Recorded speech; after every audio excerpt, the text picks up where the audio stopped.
Hey guys, welcome back to the channel. This is a story about what if Naruto x Miss Martian Young Justice. Before I start, please support for more amazing content and do consider subscribing to my channel and share this video with your friends.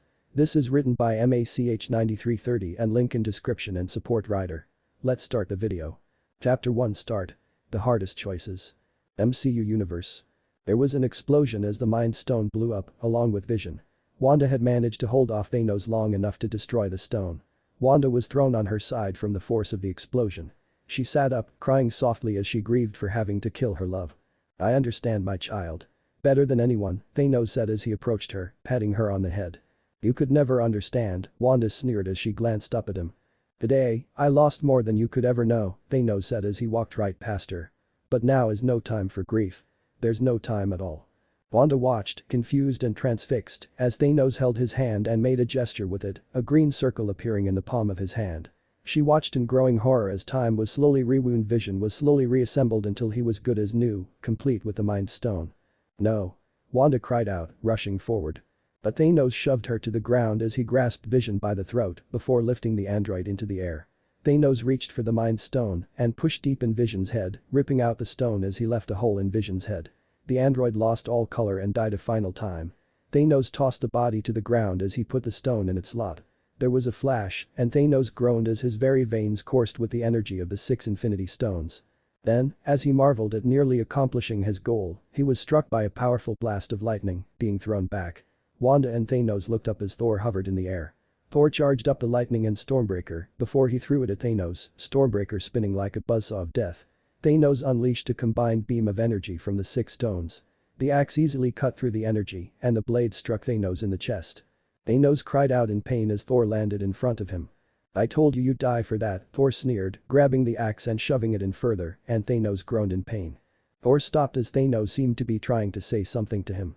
You should have gone for the head," Thanos said as he raised his hand with the gauntlet. "No." Thor cried out, but it was too late as Thanos snapped his fingers. There was a flash of energy and, when it faded, the gauntlet seemed damaged. It was smoking and looked like it had gone a few rounds with a monster truck. "What did you do? What did you do?" Thor demanded in horror. Thanos didn't answer, simply raised his hand. He disappeared in a blue portal, Thor's axe falling and slamming onto the ground. But Thanos. Pain. Unimaginable pain. That was what Thanos the Mad Titan was feeling right now. It was far worse than being slowly combusted by the Power Stone. And because of this pain, he was unable to concentrate properly when he escaped. While he was able to open a portal with the Space Stone and make sure Stormbreaker did not come with him, he was unable to properly open the portal to where he intended. As a result, he opened a portal to another dimension by complete accident. At least, that's what he thought. Earth 16. 2010. Vandal Savage's secret compound. In the middle of a dark room was a man meditating as all the objects and people in the room, all of which had a blue glow around them, floated in the air. This costume looks exactly like Prometheus's costume from S5 of Arrow, except it is all colored jet black. He wears the bladed gauntlets and metal-plated gloves of Ra's al Ghul from Batman Begins. Suddenly, he jumped high into the air and spun, letting kunai fly from his fingers. They would not have hit their targets had he not let loose other kunai to redirect the other kunai, deflecting them off each other, which ensured the first set of kunai hit their targets. As the cloaked figure landed, he was assaulted by 10 ninja. He pulled out one of his shakudo and spun, cutting one ninja in half at the waist. He sliced the head off of another, before spinning and slicing open the throat of another. He parried a slash from one and cut off his arm, before moving him in the way of another's stab, making him take the stab in the heart. The cloaked figure then cut off the head of the one who stabbed his fellow ninja. The cloaked figure then spun and ducked under a wild sword swing and pivoted until his back was against the ninja's back. He reached behind with one arm and jerked the hunter's head backwards, violently snapping his neck. The cloaked figure let the body drop to the ground as blood pooled in the ninja's mouth. The cloaked figure then stabbed another ninja in the chest before pulling it out and throwing the sword straight into the head of another ninja. The cloaked figure then caught a sword aimed at his face between the palms of his hands before he wrenched it out of the ninja's grasp. He gripped the hilt of the blade and swung it in an arc, decapitating the 9th ninja. The cloaked figure then parried several slashes from the final ninja before cutting open his stomach. The ninja fell to the ground but pulled himself to his feet, one hand holding his guts in. As the hooded figure approached, the ninja knew his fate was sealed and accepted it, bowing his head in deference. The cloaked figure stabbed the ninja in the chest, making the ninja groan as he died, before he pulled out the sword and flicked the blood off. "Well done," came the voice behind him. The figure turned and knelt as a tall, muscular male with medium dark skin tone, strong, rugged features, broad shoulders, and square jaw. He also has 3 pale scars across his face, brown eyes and black long hair pulled back. The man wore a long lapel-less dark blue coat with a red stripe on the edges. He also dons black gloves and boots. A display worthy of a son of Vandal Savage. "I'm glad you approve, father," came the voice from the kneeling young man who just killed 10 members of the League of Shadows. "Rise, Naruto, and remove your mask," commanded his father, and Naruto rose, remove his mask and take off his hood, showing his red spiky hair and purple eyes. Vandal placed a hand on his 17-year-old son, who exceeded his expectations for all his children. "Your mother would be very proud of how far you have come. I'm only sad that she is not here to witness it herself," Naruto said solemnly, and both father and son shared a moment, reminiscing of the passing of his mother, Kushina. Vandal Savage rarely ever fell in love. A man as old as the human race itself, it was exceedingly rare, but Kushina was different from many of the women he sired children with. Headstrong, somewhat eccentric, very level-headed despite possessing a temper and having cheerful with a noticeable sassy side to her. Vandal rarely fell in love, but Kushina was able to warm his normally numb heart. Naruto had been 8 when Kushina died in childbirth, birthing a stillborn daughter. It had been very traumatic for Naruto, but thanks to his elder half-sister Olympia and his younger half-sister Cassandra, he was able to get past it. "Yo, boss," came Clarion's shrill and annoying voice. "It's happening today." Vandal was brought out of his temporary reminiscing. Some years ago, when the particle accelerator went off in Central City, Naruto had been on a mission and got hit with its energy. He had gained a number of abilities, like the ability to open portals anywhere on Earth or to another planet in the universe. When Brain and Luther examined the energy, they stated wherever he was drawing his power from, his source of power might be unlimited. He could repair or power mechanisms with this energy. Aside for teleportation, he could warp the fabric of space to generate powerful spatial pressure around his surroundings, capable of crushing, pulling and freezing things in place with tremendous force, in a manner akin to telekinesis, enable him to manipulate and move objects with just a single gesture. He could also create black holes. He played around with it and learned how to phase and unphase objects out of space, rendering them incorporeal, and just as easily make them corporeal again. He could also use this on himself as well. He could also conjure extremely strong blue energy force fields. He also mastered his portal ability as he could decide what gets teleported alongside him, could decide how many people to take with him, and can even remove objects forcibly attached on his person. Clarion, thanks to being around for so long, was able to ascertain what Naruto drew power from and what it was. Clarion explained how the Infinity Stones worked. This caused Vandal to enact a plan. Vandal needed to have a weapon that he could use against Darkseid when the time came. At the end of the 12th century, Savage, who was going by Genghis Khan, built the biggest empire in history theretofore. At the turn of the century, Savage clashed with Darkseid's forces who were attempting to conquer Earth. Alongside his 2 metahuman sons and army, Savage posed resistance, but they were easily defeated. However, Darkseid was impressed by Savage and his sons' meta abilities. Seizing the moment, and with his eyes open to the greater galaxy, Savage proposed an alliance with Darkseid to conquer the galaxy, with the understanding that their 2 planets would have to battle each other when all other planets had fallen. But Savage knew Darkseid would be nearly impossible to kill. He needed someone who could do that. Savage would use the Infinity Stones for himself, but Savage dared not risk tampering with his immortality. But Naruto, on the other hand, Naruto would be perfectly suited to wield all 6 stones for his father, once he had an upgrade. Then make your preparations. We must not let this opportunity slip through our grasp. Vandal told his Clarion, who nodded. Later that night Clarion was seen concentrating, a red chaotic aura surrounding his person. Joining him was Simon, Black Adam, Wotan, and Clarion.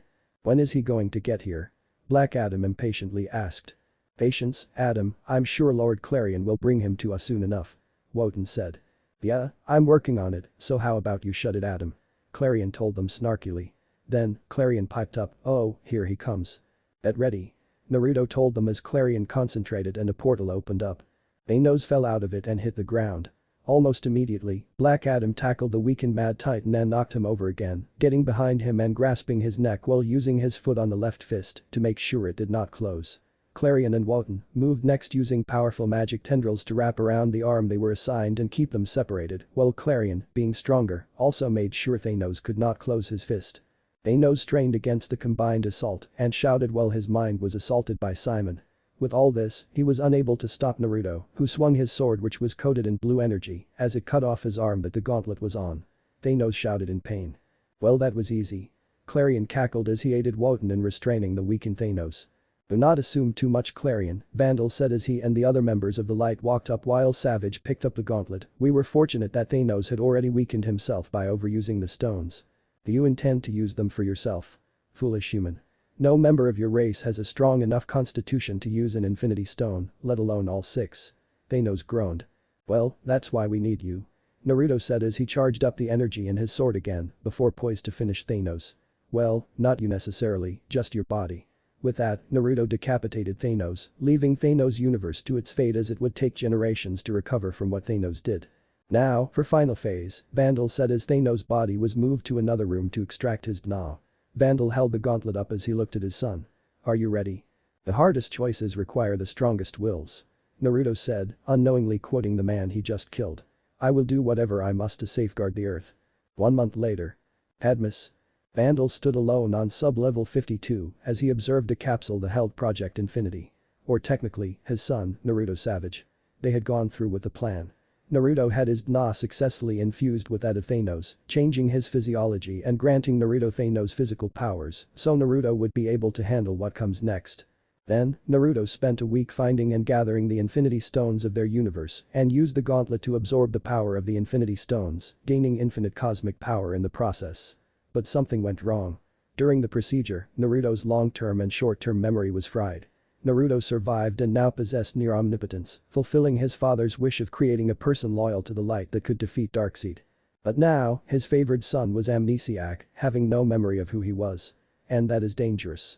Vandal Savage would not kill his son, not only because there was no point in killing him when he could still dutifully serve his father's plans again one day, but because it would have been a betrayal of Kushina. The genoms are in place. Dr. Desmond said a bit timidly from behind Savage. We will do everything we can for him, Lord Savage. Project Infinity is the single most valuable asset of the light. He cannot be allowed to remain an amnesiac. Vandal said as he controlled his emotions and he turned around and walked past Desmond. Fix him. 4 months later. Desmond nervously paced in the meeting room where he contacted the light whenever there was an update. The screens came down around Desmond and they blurred to life, showing the hidden figures. Dr. Desmond, you require an audience with the light. Yes, very sorry to disturb at this hour, just make your report. Desmond was interrupted by another member of the light. Of course. Desmond cleared his throat and calmed his nerves before he spoke. We had a small fire here at Project Cadmus. The origin of the incident is still unclear, but it seems to have attracted unwanted attention. 3 sidekicks, Robin, Aqualid and Kid Flash, breached our security and made it to sub-level 52, where they released Project Infinity from his restoration chamber. Oh, of course, Project Infinity is still loyal to the light and as such, captured and detained his would-be liberators. We currently have the 3 sidekicks detained and far as we can tell, the League does not know they are here. What would you like me to do with them? Desmond asked. Clone them. -2 lira said. The substitutes will serve the light. And only the light. -1 lira said. And the originals? Desmond asked. Dispose of them. Leave no trace. -1 lira ordered. The other members of the light left the meeting, but -1 lira stayed. How's Project Infinity's mental restoration proceeding? -1 lira asked. Thanks to the repeated visits from Simon and our genomes working around the clock, we have managed to restore some of his memories. He still speaks 7 different languages fluently, his intellect is still strong, and his motor skills function as normal. Though lately, progress has slowed somewhat. Memories of the time after he was 8 are proving resistant to treatment, though we have managed to restore some of them, and he does not seem to remember his father. His original personality has not yet been restored, as a result. It should also be mentioned that as a result, he admires the Justice League. Keep me informed of your progress, Doctor. -1 lira said as he clocked out of the meeting, leaving Desmond to breathe a sigh of relief. Cloning chambers. The sidekicks are awake and stare at both Naruto. Kid Flash glares at the amnesiac Savage and says, WW, what would you want? Quit staring at me, it's creeping me out. Robin then looks towards Kid Flash. KF. Maybe not want to piss the guy who captured us. Said Robin. The sidekick stared down at Naruto, we only tried to help you. Said Aqualid in a calm, cool, collected voice. Well, Kid Flash just glares Naruto, yeah, we try to help you and you turn on us. How's that for great? Kid. Please be quiet now. I believe our new friend may not in full control in each of his actions. Said Aqualid while Robin attempts to escape. I was in full control of my actions. Stated Naruto. Kid Flash looks up in shock, he can talk. Exclaimed Kid Flash. Naruto glares at the yellow and red costume theme hero. Yes, I can. Stated Naruto. The Genomorph taught you telepathically? Asked Aqualid, hoping to gain Naruto's trust. They aren't teaching me anything I don't already know. The genomes are helping me recover my memory. It was lost during the event that gave me my powers. Said Naruto. But they keep you locked up 1,000 feet beneath the surface. I wouldn't call that helping so much as brainwashing. Asked Robin, and Naruto, being the curious amnesiac he was, considered that line of thought. Do you even know what you are? Who you are? Asked Aqualid, looking down at the two in sadness. I am Naruto Uzumaki, codename Project Infinity. Designed with the power to replace the Justice League should they fall to destroy them, should they turn from the light. Said Naruto with confidence of what little he knew about himself. Aqualid looks at Robin and Kid Flash, then turns towards Naruto. To be like Justice League is a worthy aspiration, but like them, you deserve a life of your own, beyond your pod, beyond Cadmus. Said Aqualid. I only have what memories I do, because of Cadmus. It's the only home I have. Yelled Naruto in anger. Your home is a pod away, hidden away from the real world. We can show you freedom. The Justice League has the best telepaths in world. I'm sure they could help you recover your memory. Said Robin. Aqualid smiles down at the amnesiac. We can introduce you to the League. Said Aqualid, and Naruto looked interested. No, they can't. Said Desmond, walking with Guardian and Amanda. They'll be otherwise occupied. Activate the cloning process. Ordered Desmond, looking towards Amanda. Pass. Batcave is crowded enough. Joked Robin. Desmond with a furious expression looks at Guardian and get the weapon back in its pod. Growled Desmond. Guardian then walks forward next to Naruto. Hey. How come he gets to call fish cake in it? Complained Kid Flash. Guardian places his hand over Naruto's shoulder. Please help us. Begged Aqualid. Desmond walks up to the Naruto. Don't start thinking now. Said Desmond as a genome hops onto Naruto's shoulder and the horns glow, making Naruto get a blank look. Naruto gained a dazed look. Desmond steps in front of him. You see, you aren't a real boy. You are a weapon and you belong to me. Well, to Cadmus, now get back to your pod. Ordered Desmond. Desmond was really worked up after that meeting and was not thinking straight as he tried to order Naruto round. Naruto would have walked away from Desmond, but he closed his eyes and groaned. Before he relaxed, despite the genome, and he opened his eyes, a cold glare at Desmond. So, that's what you really think of me, huh? I told you to get back to your, but before Desmond can do anything, Naruto clenched his fist, unleashing a wave of blue energy that sent Desmond, Guardian, and Amanda flying against the wall. They hit the ground and struggled to get up. Don't tell me what to do. He then turned his attention towards the sidekicks. You gonna to free us or fry us? Kid Flash asked. Naruto raised his hand and clenched it, causing blue energy to appear on the cuffs, keeping the heroes restrained before they opened as the three were let down from their binds. That answer your question? Naruto asked cheekily. Man. Lucky Batman wasn't here. He'd have my head for having to be helped out of that. Robin said. Seriously? That's what you're worried about? The entire league will have our heads after tonight. Kid said. Naruto helped to cool it down. Thank you. He said as Naruto nodded. The four then left the labs as Desmond sneered in anger. You'll never get out of here. I'll have you all back in pods by morning. That guy is not whelmed. Not whelmed at all. Robin said as he threw explosive discs at the cloning tubes. What's with you and this whelm thing? Kid asked as they left, the pods exploding behind them, destroying any of the extracted DNA. Activate every Genomorph in Cadmus.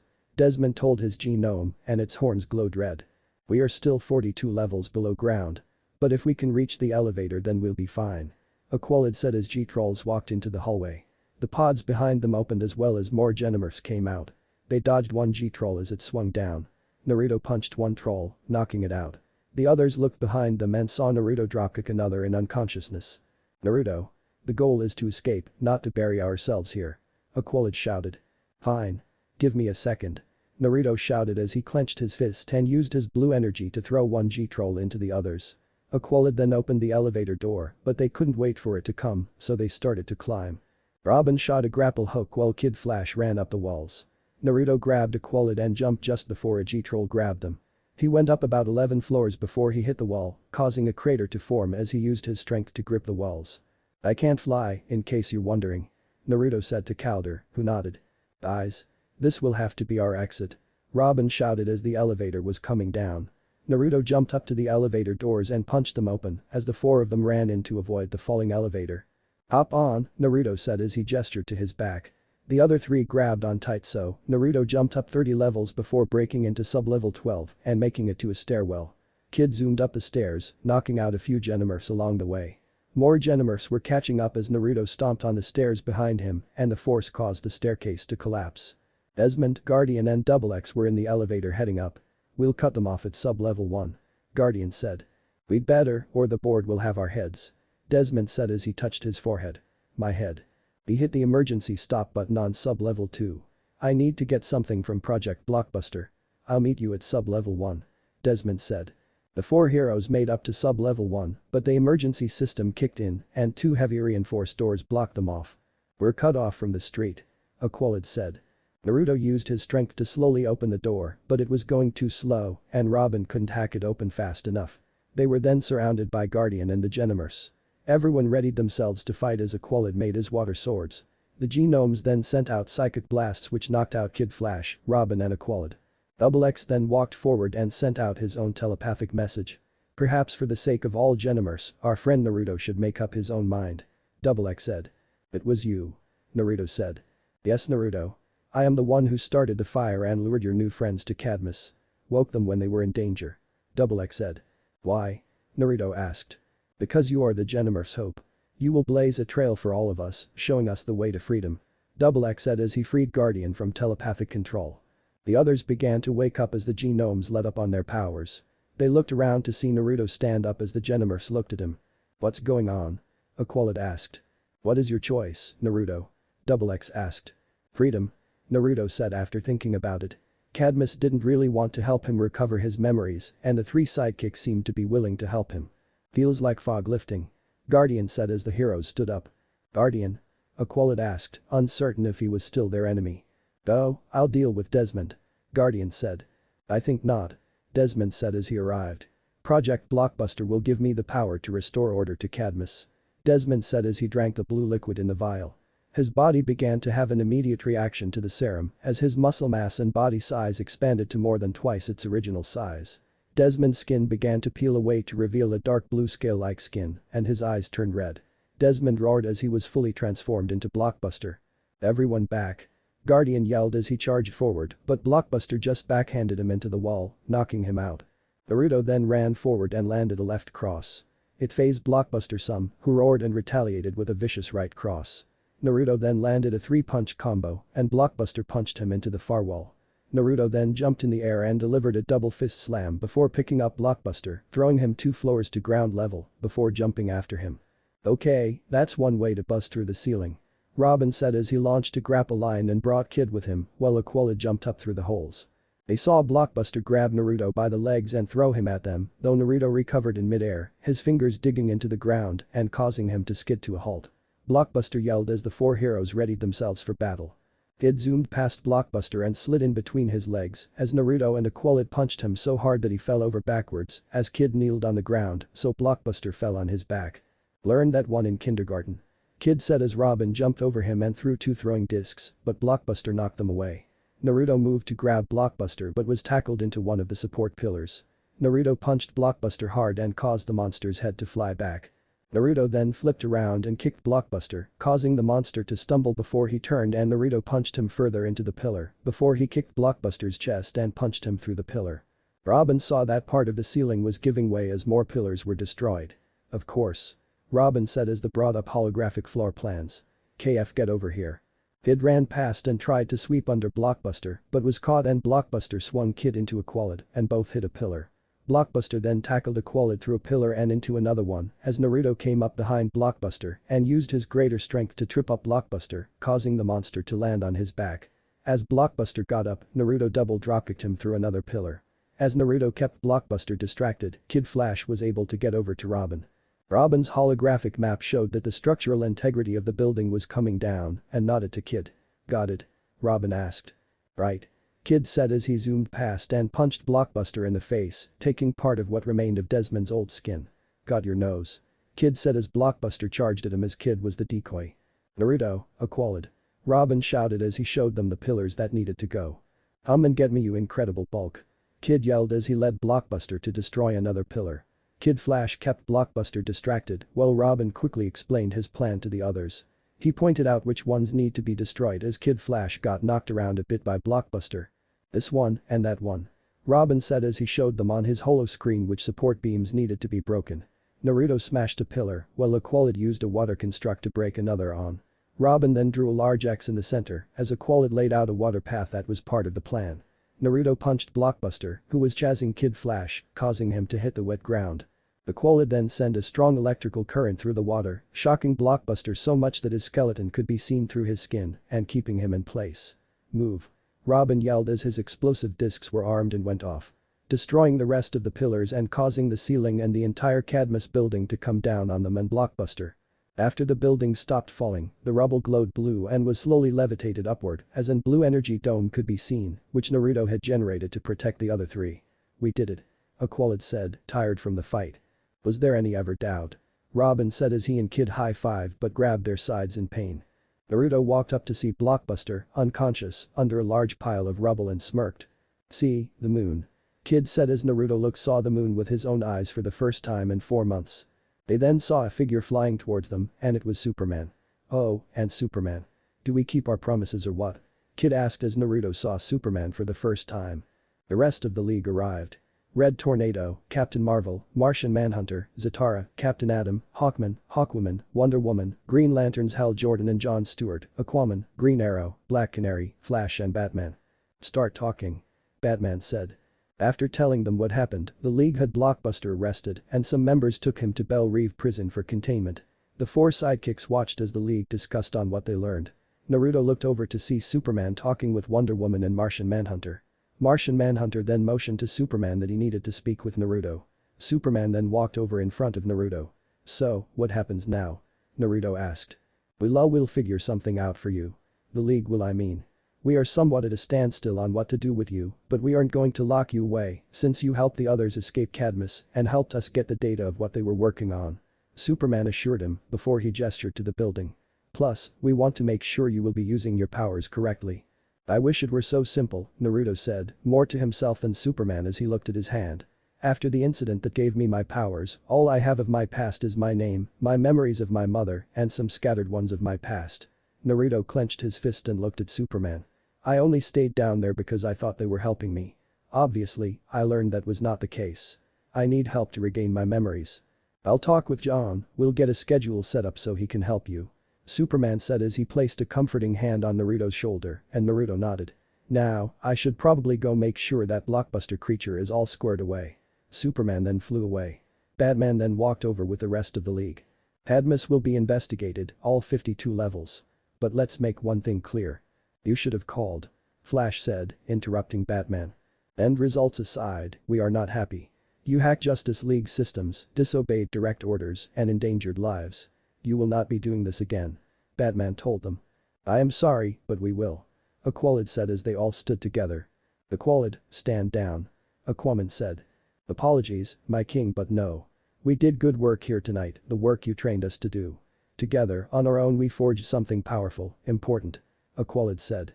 "If this is about your treatment at the hall, the 3 of you, the 4 of us. And it's not," Kid said. "Batman, we're ready to use what you taught us. Or why teach us at all?" Robin said. "I'm with them on this. You can either help us or we'll do this on our own," Naruto said. It was a standoff until Batman spoke again. "Give me 3 days," Batman said. "Mount Justice July 8, 804 ADT. In Happy Harbor, Kid, Robin, Aqualid and Naruto were with the League at the original sanctum for the Justice League as it was being refurbished. The 4 young heroes stood dressed in civilian clothes with Naruto now wearing a black muscle shirt with blue jeans, brown belt and boots. This cave was the original secret sanctuary for the Justice League. We're calling it into service again. Since you 4 are determined to stay together and fight the good fight, you'll do it on League terms. Red Tornado volunteered to live here and be your supervisor. Black Canary's in charge of training. I will deploy you on missions," Batman said. "Real missions?" Robin asked. "Yes, but covert," Batman said. "The League will still handle the obvious stuff. There's a reason we have these big targets on our chests," Flash said. "But Cadmus proves that the bad guys are getting smarter. Batman needs a team that can operate on the sly," Aquaman said. "The 5 of you will be this team," Batman said. "Yes. Wait, 5?" Robin asked. They saw Martian Manhunter enter with a young girl beside him, dressed in a female version of his costume, with red hair and green skin. The female Martian sidekick. "This is the Martian Manhunter's niece, Miss Martian," Batman said. "Hi," Miss Martian said. "Liking this gig more every minute." Wally told Robin. Welcome aboard. I'm Kid Flash. That's Robin, Aqualid, it's cool if you forget their names. Wally said. I'm honored to be included. Miss Martian said. Meanwhile, Naruto looked behind him and observed the Genomorphs that were helping set the place up. Naruto had managed to convince Superman to talk to Batman to let some of the Genomorphs out of Cadmus to help take the first steps to integrating with humans. Naruto did promise Double X that he would help them, after all, but he had to take it slow. Baby steps, Superman had called it. There were 5G trolls, 4G dwarves, 5G gnomes, 4G elves, and 1G goblin who would speak with Double X, who decided to stay at Cadmus and help the other Genomorphs to see how they were doing. Naruto, come meet Miss M. Robin said as they walked over. Miss Martian then morphed her shirt into the same color and look as Naruto's. I like your t-shirt. Miss Martian said as Naruto smiled. Robin elbowed him and Wally zoomed over to his side. The day is the day. Calder said as they smiled. Cadmus. Back at Cadmus, reconstruction was already underway while Guardian was talking with Double X and the new head scientist about the new Cadmus. The new Cadmus starts today. With Desmond out of the picture, the boards placed me in charge. Dr. Spence, you're acting chief scientist. No more genomes suppressing our wills. No more secret breeding projects. This is a kinder, gentler Cadmus. Guardian said. Then I will of course help in any way I can. Double X said. The Light was watching the video feed of Guardian in Cadmus. Can the Light afford to leave Guardian in charge without genomes? -1 Lyra asked. We have subtler means of control. What concerns me is that Project Infinity is now in the hands of League. We also now know the League is going to employ these young heroes to do their dirty work. Ha, that's a dark twist. A member said. Yes, but one that can be played to our advantage. Even the temporary loss of Project Infinity may prove useful. We should be thankful he does not have access to his full power. Another member said as they saw the video recording of Naruto fight. We will need to be more careful moving forward. And soon, he will return to the light. -1 Lyra said. Chapter end. Chapter 2. Welcome to Happy Harbor. July 18th, Mount Justice. Recognized. Naruto, B01 the computer said as Naruto walked through the Zeta tube, carrying several grocery bags. As he walked in, Miss Martian floated over. Naruto. Miss Martian said as she floated over and hugged him, having not seen him all day. Naruto, though not expecting the hug, returned it, using one arm since the other was holding the groceries. Hey, Gan. Naruto said a bit awkwardly, since he did not know her name. Thankfully, the loss of his memories did not necessarily reflect badly on his social skills. Over the last week or so, when he wasn't speaking with Mgan or hanging with Calder and the others, he was rediscovering what all he could do with his spatial manipulation powers and testing the limits of his physical abilities. He also took up reading as a hobby, since he saw this trailer for a new show called Game of Thrones. He started reading the first of the book series last week and was 9 chapters through book 1. He also started tinkering with all sorts of equipment from motorcycles to cars to weapons. His lack of memories had inspired a desire within him to learn more, which is also why he watched a history channel. Naruto as he looked around. Wasn't Calder here earlier? I still am. Aqualid said as he walked out. Hey, man. Naruto greeted. What's in the bags? Aqualid asked. Well, I do live here and Gan and I do have to eat. Naruto said before he said to Mgan, speaking of which, we should probably get these in the fridge before they spoil. Sure, I'll help. Mgan said as she used her telekinesis to lift several of the bags. They walked out as the computer made an announcement. Recognized. Robin, B02. Kid Flash, B04. The computer said as the Zeta tube activated and Robin and Kid in civilian clothes walked in. Did you ask him? What did he say? Robin asked Aqualid. He's arriving now. Aqualid said. Then what are we waiting for? Kid asked as they ran to the hangar, joined by Naruto and Gan after they finished with the groceries and Gan tried out her first cookie recipe and saw Red Tornado arrive. Red Tornado. Kid yelled as Red Tornado landed on the ground. Greetings. Is there a reason you intercept me outside the cave? Red asked. We'd hoped you had a mission for us. Aqualid asked. Mission assignments are the Batman's responsibility. Red said. But it's been over a week and nothing. You will be tested soon enough. Red said, interrupting Robin. For the time being, simply enjoy each other's company. This team is not a social club. Aqualid said. No, but I know from experience that social interaction is an important team-building exercise. Perhaps you can keep busy by familiarizing yourself with the cave. Tornado said as he walked in. Keep busy. Kid said bitterly. Does he think we're falling for this? Robin asked indignantly. Oh, I'll find out. Gan said as she tried to telepathically read Red's mind but got nothing. I'm sorry. I forgot, he's a machine, inorganic. I cannot read his mind. Nice try, though. Kid said. So, you know what I'm thinking right now? Kid asked as Naruto slapped him on the back of his head. Ow. We all know what you're thinking, horn dog. Tornado has a point. Maybe we should just get to know each other first. Naruto said. Why? Robin asked. Well, we still don't know enough about each other.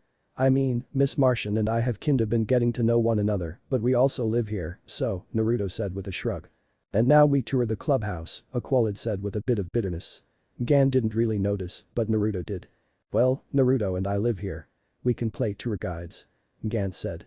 How about you handle it? Tour guide isn't really my thing. Naruto suggested. Works for me. A private tour sounds much more fun. Wally said. She never said private. Robin said. Team building. We'll all go. Aqualid said as they walked into the cave. This would be the front door and this side would be the back door. The cave is actually the entire mountain. Gan said as she showed them around. It was hollowed out by Superman and Green Lantern in the early days of the League. Kid said. Then why abandon it for the Hall of Justice? Naruto asked. The cave's secret location was compromised. Aqualid said. So they traded it in for a tourist trap. Not really sure that makes sense. Naruto said. If the villains know about the cave, we must be on constant alert. Gan said in worry. We're hiding in plain sight. They won't think to look for us here. Robin said. Ah. That kinda makes sense. Gan said as Naruto saw something. Hey Gan, I think there's smoke coming from the kitchen. Naruto said. Oh no. My cookies. Gan yelled as she flew towards the kitchen. She used her telekinesis to open the oven and pull the burnt cookies out of the oven. I was trying out Grammy Jones' recipe from episode 17 of never mind. Gan stammered a bit. I bet they'd have tasted great. He doesn't seem to mind. Robin said as Kid ate a cookie. I have wicked metabolism. Kid said with an awkward look. I'll make more. Gan asked uncertainly. It was sweet of you to make any. Aqualid said. Thanks Aqualid. Gan said. We're off duty. Call me Calderum. Actually, my friends call me Calder. Aqualid said. I'm Wally. Kid said. Megan. Gan said as Naruto looked away. He could not help but feel envious of everyone else. They had all their memories intact while he only had his name, his memories concerning his mother, and some scattered ones. Don't worry, Naruto. I'll help you get your memories back if you want. Gan said telepathically while she started to smile. Naruto turned to look her with wide eyes and his head started to hurt. Memory. Come on, Mrs. Kushina, just a little more. The nurse coaxed by her feet. I can't. His mother cried about. Yes, you can, a man Naruto could not see encouraged. Listen to the nurses, take my hand. If I ever get out of this, I'm going to break more than your hand, husband she swore, glaring up at the man. I'm going to break the part that got you into this predicament in the first place. The man that Naruto could not see didn't miss a beat. We can sort this out later. For now, though, you have to push. Tears sprang to Kushina's eyes. I can't. She wailed. I'm so tired. My strength is failing me. Her voice trailed off to an exhausted whimper. The man Naruto could not see leaned over and pushed her sweaty hair from her face. I know. But you're one of the strongest women I have ever known. You've never failed at anything you set out to do. This is our daughter, Kushina. You can do this. For her sake, you must. Oh okay, she whispered, wiping her eyes with the back of her hand. I'll try. Ready? Asked the nurse. Kushina nodded. Right, then on your next contraction push. Kushina pushed. Excellent. Now take a deep breath and do it again. Kushina pushed once more. And one more time it's almost out. She pushed again, her face red with effort. The moment stretched to an eternity as the infant was eased out into the world, finally slipping into the hands of the nurse. Kushina collapsed against the pillows, eyes closed, as the attending nurse announced, it's a girl. But the new mother did not open her eyes to acknowledge this. Kushina. The man's voice rose a little and he touched her arm to rouse her. Kushina, wake up. Come on, Mom. Naruto nudged her other shoulder. Don't you want to see my little sister? Mom. He frowned slightly as she would not respond and her heartbeat would be after that moment passed that the man taught Naruto thought was his father and Naruto would learn that his little sister was stillborn. Memory end. Robin seemed to notice what was going on as Naruto was holding his head and groaning. Miss M, what are you doing? What's wrong? I don't understand. Everyone on Mars communicates like this. Gan said as she spoke telepathically to everyone now. Gan stop. Things are different on Earth. Here, your powers are an extreme invasion of privacy. Aqualid said sternly. I'm sorry, I didn't mean to, Megan apologized, but Naruto moved to another room to be alone for a bit to calm down after seeing that memory, leaving the rest of the room feeling a bit awkward. Hello, Gan. I know what we can do. She said as she floated away and the others followed, but not before she went to Naruto. Naruto, please, Megan asked. Don't take it out on her, Naruto-san, came the voice of the G-gnome who had taught Naruto Japanese. The G-gnome was crouched on the table in front Naruto. What you're feeling right now was not caused by her. You shouldn't push her away. You're right. Thank you, Genso, Naruto responded back telepathically through their link. Naruto got up from the couch, reminding Gan that Naruto was a really tall. Before getting Thanos' Naruto was a pretty small individual, standing at about 5'4". Now, he stood 6'6", his shoulders and arms had the lines that Thanos once had, though Naruto lacked Thanos' ballsack of a chin and the lines on his face, and was packed with powerful muscle. I'm sorry about that. Naruto apologized, it wasn't you. I sometimes get these memory flashes. I don't really know what triggers them. Oh, what was this one about? Gan asked hesitantly. My mother on her deathbed, Naruto said as he looked down. You don't need to say any more if it's too much for you. Gan said compassionately as she placed a hand on his arm, but if you ever want to talk about it, I'll be here. With that, the two slowly made their way to the rest of the group. They took the elevator down to the hangar of the mountain. They saw a giant oval with red and blue colors. It's my Martian bioship. Gan said. Cute. Not aerodynamic, but cute. Kid said. It's at rest, silly. I'll wake it. Gan said as the ship morphed into a more aerodynamic and badass spaceship. She opened the ramp to the ship. Well, are you coming? They all walked in as the ship morphed.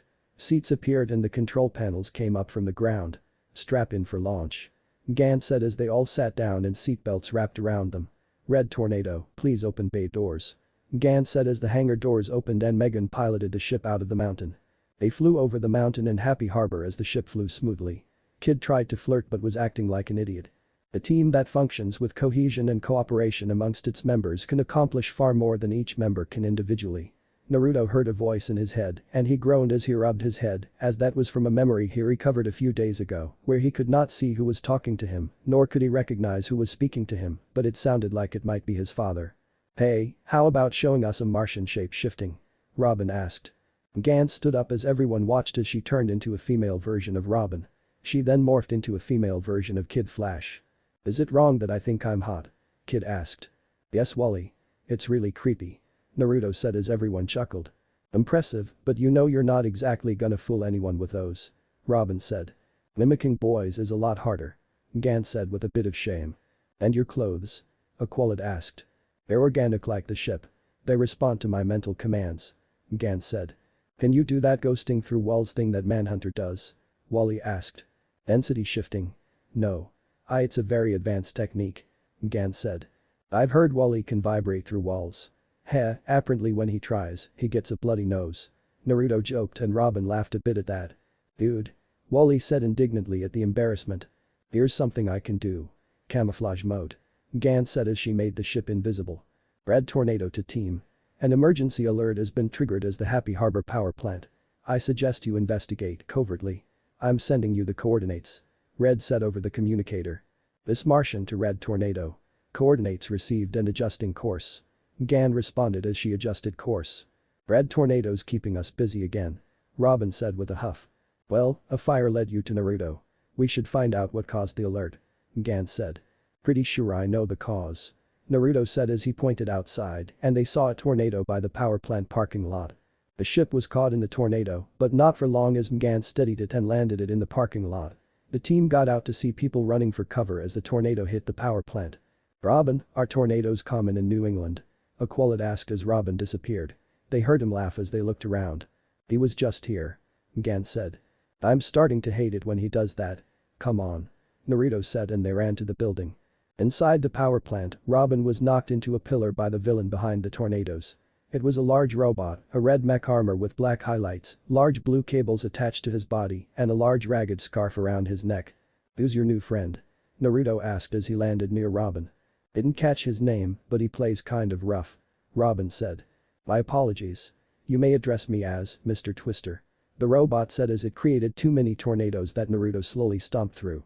Seeing this was not working, it created a tornado underneath Naruto's feet that sent Naruto flying into the far wall. Gan was a little concerned as she saw Wally put on his goggles. This was her first taste of real combat, after all. Aqualid looked at her and nodded, and she readied herself as they charged at Twister. Kid super sped forward and did a flying kick, but Twister created a wind shield that blocked him and tossed Kid outside the plant. Gan and Calder charged as they were hit with a tornado and sent flying, hitting the walls far away from Twister. I was prepared to be challenged by a superhero. I was not, however, expecting children. Twister said. Robin growled angrily and was about to throw a couple bird-earrings, but a hand clasped on his shoulder. Robin looked behind him to see it was Naruto, shaking his head. Don't. He's just trying to rile you up. Naruto said. Besides, thanks to his wind powers, he's effective at long and mid-range combat, which puts most of us at a disadvantage. Getting close to him will be tough. Gan, can you hear me? Naruto broadcasted his thoughts. Yeah, I can hear you, Gan said telepathically.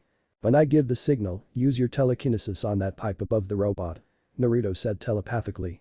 Well, it seems one of you somewhat knows what he's doing. But I am not here to play with children. Twister said as it turned to leave. You think so, huh? Naruto asked as he pulled the robot back under a large pipe with telekinesis. Now, Gan. He broadcasted telepathically. Gan heard the message and then used her telekinesis and destroyed a large pipe causing smoke to surround Twister. Aqualid and Robin charged at Twister, but Twister created too many tornadoes and slammed Aqualid and Robin into one another. Fools, they should have taken the opportunity to retreat and come up with a plan of attack. Naruto thought in annoyance at how much Robin, Aqualid and Kid Flash were embarrassing themselves today. Fine, I'll do it myself. Naruto charged at Twister while mentally telling Gan to stay back, but unlike his male compatriots, he had a plan as he had figured out a way to get around those tornadoes. Twister sent another tornado at Naruto, though Naruto turned himself intangible and passed right through the tornado. What? Twister yelled as Naruto turned tangible again at the last second and dropkicked Twister out of the plant. Twister skidded on the ground a ways with 2-foot indents in its armor and managed to pull itself up as Naruto came down from the sky to deliver a double hammer blow that created a crater in the ground and a dust cloud to rise in the air. You're different. That team of yours could learn a thing or two from you. Too bad, they won't get the chance. Twister said as Naruto climbed out of the crater. He sent Naruto flying away in a tornado back at the plant, but Gan caught him with her telekinesis. Thanks, Gan. Naruto said.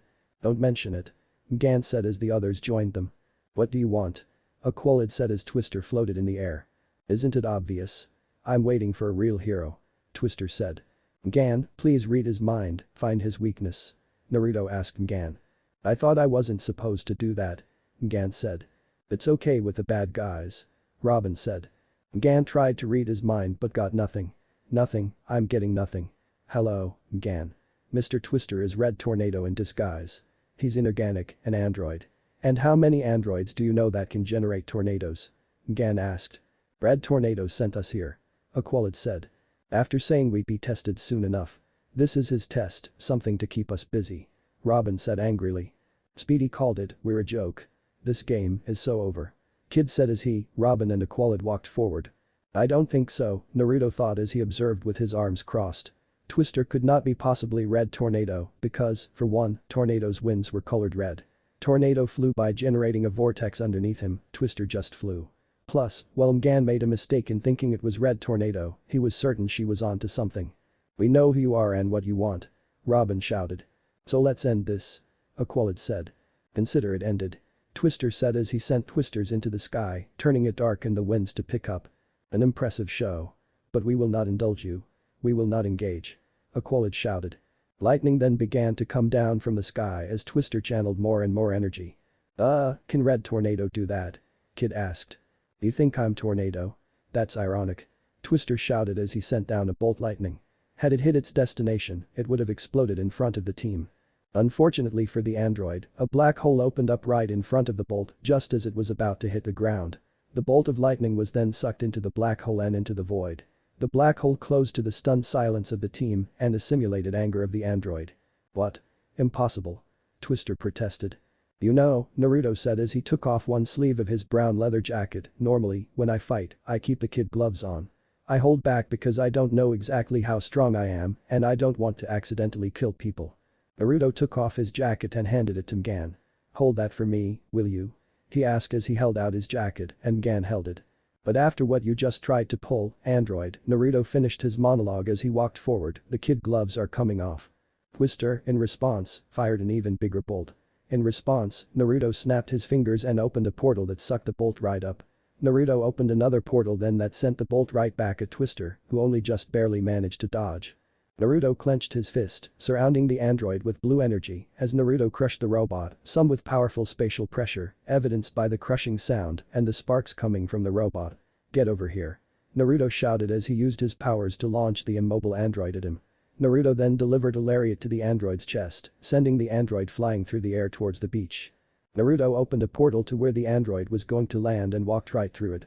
He arrived at Twister's location just in time to see the android hit the shore, causing an explosion of sand to fly into the air.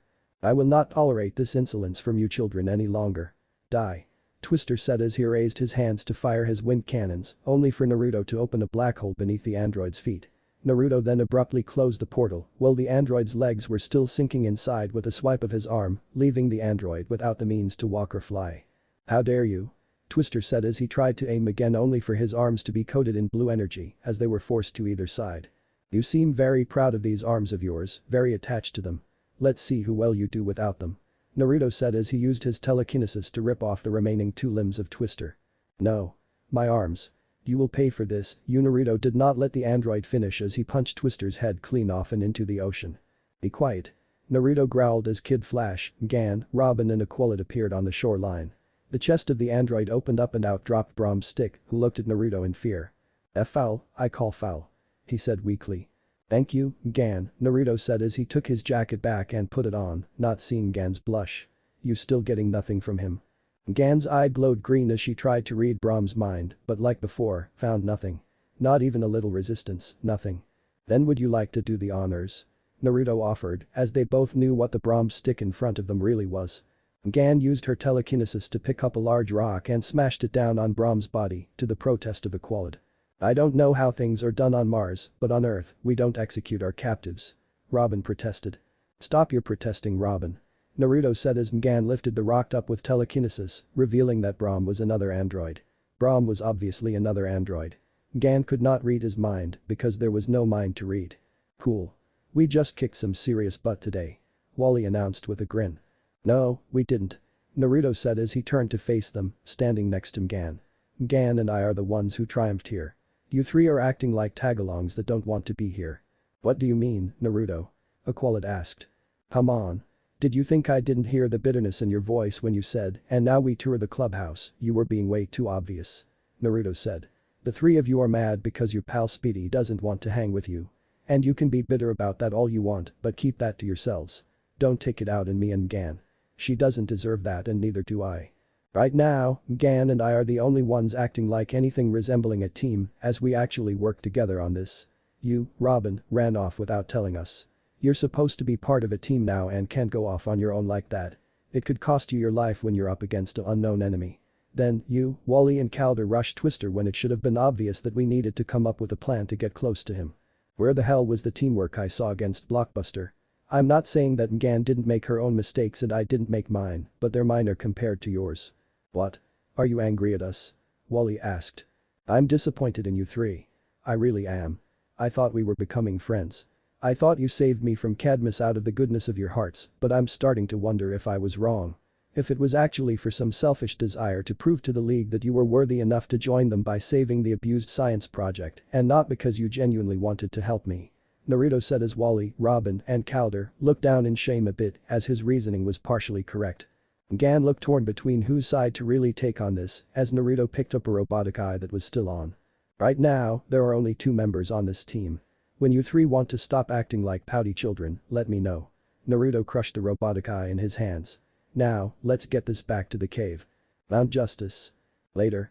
It was clearly created to sabotage or destroy you," Aqualid said as Robin was looking over the specs of the robot and Tornado looked at the remains. "Indeed," Tornado said. "Is that why you didn't help us?" Gan asked. "No. This was your battle. I do not believe it was my role to solve your problems for you. Nor should you solve mine for me," Tornado said as they all looked at him. "But if you're in danger, consider this matter closed," Tornado said as he walked away. "Batman, Aquaman and Flash. They'd have jumped right in to fix things," Wally said. "As if this team is gonna have a babysitter, it would be an heartless robot," Robin quipped. "I have a heart. Carbon steel alloy. I also have excellent hearing," Tornado said as he turned around. Sorry, I'll be more mindful of that in future. Robin apologized as Tornado walked away. Let's meet up tomorrow. Just the three of us. You, Wally, and myself. Calder suggested. Why? What's up? Wally asked. Something Naruto said. I feel we need to do some serious thinking about this team situation. We aren't a team yet, but we still can be. I think the three of us need to decide if we truly want to be. Calder said to them as they left for the Zeta tubes. Naruto sighed and looked at Gan. I did not like saying that. But they have decided if they want to be a team. I'm sorry. I know you were getting closer with them this week. Gan said. Not as close as I am with you. Naruto said with a smile. And hey, if want to talk telepathically sometime, it's okay. I actually kinda like it. Naruto kind of enjoyed the way her touch felt inside his mind. Thank you, Naruto, Gan said telepathically, and they both smiled. Chapter end. Chapter 3. Santa Prisca. Santa Prisca, July 19. 043, Act. Inside the venom-producing factory on the island of Santa Prisca, a tall man wearing a black and white luchador mask walked up to the cage separating him and his men from the rest of his venom factory. It appeared as if the Santa Prisca venom facility was taken over by the cult of the Cobra, if the men in the red cloaks and masks resembling an angry snake, pointing their guns at anyone that was dressed differently, were anything to go by. The Cobra agent was standing in front of a cage door that led to a closed-off part of the factory that had only one other door at the other side. Nuestro maestro sublime proclama que partira esta instalación si uno de vosotros, derrota su campeón en combate singular. Our sublime master proclaims he will depart this facility if one of you defeats his champion in single combat, proclaimed the Cobra agent. The masked luchador stepped forward, past his men, and walked to the cage door. Solo que si interesante. Just make it interesting, he said as he opened the cage door and walked in. As he stepped across the threshold, he saw two people on opposite sides of the room, one girl and the other, a scrawny boy, both with orange hair. The weak boy entered the arena and moved the hair away from his eyes with an arrogant smirk on his face. Bane's attention was pulled from the kid to a sound of something falling next to his feet. He looked down and picked up the object. It was the same device that he used to administer the venom to increase his strength. Bane turned towards the Cobra agent that stood behind the gate he just walked past. Busted me diera mi ultima arma, culas el truco. You would give me my ultimate weapon, what's the catch? Asked Bane as he put the device on his left arm and connected the tube on the back of his skull. Sin capturas difícilmente podría probar la destreza de su campeón si no estaban en su mejor momento. No catch, it would hardly test his champion's prowess if you weren't at your best, said the Cobra cultist.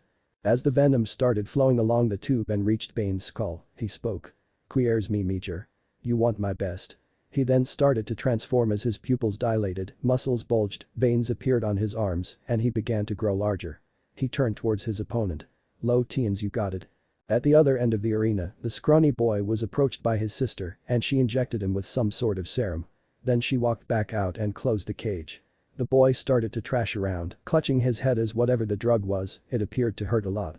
He fell to his knees and started to transform, his back bulging out, and he started to scream, his voice getting deeper. His teeth sharpened and become more animal-like, his skin turned gray and started to come apart on some parts of his body, exposing the naked red muscles that lay beneath. His tank top got destroyed as he grew larger and became more beast than man. Bane and the beast began their brawl. While at first Bane appeared to have an advantage, as he has more fighting experience and was able to defend and attack, that all ended when Bane went for a strike to the beast's chest and it did nothing. The beast smirked and started to strike Bane on the head and then struck him in the stomach, making Bane spit out some saliva. As Bane was about to fall back, he was stopped by the beast grabbing his right arm and throwing him against some pipes, loosening the joints as a bit of smoke started pouring out. The beast did not allow Bane to regain his breath as it quickly sped towards the downed drug dealer and slammed him into the pipes once again, cracking them, releasing a large cloud of smoke. The monster then picked up the downed Bane and threw him out of the smokescreen and jumped after him.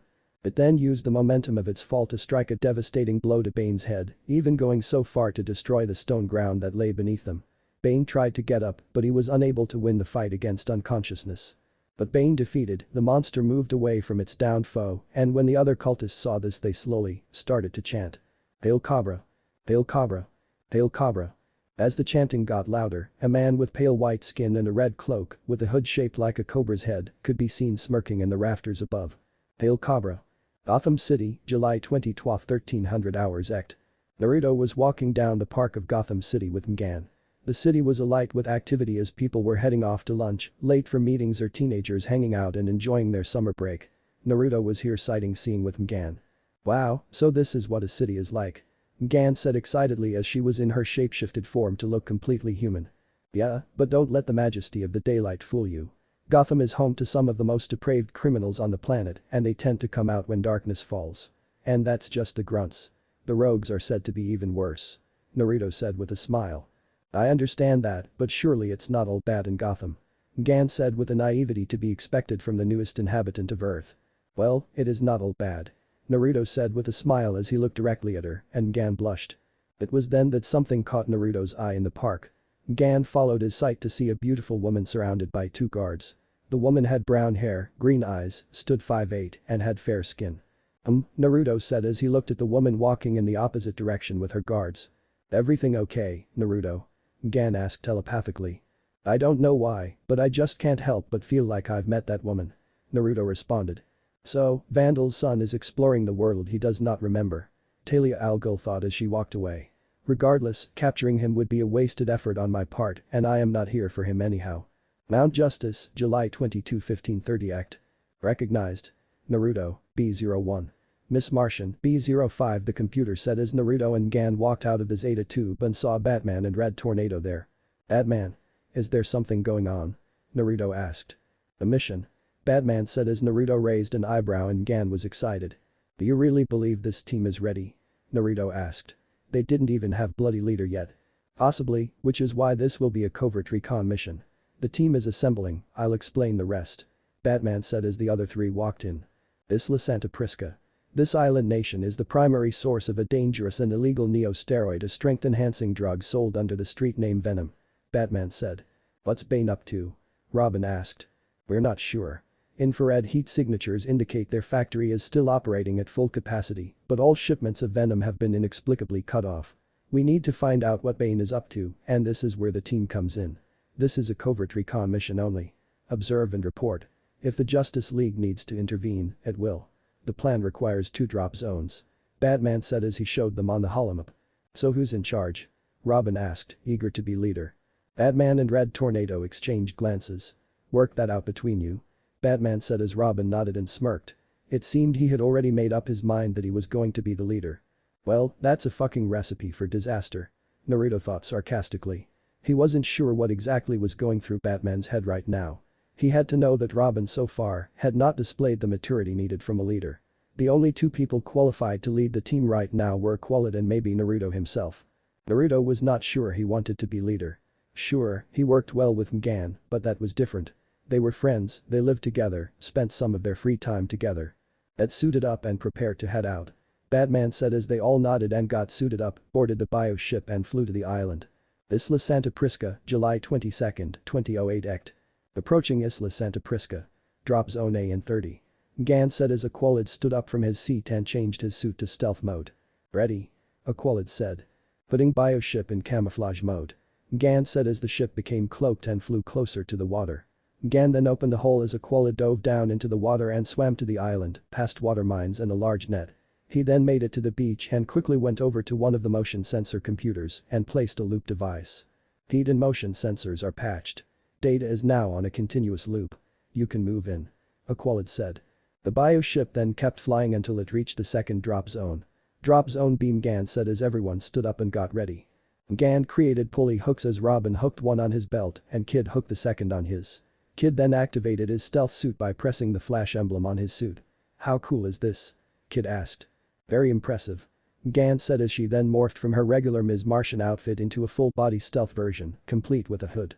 That works too. Kid said as he then looked at Naruto. Hey Naruto, not too late to put on the new stealth tech. No tights, no capes, no thanks. Naruto said before he gestured to the outfit he was wearing. Naruto's superhero outfit is the outfit Thanos wears for the rest of Avengers. Infinity War after he gets the Space Stone. It totally works for you, Mgan said as she looked at Naruto and then realized what she said. In that you can totally do good work in those clothes. Mgan then placed her hood on and camouflaged herself to hide her embarrassment while Naruto smiled as she opened up a hole in the ship and they all descended to Santa Prisca. Robin and Kid Flash used the lines while Mgan floated down. Naruto used a line as well, since jumping would have caused a seismic event that could have alerted the enemy to their position. Naruto tapped his earpiece to contact Aqualid. Aqualid, drops in B as a go. Head for the factory. I'll track your GPS and rendezvous ASAP. Aqualid said. Roger that. Robin said as they all began to stealthily make their way to the factory. Robin was anxious and took point, using his holo map to scan for mines or bad guys. As they made their way to the factory, Naruto heard a twig snap. There is something up ahead. Naruto stated as Kid and Gan stopped. Is this a super hearing thing? Kid asked. You do have great ears. Gan said dreamily, but Naruto paid it no mind. Sadly, now was not the time the flirting. Robin, how far? Kid said as he turned to see Robin gone. Man, I hate it when he does that. Switch to infrared. See if you're being tracked. Aqualid recommended as Kid put his goggles on. Got a squad of armed bozos incoming. Kid said as he saw it. Naruto's eyesight improved as he saw another squad through the trees. 2 squads. But they'll meet each other before they meet us. Naruto said. Then they heard the sound of gunfire and shouting as the 2 squads fought against each other. No super hearing required now. Kid said. Swing wide, steer clear. Aqualid told them. Yeah, just as soon as I find Rob. Kid said as he ran away. Kid wait. Naruto shouted, but Kid ran. Naruto tapped his earpiece as he saw the Kid just blew their cover. Aqualid, we have a problem. Kid just fell in between the 2 groups. We need to go in and save his sorry butt. I'll handle Bane, you and Miss M make sure none of the goons escape. Kid managed to get back to his feet and ran fast enough to avoid the bullets. Naruto attacked the Luchador mask-wearing man that was Bane and tackled him to the ground. However, the Luchador was able to get free from the hold and he twisted Naruto's arm behind his back and started to put pressure on it with the intention of breaking it. The Luchador was, however, not prepared for Naruto's superior strength. Thus, the amnesiac was able to get out of the hold and punch the man into a tree, knocking the man into unconsciousness. Naruto then charged into the fray and began to fight against the goons in the red capes. He grabbed one guy and threw him into a tree as the bullets just bounced off his skin. He then ran forward and punched 2 goons in the face. Gan then hovered above and used her telekinesis to gather up the guns. Robin jumped down from the trees and kicked 2 goons to the ground. What is wrong with you guys? Remember covert. Why didn't you follow my lead, vanish into the jungle? Robin yelled, sounding angry as he thought that his plan was the simplest to understand, while Kid took out another goon. That's what you were doing. Way to fill us in. We're not mind readers, you know. Kid said as Mgan sent 2 goons flying with a telekinetic blast. I'm not, anyway. You told me I could only read the bad guys' minds. Mgan said. Robin then saw 2 goons try to run and prepared to throw a bird-a-rang, but Naruto jumped in front of one and knocked him out with a solid punch to the face, while Aqualid used his electric water bearer's power to shock the other goon and knock him out. A few minutes later. They tied up the bad guys against the trees as Robin spoke. I recognize those uniforms. They belong to the cult of the Cobra. Robin said. I am certain Batman would have mentioned it if he knew a dangerous extremist group was running Santa Prisca's Venom operation. Aqualid said. Agreed. And since there's clearly no love lost between the cultist and those goons, I'm betting Cobra came in and tossed them out. Robin said. That's why normal supply lines have been cut off. We get it. Cobra wanted super cultists. Mystery solved.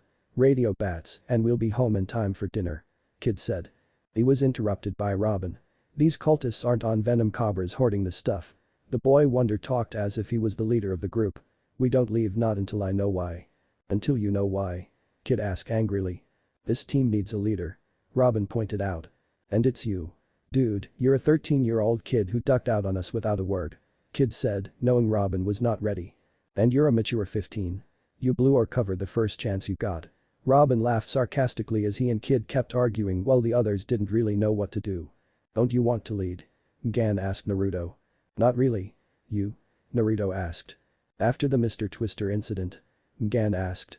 You did fine. Naruto said as Mgan blushed. Besides, Calder's perfect for the job. Think you can get them to stop arguing? Mgan looked at each other and Calder smiled. I'm flattered my friend, but I believe you have it backwards. Calder said to Naruto. Wait me you two want me to lead? Naruto asked. I believe you are the best option, Naruto. Out of all of us, you are the only one who understands how a team should work. Calder said. You said it yourself, this is a team. We need the right guy to lead us. Gan said as Naruto looked down in thought but then heard Bane and his goon talking Spanish.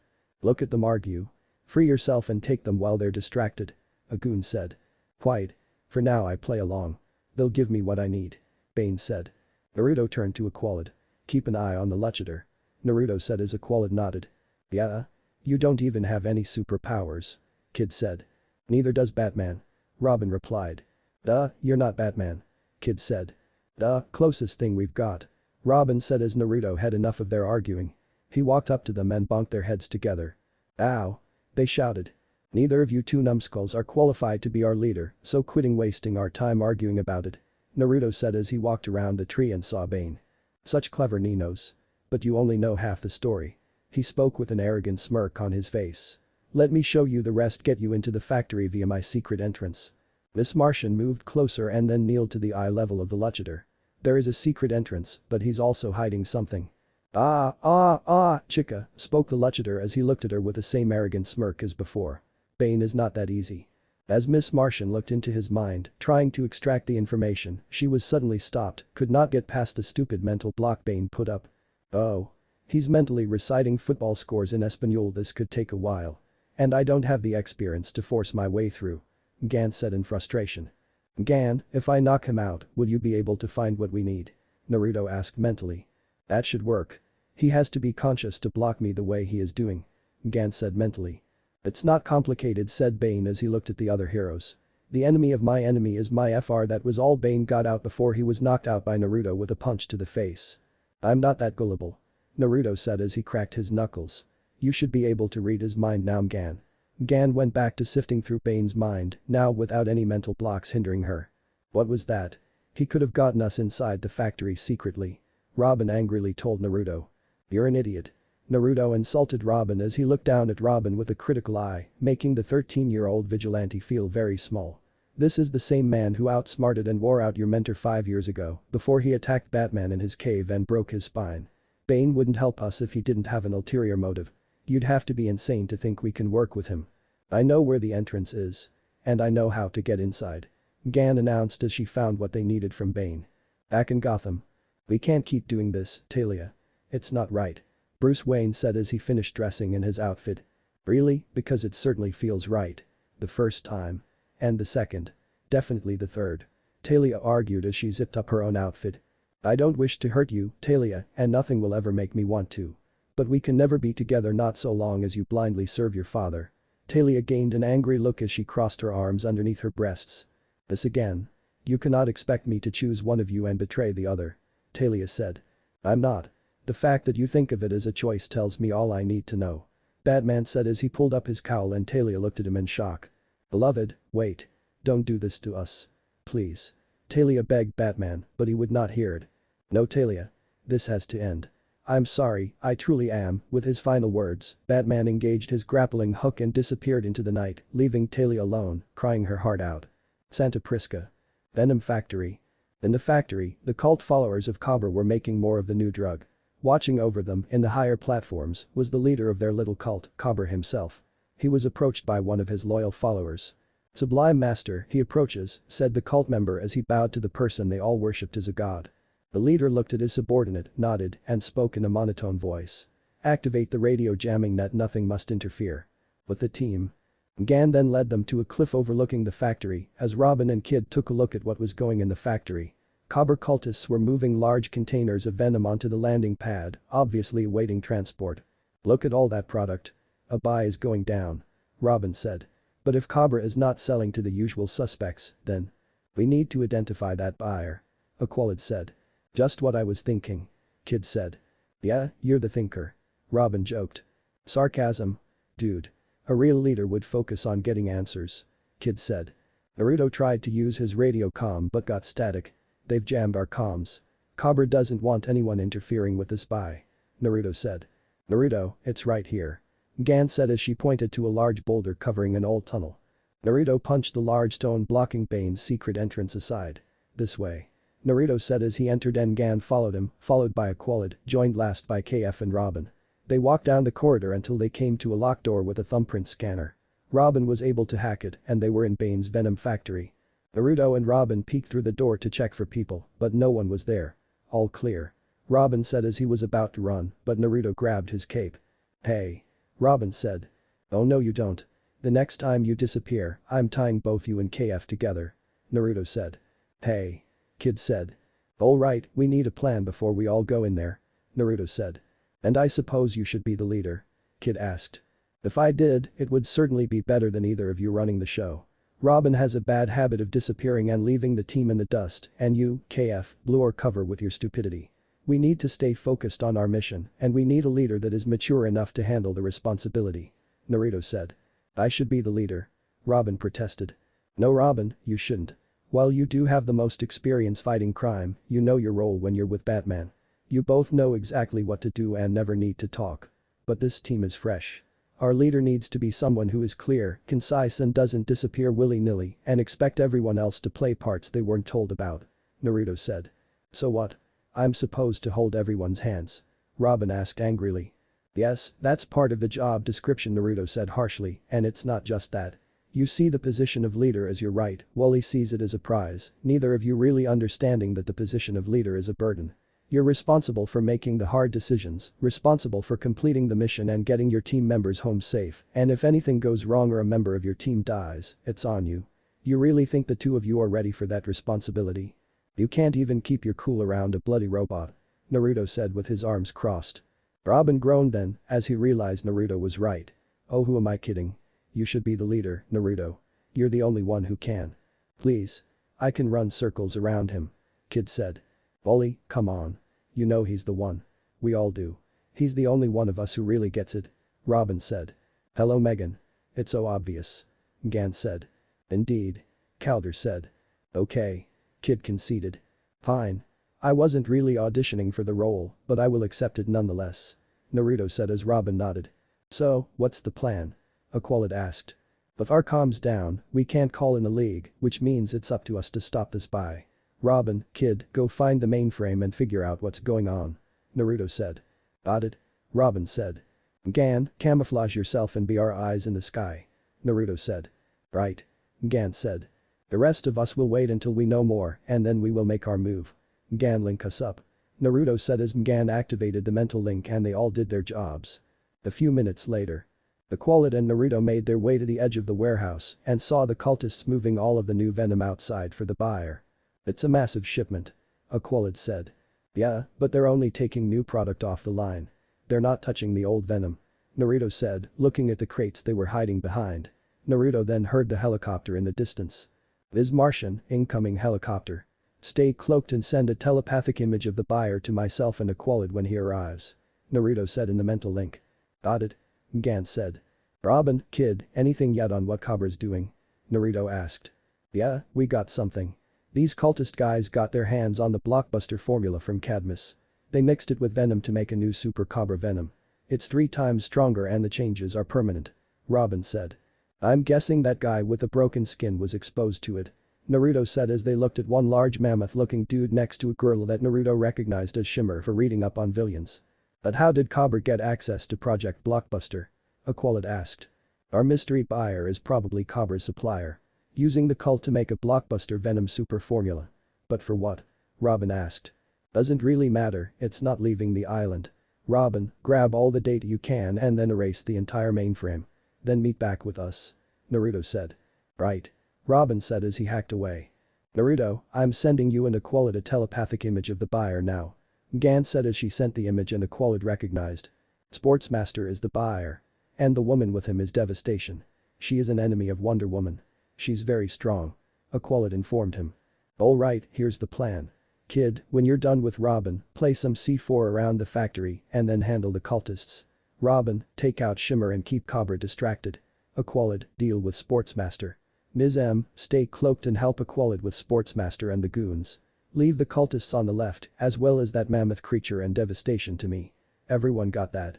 Naruto asked as they all said yes. Wait for my signal. Naruto said. Back outside, Sportsmaster was talking with Cobra about their new Cobra venom. The shipment is ready. Cobra said as Shimmer came forth and opened up a box that held 5 of the original vials of Cobra venom. The new Cobra venom? Sportsmaster asked. A complete success. Our friends will not be disappointed. Lord Cobra said. This is a game changer. Finally, we can go mano a mano with the Justice League. Sportsmaster said.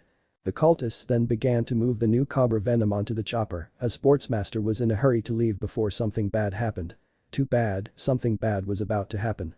Naruto used his powers and created portals underneath the cultists on the left and on the inside, sending them into cells at Belle Reve. "Kid, go." Naruto said as Kid super sped onto the landing pad and one-shot some of the Cobra cultists, knocking them out and before grabbing some C4 and then running inside of the warehouse to plant the bombs. Robin and Aqualid then began to take out some of the cultists in the warehouse while making their way to their targets. "Take the shipment." Cobra shouted as Sportsmaster made his way to the helicopter while the cultists opened fire on Kid Flash after he finished planting bombs and raced back outside to take out the other cultists. Naruto then opened a portal at the pad and sent out a telekinetic blast that sent some goons flying away. Mammoth then saw Naruto and growled. "Care to go around?" Naruto asked as Mammoth roared and charged at Naruto and punched Naruto, but it had no noticeable effect. Naruto smirked and drove his fist deep into Mammoth's gut, causing the monster to roar in pain, before socked Mammoth in the face twice and then chopped the behemoth in the neck, knocking him out. "And Hirai was worried for nothing," Naruto quipped. Naruto was then about to smash the chopper to bits, but Sportsmaster then stepped out from behind the chopper and fired an energy rifle at Naruto. It didn't hurt him, but it did annoy him. Naruto raised his hand and surrounded Sportsmaster with blue energy before he threw Sportsmaster into the fray near Aqualid. "Oh no you don't," shouted Devastation as she charged Naruto. Naruto dodged her punch and kicked her away before he gripped the chopper by the tail and jumped into the air before slamming it on top of Devastation, causing it to explode, destroying every vial of Cobra venom except the one that Sportsmaster had on his person. Sportsmaster recovered from being thrown around by Naruto just in time to get bashed in the face by Aqualid's water flail. He pulled out one of his javelins as he avoided a couple of swipes from Aqualid and the two began to trade blows. Meanwhile Miss M took out some of the goons with her telekinesis. It and Aqualid kept fighting against the cultists, taking them out as Kid punched out one and took his mask. "Cool, souvenir," Kid said as he kept running. Shimmer was the caught in Ebola and a kick from Robin knocked her out. "I know you don't like to get your hands dirty," Robin said. "True," Cobra said as the then took off his cloak. "But sometimes, even a god must stoop to conquer." Robin grinned and kicked at Cobra, but Cobra blocked the attack without moving from his position. Robin tried again, but Cobra blocked it again and this time kicked Robin back. Robin growled as Cobra asked mockingly, "What's wrong boy? You look disconcerted." Sportsmaster was really angry when he saw the helicopter explode on top of Devastation and was glad he had saved that extra vial, but now he needed to clear a path and get away to give it to the light. He hit Aqualid with a lariat before turning around and pulling out a heavy metal ball attached to a cord and handle. He spun it and brought down on Aqualid, but Aqualid rolled out of the way. He swung it again and this time it might have hit Aqualid had Miss M not used telekinesis to reflect the metal ball back at Sportsmaster, causing it to hit him in the face. His mask protected him from suffering serious damage, but he was seriously dazed. This gave Aqualid the opportunity to wrap him up with two water tentacles attached to his water bearers before sending a powerful electric shock across them, the power of the shock further amplified by the steel mask and arm guard Sportsmaster wore, causing him to shout in pain before he was knocked out. The last of the goons were finished and rounded up by Kid Flash as Aqualid and Miss M looked to Naruto and Robin. "Kid, looks like Robin needs a hand," Aqualid said. "On it," KF said as he sped towards his best friend. Devastation pulled herself from the burning wreckage and growled as their way off the island was now gone. "You're gonna pay for that, you brat." "Well, don't keep me waiting." Naruto taunted in front of her and Devastation roared and shoulder tackled him, though Naruto backrolled to his feet as he hit the ground. Devastation punched him in the face, then again hit Naruto with a double hammer blow, causing spit to fly from his mouth. She then wrapped her hands around his neck and shocked him. "You think you take me, punk? I've gone toe-to-toe with Wonder Woman." Devastation shouted at him. "He needs help," Aqualid said as he was about to go in and help Naruto, but Ngan held him back. "No, wait. He says that he wants to have his fun," Ngan said as she rubbed her head. She looked at Calder and spoke, "He's toying with her." "You think that makes you special?" Naruto mocked. Naruto gripped both of Devastation's wrists with both hands and then slowly began to pull. He slowly removes her hands from his neck, standing up again. Devastation looks at her arms in confusion, growling. "There's like 100 people in the world who can claim that," Naruto said and grins eagerly, forcing Devastation backwards as he holds both of her arms apart, standing to his full height. Devastation's expression turns from one of confusion to mild fear. Naruto then throws her arms to the side and delivers a swift and powerful punch to Devastation's jaw with his right fist. Devastation yelps in pain and stumbles back, holding her jaw while Naruto took a step forward. Devastation tries to throw a punch, but Naruto blocks her attack and then sidesteps the muscle-bound female, delivering two swift counter jabs to her face. Devastation grunts and swings again, but Naruto ducked under the strike and punched her in the back. He advances, blocking another punch from Devastation, and delivers several swift jabs and punches to Devastation's face and gut. He punches her in the face and grabs her shoulder and knees her in the face, and then picks her up. Naruto took a few steps forwards before slamming Devastation into the ground, breaking the ground. With that, Devastation is unconscious and out of the fight. Naruto then hit the switch on the bombs and blew up the factory. Abra looked at the disaster that was brought onto him by these children as he stood on Robin, while Kid Flash lay to the side, holding his broken ankle, courtesy of Cobra. "I am plagued by mosquitoes," Cobra shouted. "Good, cause this mosquito is mighty concerted over your pain," Robin shouted as he flipped back and was joined by Aqualad and Miss M. Cobra saw that he was outmatched and needed to retreat. "Another time, then," Cobra said, but then felt someone tapped his shoulder and turned to see Naruto step out of a portal. Cobra then received a hard right cross and was knocked out as Naruto then tied up Cobra. "There's no next time," Naruto said as he placed Cobra with his goons. Everyone smiled as they saw they defeated the bad guys. "We picked the right guy to lead. Automatically making you the right guy to explain this mess to Batman," Robin said as he laughed and Naruto glared at him. Mount Justice, July 23, 1014 EDT. A simple recon mission. Observe and report, Batman said to Naruto's face as he and the team were in the main hall of the cave in their civilian clothes. "Cobra had our comms jammed, and if we had tried to destroy the radio jammer, it would have exposed our position. So we decided to neutralize Bane and his Venom factory operations, the cultists, and stop that shipment. On the plus side, Cobra, his cult, Bane's men, Sportsmaster and Devastation are getting comfy at Belle Reve, and Bane won't be able to run his destroyed Venom factory from his old cell at Arkham," Naruto said, defending his team and their actions. "You'll each be given a written report detailing your mistakes. But until then, good job," Batman said, which caught them off guard.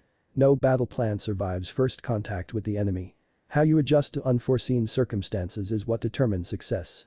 And how you choose who leads determines character," Batman said. Unknown room. In an unknown location, the Light was having a meeting. Sportsmaster, as well as Devastation, Bane and Cobra, have all been captured. -5 Lira said. "It is unfortunate that none of the Cobra venom could be recovered. We will have to use our sleeper agent to get the formula that Batman is likely reverse engineering at this very moment," Light 6 said. "First Cadmus, then Mr. Twister. Now Santa Prisca," -3 Lira said. "Once is happenstance. Twice is coincidence. But 3 times is enemy action, and enemies of the light will not stand," -1 Lira said. "Young Naruto is starting to regain his former power. We need to protect our operations. But we can't afford to waste our heavy hitters either," -4 Lira said. "Indeed. There are options being developed to lessen the threat he possesses. But he will be brought back into the light or be taken off the board completely," -1 Lira said. Chapter end. Chapter 4, A New Visitor. New York, July 27. Naruto stood on the top of maximum security prison as he watched a giant red-haired woman crash through a building. Stryker Island was no Belle Reve, but it was a close second. His eyes watched as Wonder Woman flew to levitate in front of the downed woman. Wonder Woman has her Justice League war appearance. "Come on, Giganta," Wonder Woman admonished and the gigantic woman glared up at her. "How long are you going to be Grodd's errand girl?" "As long as he needs me," the giant red-haired woman returned to the Amazon. "Every time we fight, I always win. What makes you think this time will be any different?" Wonder Woman questioned Giganta as the woman smirked up at her. "Because this time I brought some help." With those words, Naruto's eyes narrowed as a chalky white figure dressed in an outfit similar to Superman sailed through the air. "Bizarro's here to save the day." The figure sang in a less than perfect voice before his fists crashed into the Amazon. Wonder Woman flew backwards into the earth, causing a large dust cloud to rise. As she rose to her feet, her eyes took in Bizarro and Giganta grinning before her. Their attention was taken from Wonder Woman as some of the security guards fired their weapons at the two villains. It did not affect them, but it did annoy them. Giganta smashed the tower the guards were on, causing it to break, and it would have killed the guards as they would have been crushed by the debris and Naruto not secretly opened portals to get them to safety.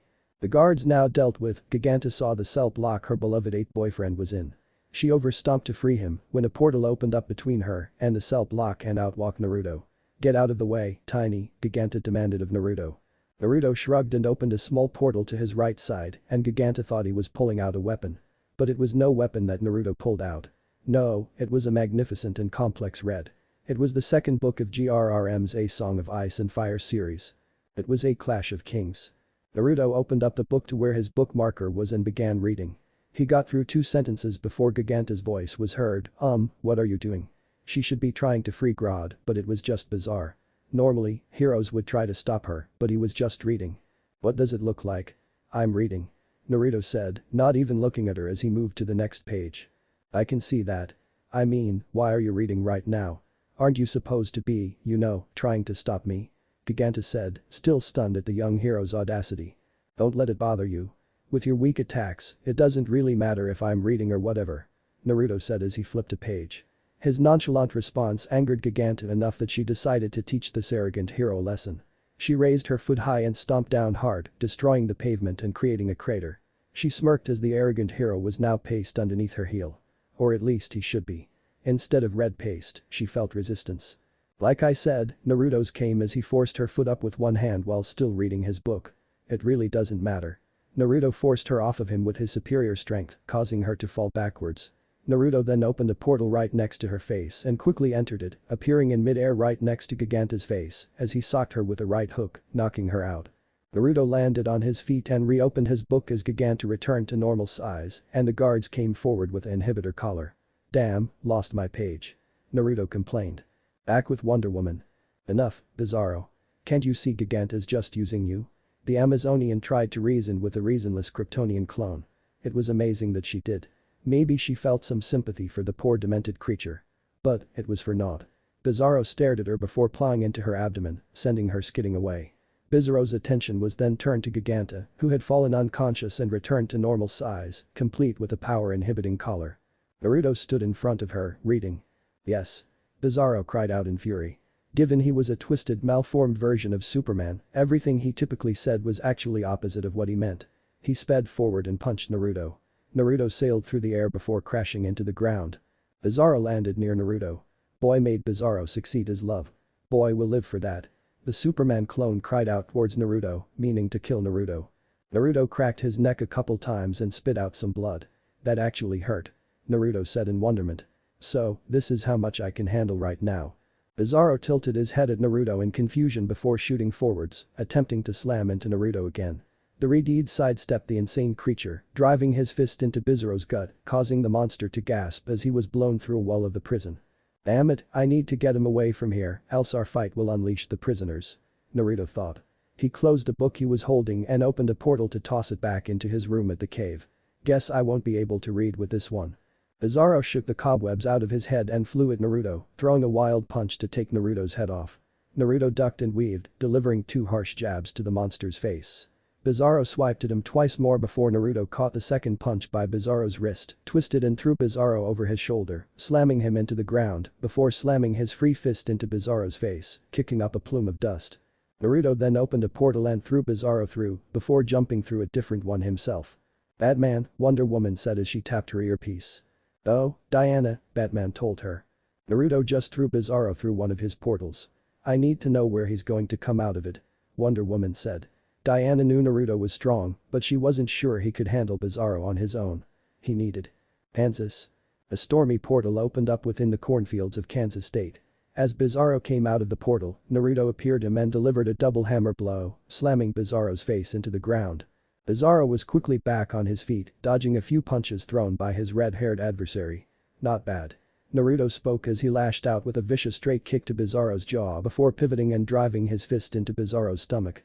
But not good enough.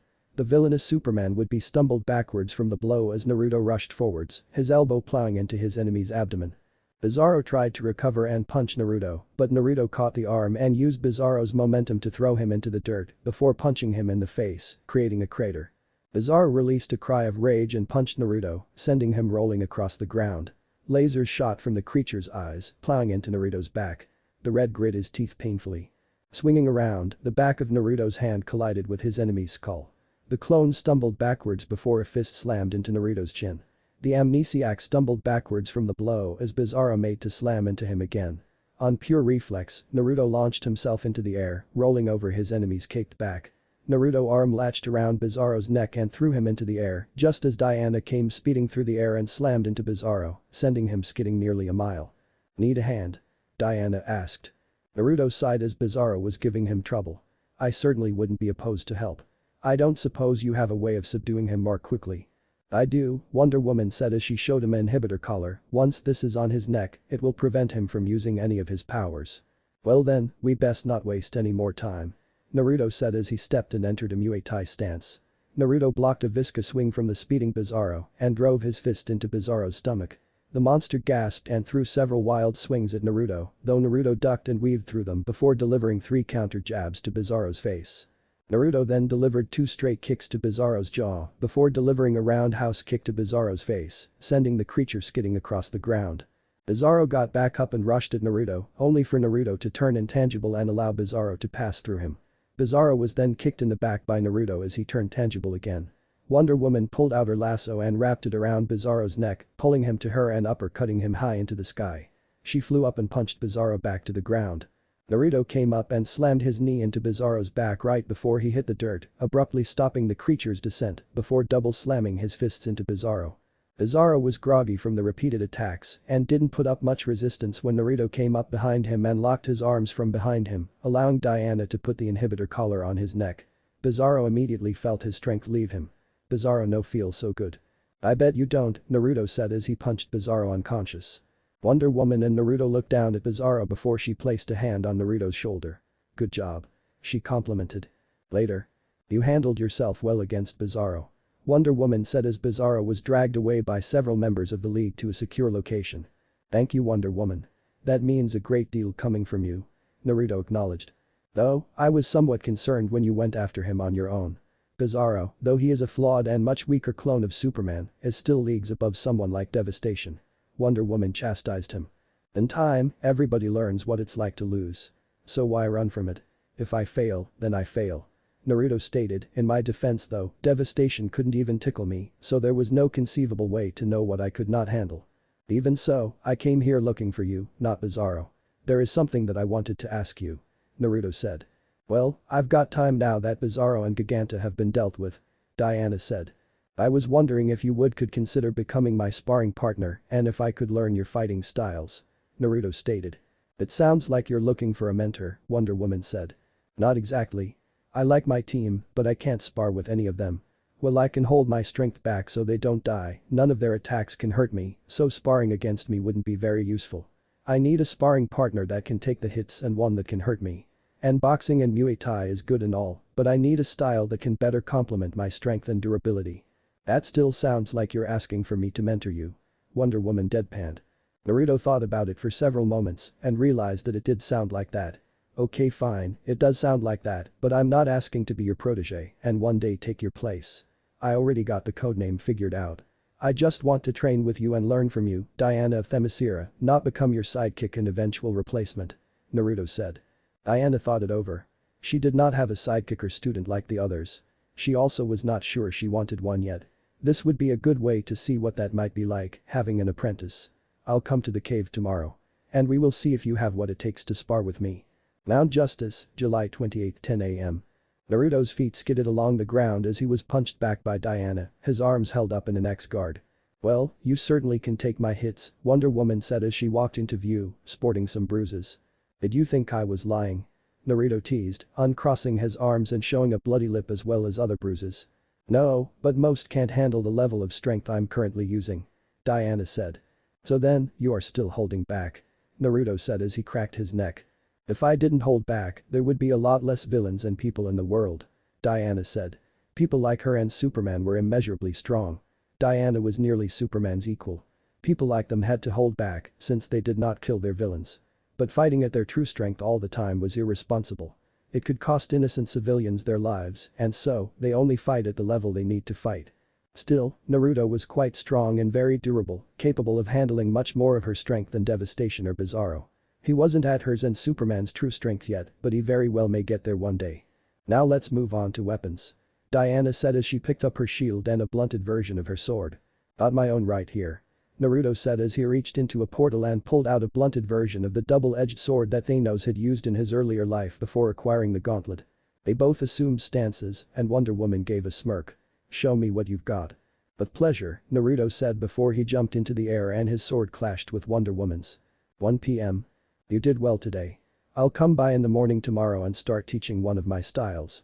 Wonder Woman said to Naruto as she walked to the Zeta tube, sporting more bruises than she had a few hours ago. Awesome, Naruto tiredly said with a thumbs up from his spot on the floor. Wonder Woman chuckled a little as she was beginning to enjoy this and would enjoy training this kid. As she stepped through the Zeta tube, Naruto lay there on the floor of the training room tiredly, sporting many more bruises that were already healing thanks to his healing factor and would be good in a few minutes. Gan had been watching this training session, which was more akin to a fight to the death between two demigods, minus the lethal part. She had been concerned for her not-so-secret crush and couldn't intervene earlier, but now that the fight was done, she flew over to help him. Naruto. Are you okay? I'm okay, Gan. I'm fine. Seriously, look, Naruto said. Though touched by her worry over his injuries, it was not necessary. He pointed to his bruises and showed they were more or less already healed up. Gan saw that the bruises were already healing and shrinking and revealing healthy skin.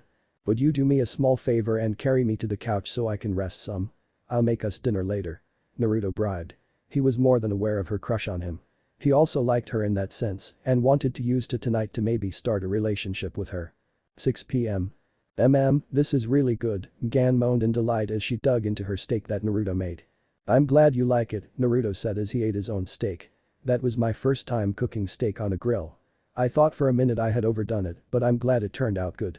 I was a little unsure about eating it when it was a bit bloody, but I'm glad you didn't cook more than that. Gan complimented. If I had cooked it until the steak was well done, it would have been like trying to eat the leather on my boots. I like leather, but not that much, Naruto joked, and Gan giggled. Hey, can I ask you something? Gan asked. Sure, what is it? Naruto asked. Why did you want to train under Wonder Woman? Gan asked. Well, you know how I learned how to control my strength so I don't accidentally break someone's spine when I hug them, right? Gan nodded and he continued. Well, I can't turn off my durability and reflexes. No human without super strength equivalent to or near Bizarro's could possibly injure me. Plus Wonder Woman is said to be the best melee fighter in the whole world. That's a quote from Batman, by the way. Plus, I was getting a little arrogant. I was starting to think that I was invincible, that I could defeat anyone who came after me, even Superman and Wonder Woman. I needed that eye-opener. To see that I am not the strongest. Not yet, anyway. It was humbling. The last thing that I want on my conscience is getting any of the team killed, you especially, because I became complacent and arrogant. Gan, seeing how the thought of losing any of the team affected him so, reached her hand out and placed it on top of his. Naruto saw this and took her hand in his, and they stared deep into each other's eyes. They might have done more had an alarm not gone off. Alert. Unidentified object approaching the cave. 8 at 2 minutes.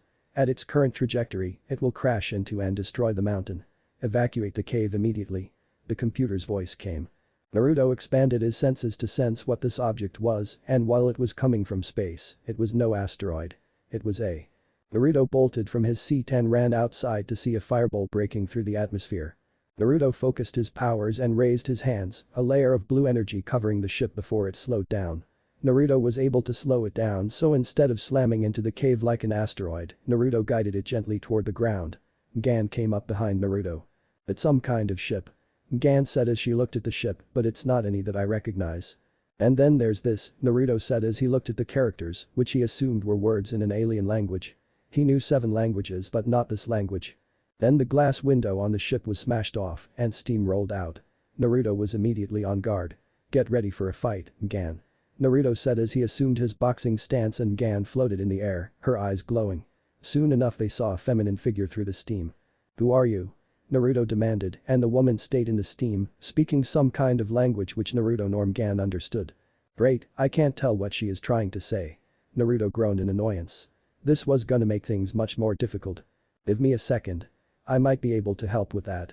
Gan said telepathically as she then mentally established a link between Naruto, herself and the woman. Okay, try it again. Can you understand me now? Naruto asked and the woman in the steam nodded. Yes, how did you that? The girl asked. That's my doing. I'm acting as a physic translator. You're still speaking your language and we speak ours, but we all understand each other now. Gan said. Can you maybe step into the light? I wouldn't mind seeing who I'm talking to. Naruto said. I would, but the woman sounded unsure about something. Naruto's eyes narrowed before they widened as his enhanced senses allowed him to see why. You're naked, aren't you? Naruto asked as she nodded through the steam, though it was starting to clear. Naruto took off his jacket and held it out for her. Here. Wear this and cover yourself up. The woman slowly took the jacket and put it on before stepping into the light. She had fair skin, long blonde hair, blue eyes, and a beautiful figure, even though she had covered herself with Naruto's jacket. So, now that we are past the language barrier, some introductions. I'm Naruto, this is Mgan. Naruto gestured to Mgan, who waved nervously, as they still didn't know what this alien girl wanted. I'm Kara's Orel. The now named Kara said before looking around frantically. This is Earth, right? Yeah. Which begs the question, why did you come to this planet? Mgan asked. I'm looking for my cousin, Kal-El. We're from Krypton and she could not get any more words out as she appeared to be exhausted and she fell forward, unconscious. Naruto was by her side before she hit the dirt, holding her steady. Easy, Kara. I've got you. Mgan, head back to the cave. Call Superman and Batman and get them here immediately. This is an emergency. Naruto said as he stood and was carrying Kara bridal style. Naruto telekinetically levitated Kara's ship and it floated in the air, trailing behind him as he walked back to the cave. He would not normally bring foreign tech into the base, but he couldn't leave it outside either for some tourist to find. Mount Justice. Naruto had Kara on a bed in the med bay, covered by a white sheet. Genso was in the room as well.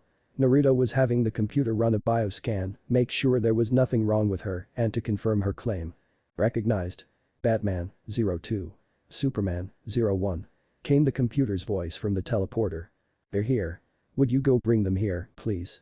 Naruto asked Mgan. Sure, I'll bring them here. Mgan said as she flew through the cave. While he waited for Mgan to bring Superman and Batman, Naruto continued performing bioscans on her. They concluded that she was at least not human. She might very well be Kryptonian like she claimed. Kara woke up at that moment. Frightened as she was in a new environment that she didn't recognize. What are you doing to me? She demanded, though Naruto could not understand what she was saying, as Mgan must have forgotten to keep the psychic translation going. Her eyes glowed red and without realizing it, unleashed her heat vision at Naruto. Naruto put his arms up and blocked the red lasers as they scattered on impact. Kara cried out as she didn't mean to do that and covered her eyes, unwittingly floating into the air. It was then that Superman gently grabbed her ankle and the two began talking in Kryptonian. While that was happening, Mgan came up to Naruto. Did she hurt you? Mgan asked. It's not as bad as it looks. Naruto said the little bit of damage caused by Kara's eye beams healed up. This Kara's Orel, from Krypton. She's my cousin. Clark said as he and Kara landed back on the ground. Your cousin torched $50,000 worth of custom hardware. Batman pointed out as he gestured to the burning equipment. When Naruto had blocked the heat vision, the beams and splintered into other beams that went in every direction burning some of the medbay's equipment. Send me the bill. Superman said. On a reporter's salary. Right, Batman said sarcastically. Not to break up the family reunion, but if Kara needs a place to stay, Mount Justice has 10 other free rooms that aren't being used. Naruto offered. Thanks, but I was hoping she might stay at the fortress until she got a hang of her powers. Superman said. You mean that fortress you have in the Arctic? Naruto asked and Clark was surprised he knew. Diana told me while we were sparring today. Look, point is, Kara needs to interact with people and learn Earth's culture if she's going to stay here. Plus, she needs to learn how to control her powers, like you said. Mgan and I can help accomplish both. You have a busy schedule and can't see her all the time. At least this way, when you're not busy, you can come by and she won't suffer from your absence. Superman turned to ask Kara and they spoke in their native Kryptonian language. I wish I knew what they were saying. Naruto thought. Then got an idea. Genso, please download the Kryptonian language into my brain, please. He communicated with Genso. Of course, Naruto-san. This will take a moment. Genso said telepathically as he linked to Kara's mind and downloaded the Kryptonian language to Naruto. All done. Genso said telepathically and Naruto could now understand what they were saying. Kara stepped forward a bit and said to Naruto, I'm sorry about earlier.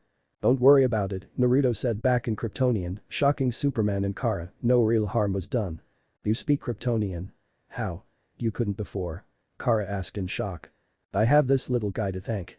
Naruto said as he stroked Genso's chin, who purred at the action. I had Genso here download the Kryptonian language to my mind while you two were talking.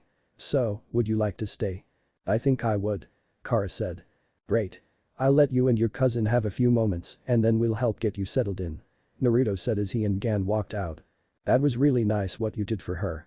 Mgan said as they spoke telepathically. I like to think I have a generous heart. Besides, leaving her alone in an ice fortress is pointless when we can have her here, learning Earth culture and training her powers, interacting with people. Naruto said back. Yeah, it'll be just like having a sister. I mean, I have a lot on Mars, but it's not quite the same. Mgan said. Because she'd actually be able to relate to what you're going through, adapting to Earth culture and all that. Naruto guessed and Gan nodded. You know, Gan said as she became a little nervous and acted cute earlier, before all the excitement, we were having a moment. Well, let's pick up where we left off. Naruto said as he pulled her close to him, the two of them wrapping their arms around each other and kissing each other passionately. Chapter end. Chapter 5. Getting Schooled. Mount Justice, July 29, 1637 EDT. After getting Kara settled in at the cave, getting her some food, spare clothes and some rest, Naruto decided to introduce her to the rest of the team. Naruto, Gan, and Kara, who was wearing some jeans and a t-shirt, walked into the main room of the cave where Robin, Wally, and Calder were waiting for them. Hey, guys. Naruto said. Naruto, what's up? Why did we need to come here? Wally asked as he then saw Kara. And who are you? Hey, I'm Wally. Nice to meet you. My name is Kara. Kara said. Where have you been all my life? Wally asked. Argo City. Kara said as Wally was confused. Everyone meet the cave's newest tenant. Kara is from Crichton and is Superman's cousin. Naruto said as Kara bowed. So what brought you here? Wally asked. My ship crashed outside the cave. Naruto is letting me stay here. Kara said. Will she be joining us at some point on mission? Calder asked, generally curious since she was Superman's cousin. Kara still needs master her powers first. After that, Naruto said as he smiled at Kara, that will be her choice. From there, Kara began talking with the others and started to get accumulated to Earth's culture. August 3, Metropolis, 1306 EDT. Naruto, wearing his hero outfit, stood on top of the daily planet with his eyes closed. He was balanced perfectly on the tip with one foot on it. He was focusing intently on using his spatial manipulation powers to sense everything around him. He might have enhanced senses, but not to the point where he could hear something from miles away or see objects at a microscopic level. That's why he had trained his spatial manipulation ability, so that he could sense everything going on around him. His attention was suddenly drawn to the feeling of snapping bridge cables, cars screeching and people screaming. Naruto's eyes snapped open. That's my cue. He said to himself before opening a portal to the bridge. Superman made it to the bridge just in time to prevent a portion of it from collapsing and was using his heat vision to weld metal bars together. As Superman welded the bridge together, Naruto stepped out of his portal and started lifting vehicles to safety. Just as he finished with a vehicle with a young couple in it, a school bus suddenly started to fall further off the bridge. The children were screaming in fear when Naruto grabbed the back of the bus and started to pull the bus back. The bus was pretty close to falling off when Naruto grabbed on, so he skidded forward a little, but managed to get it under control and pulled the bus to safety. That was close. He commented until he noticed another vehicle about to go over. Naruto saw one other vehicle about to fall over and was going to use his telekinesis to catch it. Fortunately, Superman had finished his welding and caught the car before it hit Naruto could and safely brought it back onto the bridge. Superman smiled at Naruto. Thanks for the help, Infinity. Well I have you, how's Kara doing? I haven't been able to come by in a few days. Naruto shrugged. She's doing fine, if you don't count blasting lasers out of her eyes every time she gets startled. She's still doing that, huh? Superman said, dejected as he was hoping she was ready to come visit him and maybe live with him and Lois in the city. Naruto placed a hand on Superman's shoulder. She still needs more time to get used to Earth and her powers. It wouldn't be good if she accidentally burned down a building because some kids startled her. We are past the language barrier after day 1, thanks to Genso, so now it's just a matter of how quickly she can get control over her powers. Come by later if you have time. She'd like to see you again. The Kryptonian hero was going to respond when his comm link started beeping and pressed it. This is Superman. Whoa, Arrow, slow down. What's attacking? Naruto raised an eyebrow as Superman listened. No, I'm definitely available. What are your coordinates? Alright, I'm on my way. Superman turned to Naruto. Sorry, Infinity, but I'm going to have to cut this conversation short. Duty calls. Let Kara know I'll be by later. He explained. Mount Justice, August 3, 1306 EDT. The rest of the team were in the cave hanging out and talking while Kid and Robin were playing holographic air hockey. Recognized. Infinity, B01 the computer said as the Zeta tube activated and Naruto walked in. Hi Naruto. How was Metropolis? Gan asked. It was alright. Saw some sights, saved a bunch of people from falling off a bridge. The usual, Naruto said to his girlfriend with a smile. Oh, by the way Kara, Naruto said as she turned towards him as she was hanging out with the others. Soup said he misses you and would drop by later to spend some time. I'm glad he's trying to come by. I just wish he would visit more.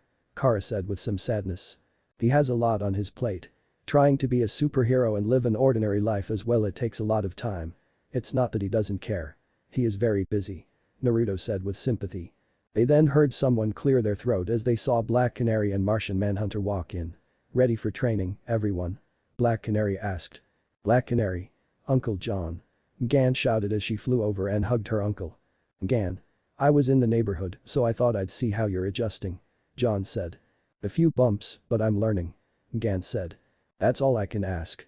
John said as Kara was about to leave before Canary spoke. Stick around. Class is in session. Canary said to Kara as she activated the holographic battlefield and walked to the center. Kara didn't feel like she belonged in this and looked to Naruto. You could learn something from this. The universe is dangerous, even for people like us. Naruto spoke to her in Kryptonian. It seemed to do the trick and she decided to stick around. I consider it an honor to be your teacher. I'll throw a lot at you, everything I've learned from my own mentors and my own bruises. Canary said as she removed her jacket, causing her arm wound to sting. What happened?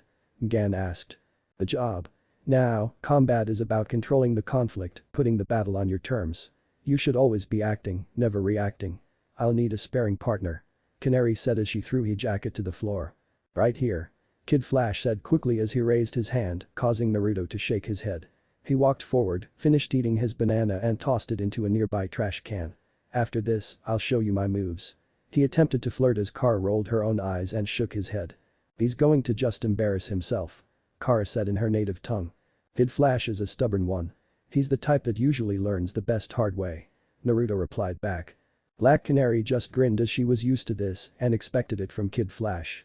She threw a fast right jab which Wally blocked with his forearm, but Canary quickly fell into a leg sweep and took Wally's legs out from under him, causing him to fall flat on his back. The scanner on the floor beeped as it recorded Kid Flash's failure. Oh, it hurt so good. Kid Flash groaned. Ooh. Ooh. He hit on teacher and got served. Robin replied with a grin. Dude. Kid Flash said, already embarrassed before Robin's comment. Canary did not look amused by Robin's comment. He let you put the fight on your terms. Naruto said with his arms crossed, which got a nod from Black Canary. That's correct. She said with a grin. She then motioned for Naruto to step forward, deciding to test him next. But let's see if you know how to do this properly. Naruto stepped into the arena as Kid Flash rejoined the others on the sidelines. The teacher and students stood in front of each other, staring each other down. Canary could tell by the way he was standing that he was calculating what she was capable of while at the same time not leaving any opening that she could exploit. I apologize in advance, Naruto said as he got into a fighting stance. Why are you apologizing? Canary asked. I can't exactly turn off my durability like I can with my strength, so if you break your fist on my face, I'm sorry in advance. Naruto pointed. That won't be an issue. Canary assured him as she had trained with other members of the league, especially the superpowered ones, and taught many of the superpowered ones more than a couple things. Well, in that case, Naruto said as he quickly moved to attack, throwing a jab that she easily blocked. He telegraphed that on purpose and she went to throw him over her shoulder. He was not like Wally though and recovered in midair, slipping out of her grasp with his intangibility and then landing on his feet. Capitalizing on that, he threw his hand forward in an open palm, coating Canary in his blue energy and pushing her out of bounds of the arena, which the computer registered as Naruto's win. I didn't say you could use your powers. Black Canary reprimanded him, annoyed that he did that. You also didn't say we couldn't, Naruto pointed out. I merely took advantage of a convenient loophole in your words. I put the battle on my terms and used every advantage I had to gain the upper hand. In a war or battle, there are no rules. There is only victory or, in your case, defeat. He turned to address his team for a moment. When we are out there on mission, do not be afraid to use everything you have. Our enemies will not show you any mercy, so you must be ready to use any means necessary to subdue them. This is still training. And from now on, you will not use your powers unless I say so. Is that understood? She said sternly. Of course, no powers unless you say so from now on. Naruto said, and that seemed to placate her. She seemed to realize that he was not trying to show her up, merely drive home the lesson. Canary re-entered the arena and the two got into fighting stances with Naruto making the first move after he realized she wouldn't by throwing a right punch at Canary. Canary caught his arm in both hands and began to flip him over her head. Naruto, however, countered by grabbing Canary's right wrist and, as he landed on his feet, flipped Canary over his shoulder and onto the floor. Canary didn't miss a beat, however, as she quickly hooked her legs around Naruto's neck before she hit the ground and used them to flip Naruto onto the ground while also using that momentum to roll on top of him, pinning him down. Not bad. Canary complimented. Naruto grinned. Not bad yourself. Now if you don't mind. He said, referring to the position they were currently in. Hinari got off of Naruto and helped him to his feet. She then turned to the rest of the group. The first thing you need to know when facing an opponent is that you must always remain calm and calculative. Analyze their attack pattern, find a weakness and use it, and as Naruto showed in our first match, to use whatever is at your disposal to your advantage, especially when facing someone who is faster or stronger than you are. No matter how strong an opponent might be, they always have a weakness. She told them. Just then an alarm was heard throughout the cave, and Batman appeared on a holographic screen. Batman to the cave. The Dark Knight said, getting everyone's attention. 5 hours ago, a new menace attacked Green Arrow and Black Canary. A smaller image appeared into top left corner of the screen. The image appeared to be that of a male humanoid with short orange hair, slightly tanned skin, pointy ears and red eyes with black sclera. The attacker was capable of studying then duplicating the powers and abilities of its opponents. The screen widened to show the being had what looked like green pants on. Superman flew into view only to be grabbed by the being and swung around, knocking Red Tornado and Flash away before tossing Superman's side and using heat vision to take out batarangs thrown by Batman. Arrow called in reinforcements, which nearly proved disastrous as our foe gained more and more power with each new combatant. Batman explained. Whoa, one guy with the powers of the entire league, Kid Flash, said wide-eyed as he watched the screen. In the end, it took 8 Leaguers 4 hours to defeat and dismantle the android. Batman announced. An android? Robin asked in surprise. Who made it? T.O. Morrow. The good guess, Robin, but Red Tornado doesn't think so. Batman replied calmly. The technology bears the signature of Professor Ivo. John informed the group with a sense of dread. Ivo? Aqualid asked in surprise. But Ivo is dead. Black Canary sighed. So we all thought or hoped. Guessing that he faked his death so that he could work on this creation of his in peace, without having to worry about the Justice League dropping in on him before it was ready. Naruto wagered. That appears to be the case. Batman said in agreement. To make sure that this threat is permanently neutralized, we're sending 2 trucks carrying the android's parts to 2 separate STAR Labs facilities in Boston and New York for immediate evaluation. The screen showed a map of the 2 locations. Every precaution is being taken. We'll have 4 additional decoy trucks to create confusion in case Ivo or anyone else tries to recover the remains. You will split into 2 undercover teams and guard the 2 real trucks. Yes. Kid Flash exclaimed. Road trip. Aqualid pulled out a handheld device. Coordinates received. He said. Then let's suit up and head out. Naruto told the team, who nodded in agreement. Hinari stopped Naruto before he left. Be careful. If that thing gets reactivated it could try to copy your powers. She warned. Naruto nodded seriously and left to get ready. That evening, in Litchfield County.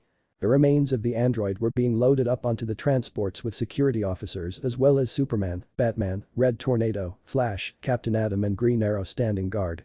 Superman heard something in the nearby bush 10x rayed them to see the team had arrived and were all wearing biker outfits and riding motorcycles. STAR Boston is go. One of the drivers reported. STAR Manhattan is go. A second driver reported. Green Arrow nodded to Batman, who then signaled the trucks to move out. The 6 trucks all moved out at the same time, with 3 starting to head for Boston and the other 3 heading for New York. The team broke up into 2 smaller teams and followed their trucks. Team 1 was Infinity and Robin, while Team 2 was Aqualid, Kid Flash and Miss Martian. With the trucks on their way, the Justice League headed for home. But Team 1. As the team was riding, they watched as the 2 decoy truck took an exit heading away from their destination. Hey, if dislike is the opposite of like, is disaster the opposite of aster? Robin asked his companion. See, instead of things going wrong, they go right.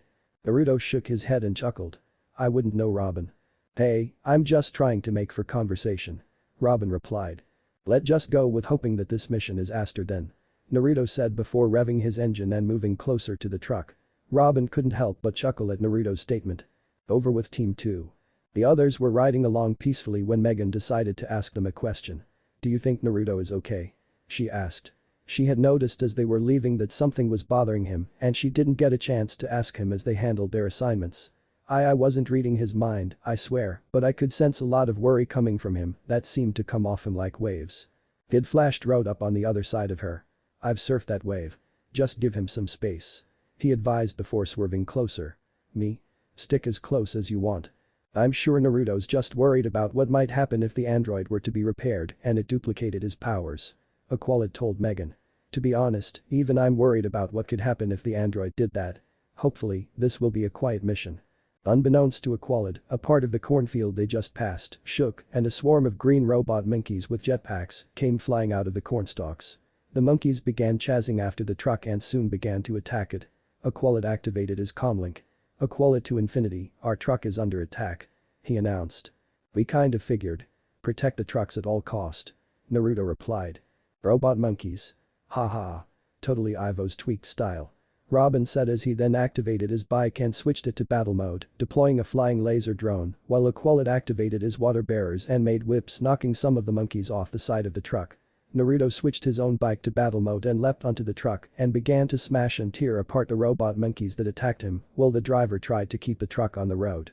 Robin hooked onto the back of the truck and knocked the monkeys off and stopping them from cutting a hole in the back of the truck. The laser drones blasted a couple of the monkeys one by one, but soon more monkeys flew out of the cornfields and destroyed the drones. Back with Kid, Gan and Aqualid, their truck was under attack as well.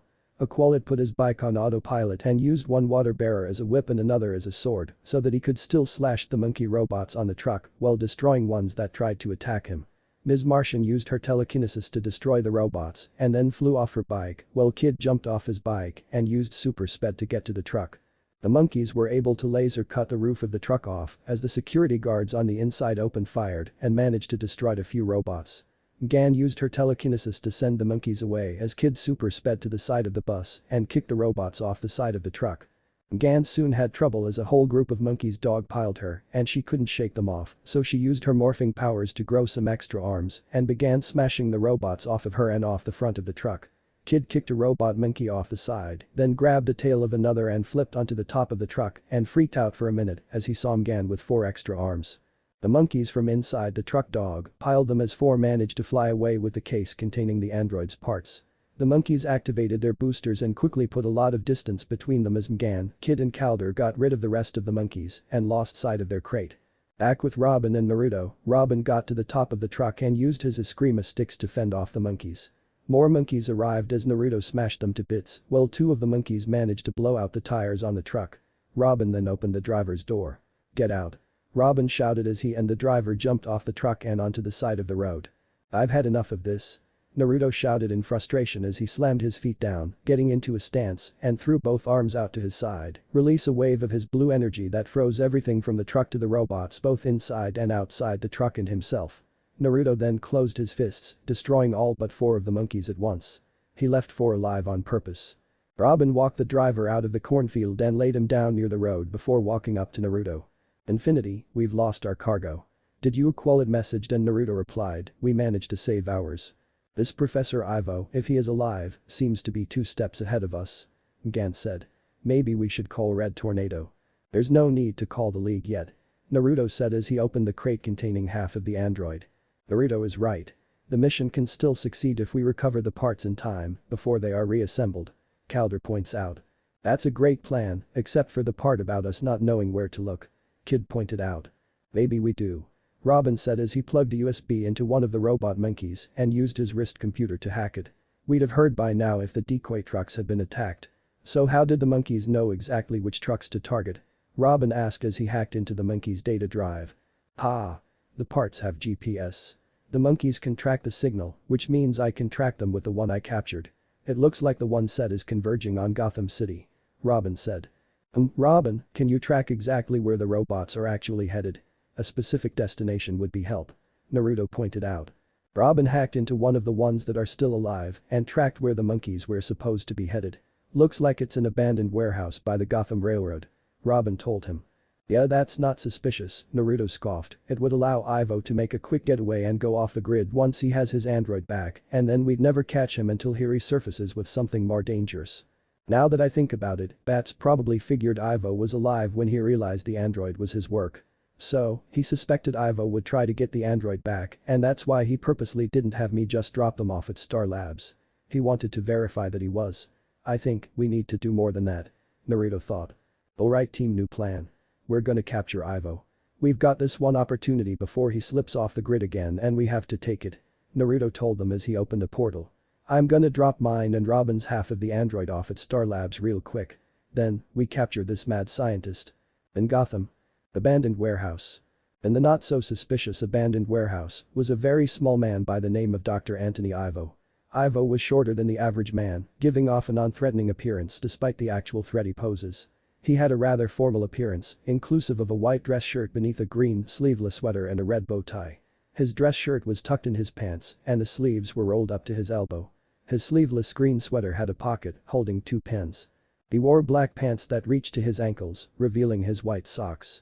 He had visible wrinkles on his forehead, beneath his eyes, and marionette lines. He had high cheekbones.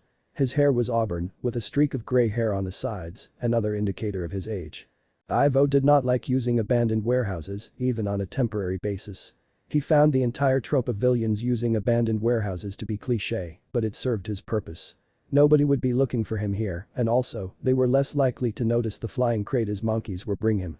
And once he had his crates, he would quietly get on the cargo train that was scheduled to pass by later tonight and make off with his android, allowing him to disappear off the grid so he could make a better Amazo, one that wouldn't be dismantled by those troublesome heroes this time. Unfortunately for him, his hopes were dashed as a blue portal opened up behind him, drawing his attention as the team entered his domain. What? How? You weren't supposed to be able to find me. Ivo shouted as the few monkeys he had with him went into battle mode and attacked the team of superheroes only for Naruto to close his fist and a blue energy to envelop the robot monkeys and crush them to dust. Robin was able to backtrace the coordinates that your little monkey robots were programmed with. It stood to reason that you would be here. And now, the only place you're going is a cell in Belle Reve. Naruto said as he knocked out the doctor. Mount Justice August 4, 106 EDT. The team returned to the cave after they recovered the other half of Amazo as Batman and members of the League were there to hear their report on the android. The Amazo android is in pieces again, safely being analyzed at the 2 separate STAR labs. And on top of that, Ivo is not enjoying a nice day at Belle Reve. Naruto said. Well done. I'll expect mission reports from each of you in the morning. For now, take the rest of the night off. Batman said to the team. Ahem. Black Canary heard as she saw Kara walk up to her. I was wondering if you'd be willing to teach me. Kara said. Of course, that's why I'm here. Black Canary said. Chapter 6. August 5. Coast City. Green Lantern, Hal Jordan, was patrolling his hometown and was on the lookout for a very serious threat. A few days ago, Hal had received word from the Guardians of the Universe that Sinestro, Hal's former teacher in the Green Lantern Corps, who had betrayed the Corps and tried to kill the Guardians of the Universe, had escaped from prison and was last detected heading towards Earth. Hal was sure that he and John Stewart, a fellow Green Lantern and member of the Justice League, could handle Sinestro, but then John was called away by the Guardians to help with another situation. Since John was gone, Green Arrow, a very good friend of Hal's, had volunteered to help him out and was also patrolling the city. Suddenly, a yellow beam of light brought Hal out of his thoughts. Hal quickly created a green energy shield with the power of his ring. I see your reflexes are as quick as ever. A voice said as Hal lowered his shield. Hal narrowed his eyes at his former teacher as Sinestro floated up in front of him. Sinestro was a red-skinned alien with black eyes, a slightly upwardly elongated forehead and pointy ears. He also had a thin black mustache on his upper lip. He was wearing a uniform that was similar to what the Green Lanterns would wear, except it was yellow and black and had the symbol for fear in the center of the chest. I see you haven't changed since the last time we saw each other, Sinestro. Hal said, hoping to give Green Arrow time to get there as Sinestro was a very tough opponent to beat since Green Lantern rings didn't work very well against things with the color yellow. I hope you're not expecting help to arrive as I know that John Stewart is off planet and no Earthling hero would be foolish enough to attempt anything against my power. Sinestro said arrogantly. Just as Sinestro finished talking, a pair of arrows came flying up behind him and exploded when they hit his back. The smoke from the explosions cleared, but Sinestro was completely unharmed and surrounded by a yellow energy bubble. Sinestro glanced over his shoulder and saw a Green Arrow standing on the rooftop with a young female. Both of them were drawing another arrow. The girl had dark gray, almost black eyes, long blonde hair that was tied back and slightly tanned skin. She was wearing a green mask, green top with a light green arrow on the front and green pants that were covered with black leg pads. She also had on black shoes, a black belt and was wearing dark green fingerless gloves. She carried a green quiver on her back with her arrows. I guess I should have known that would not work. Green Arrow told his companion. Stay on your toes, Artemis. I always do. Artemis replied with a smirk as she aimed at Sinestro. Sinestro shook his head. Do you really think that those puny toys can help you? He asked Hal, only to be struck in the chest by a powerful beam of green energy from Hal's ring. They don't need to defeat you, only distract you. Hal countered as he and Sinestro engaged in aerial combat, using their rings to create all sorts of weapons and hard light constructs. Sinestro was going with increasingly destructive weapons, while Hal was sticking with less destructive weapons, mindful of the fact that they were in the middle of a city full of civilians. Green Arrow and Artemis would fire their arrows at Sinestro whenever they could, but they were forced to stick with mostly making sure the civilians didn't get hurt as Green Lantern attempted to lure his opponent away from the city. Unfortunately, Sinestro knew exactly what Green Lantern was thinking and trying to do. He was playing along while at the same time making sure that Hal would head for the place that Sinestro knew held Hal's one weakness. Meanwhile, Ferris Aircraft's airfield. Carol Ferris, Hal Jordan's longtime love interest and the owner of Ferris Aircraft, sat in her office going over the paperwork.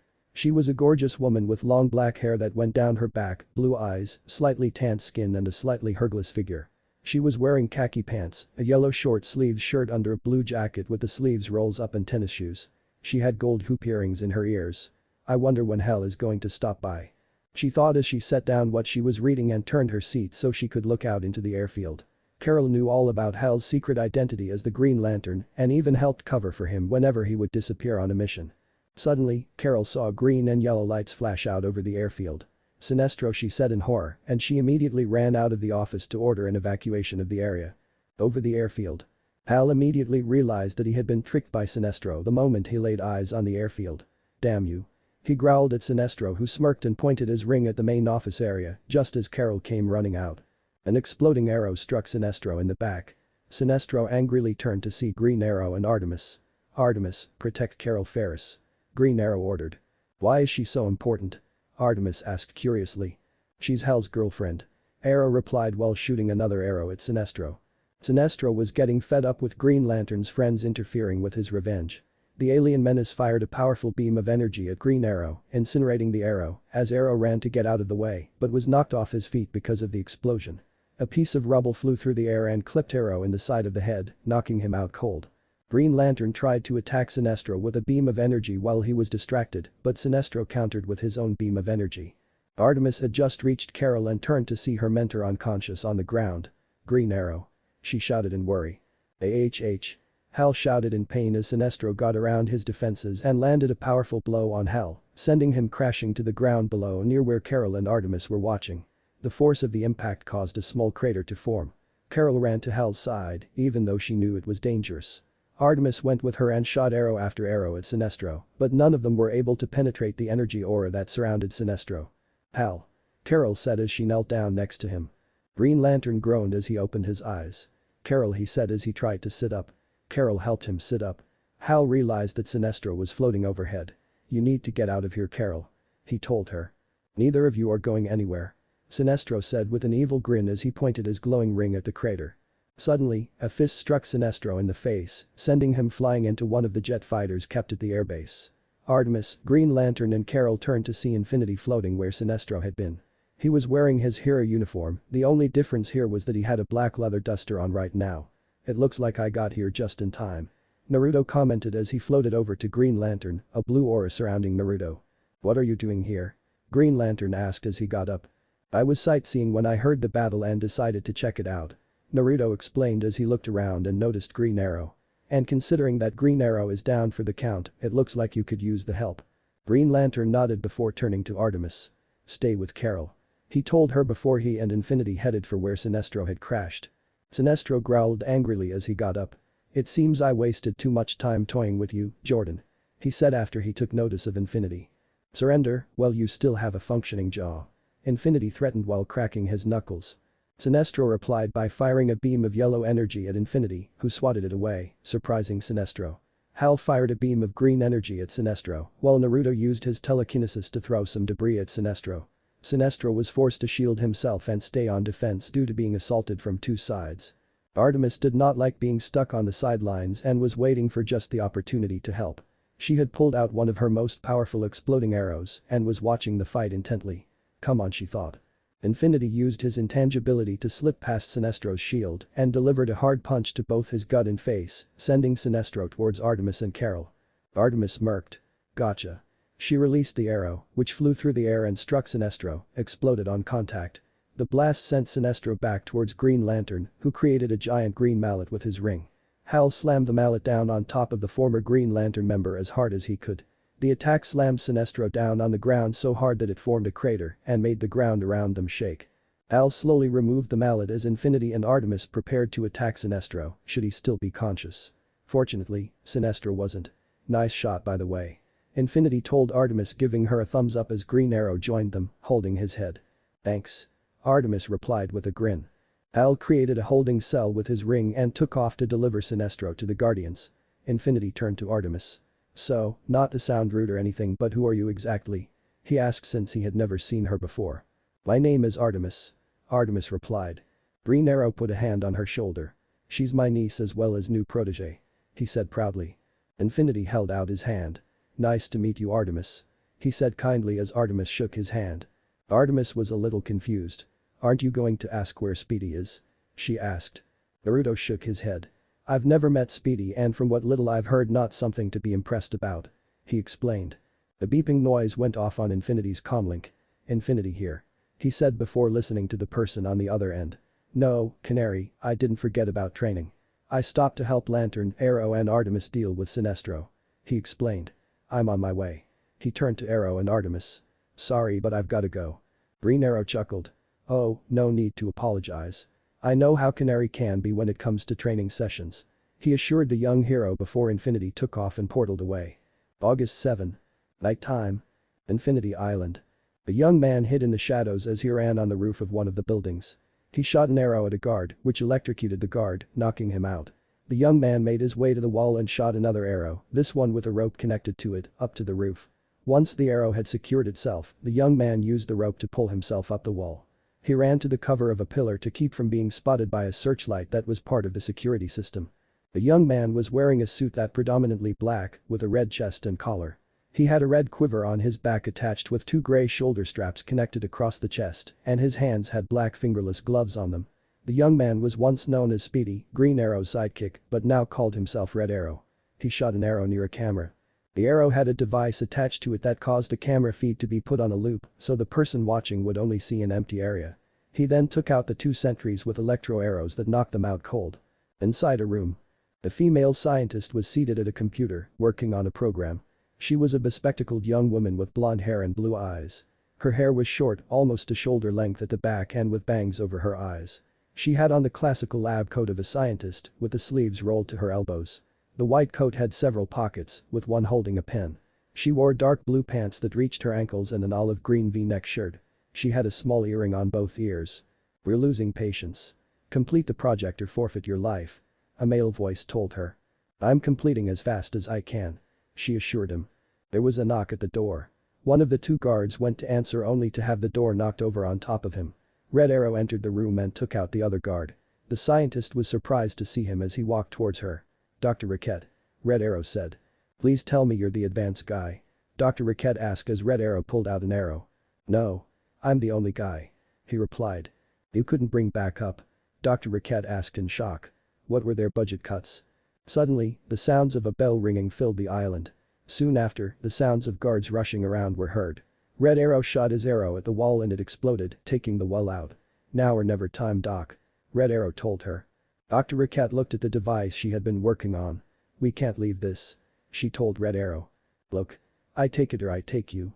He informed her. Right, take me. She replied, pulled off her glasses. Red Arrow shot another arrow with a rope down to a tree near the beach. He attached a zip line to the rope and hooked it to his belt.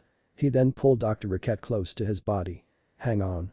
He ordered, which she did, and the two rode the cable down to the beach as armed soldiers arrived and started shooting at them. Dr. Raquette screamed on their way down and Red Arrow unhooked the zip line and they landed on their feet. The two ran to the water where Red Arrow had a covered-up motorboat waiting for them. Dr. Raquette climbed in while Red Arrow pushed the boat out into the water. So what do you call this? The arrow boat. She asked jokingly as Red Arrow climbed in. I call it a rental, now get down. He replied as he started up the engine and activated a button on the boat's dash. A number of explosives on the beach then activated by the remote making a loud beeping noise before detonating as Red Arrow steered the motorboat away from the island. I think we're in the clear. He told the scientist. Great, that leaves only one problem. Dr. Raquette said. Back on the island. A man with black hair and a highly advanced helmet that covered his upper face was examining the device Dr. Raquette had been working on. The masked man was known as Professor Oho. An old man with white hair and a white beard on his chin and brown eyes with a scar across his left eye entered the room. The old man was known simply as Sensei. Well. Sensei asked. She finished. We are good to go. Professor Oho replied, resulting in Sensei smiling menacingly. August 8. Beach near Mount Justice. Naruto, Kara, Megan, Calder and Robin were all out on the beach enjoying the perfect weather they were having. They had a cooler, beach umbrella, towels, volleyball net, surfboards and a small grill for cooking, not to mention they were all in swim gear. Megan was wearing a yellow bikini top and shorts, Calder wore dark blue swim trunks, Robin had on a pair of red and blue swim trunks, as well as his black shades, Kara wore a red bikini top and shorts, with her hair tied up in a high ponytail, and Naruto was wearing black swim trunks with red going up the side, as well as a red Hawaiian t-shirt. Hello Megan, we should hit the beach every day. Megan announced happily. Naruto smiled and took a deep breath before exhaling. Yeah, just smell that beach air. He said happily. First, a moment of silence for our absent comrade. Robin said in a solemn tone. Poor Wally. Gan said sadly. Central City High School. The bell rang as the homeroom teacher welcomed the class to their first day of sophomore year. Wally groaned as he sank in his seat, wishing he was with his friends on the beach. Back at the beach. Yes, poor Wally. Naruto said sarcastically while opening up the beach umbrella with a flick of his wrist and planting it into the sand. Now, are we going to have some fun or whine about Flash Boy's first day back in the 365-day prison known as school? He questioned with a grin on his face. Robin grinned right back at him. I vote for fun. He shouted as he set his stuff down and takes off for the water. Naruto tossed his shirt to the side and joins the laughing boy wonder in a race to the water. It's kind of funny. Kara stated as she, Calder and Megan watched the two boys as they dived into the water.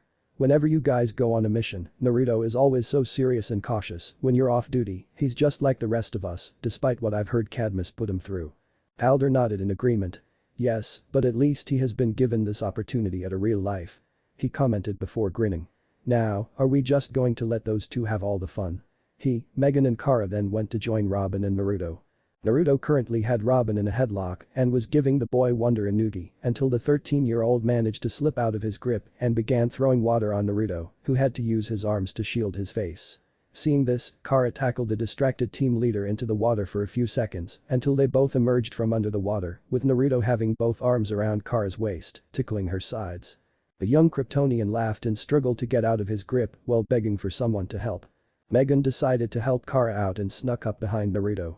She then jumped onto his back and covered his eyes with her hands while laughing. Ah. I'm blind. Naruto cried out jokingly while Kara managed to pry herself free from his grip around her waist. The two girls worked together to dunk Naruto into the shallow end of the water while Robin and Calder laughed at the sight. After that, they barbecued a couple of hot dogs on the small grill and then played a game of volleyball with Kara and Megan on one side and Robin, Calder and Naruto on the other. Once that was done, Calder went for a dive into the ocean to do some deep-sea exploring, while Kara, Megan, Robin and Naruto surfed the waves. As the sun was beginning to set, the group decided to call it quits and headed back to the cave. They had soon changed into their hero attire, minus Kara, and gathered in the main meeting area when the Zeta Beam teleporter tube flashed, and entering the monitor room were Batman, Red Tornado, Green Arrow and Artemis. Hey kids. Green Arrow greeted with a smile. Hey Oli. Robin replied before he gestured to the girl. Who's she? Artemis. The female archer greeted as she held out her hand and shook with Robin and the others. I'm Green Arrow's niece and new protege as well as your new teammate. Well, welcome aboard. Naruto said with a smile as the two shook hands. They had already met, but Naruto was being polite and shook her hand since he was the team leader. It's good to see you again, Infinity. Artemis said with a smile. You two know each other? Kara asked curiously. We met the other day when I went to help Green Lantern deal with Sinestro. Naruto explained. Artemis and Green Arrow were already there. One of Artemis's exploding arrows allowed us to take Sinestro down. Kara, Gan and Artemis started talking about Artemis's different arrows while Naruto went to get his coat. Just as Naruto was returning, the Zeta Beam teleporter flashed. Recognize. Kid Flash B03. The computer announced. Wally was wearing red swim trunks and had some beach gear with him. The wallman is in the house and ready to get this party star. He tripped over the umbrella he had and crashed hard onto the floor while his stuff was scattered everywhere and slid forward. Ted. He finished while everyone, including Batman, just stared at him with a blank look. Naruto swatted away the beach ball Wally had brought before it could hit his head. Wally, I told you that you weren't gonna make it in time for the beach party. The party's been over for 2 hours. Wallman, huh? Love the uniform. What exactly are your powers? Artemis asked with humor in her voice as Wally got up and walked over to the team. Who is this? Wally asked his teammates. Artemis, your new teammate. Artemis answered for them. Kid Flash. Never heard of you. Wally said, not the least bit impressed with Artemis. Green Arrow stepped up and put an arm around Artemis's shoulder. She my niece as well as my new protege. He explained. This surprised Kid Flash. New protege, but what happened to your old one? He asked. What happened to Speedy? Just then the Zeta Beam teleporter tube activated. Recognize. Speedy B07. It announced as the tube flashed. Red Arrow stepped out. Well, for starters, he doesn't go by Speedy anymore. You can call me Red Arrow now. He announced as he walked into the room. Everyone was a bit surprised by Roy's new uniform, but Oliver was shocked and astonished by the change. Roy, you look, he started but was rudely interrupted by his former protege. Replaceable. Roy finished with a scowl on his face. Green Arrow was a bit taken back by Red Arrow's hostility towards him, but easily hid it. It's nothing like that. He assured Roy. You told me that you were going solo. So why waste time finding a sub? Can she even use that bow? Red Arrow asked his former partner. Artemis was getting sick of being looked down upon by Red Arrow. Yes, she can. She stated as she got into his face, while Roy's scowl deepened. I'm not some run-of-the-mill amateur, Arrowhead. I have the skills to back up my words. She then gestured to Infinity. You can ask Infinity over there just how good I am. Red Arrow, Naruto finally spoke up, his voice cutting through the tension and getting the group's attention as he took a step forward.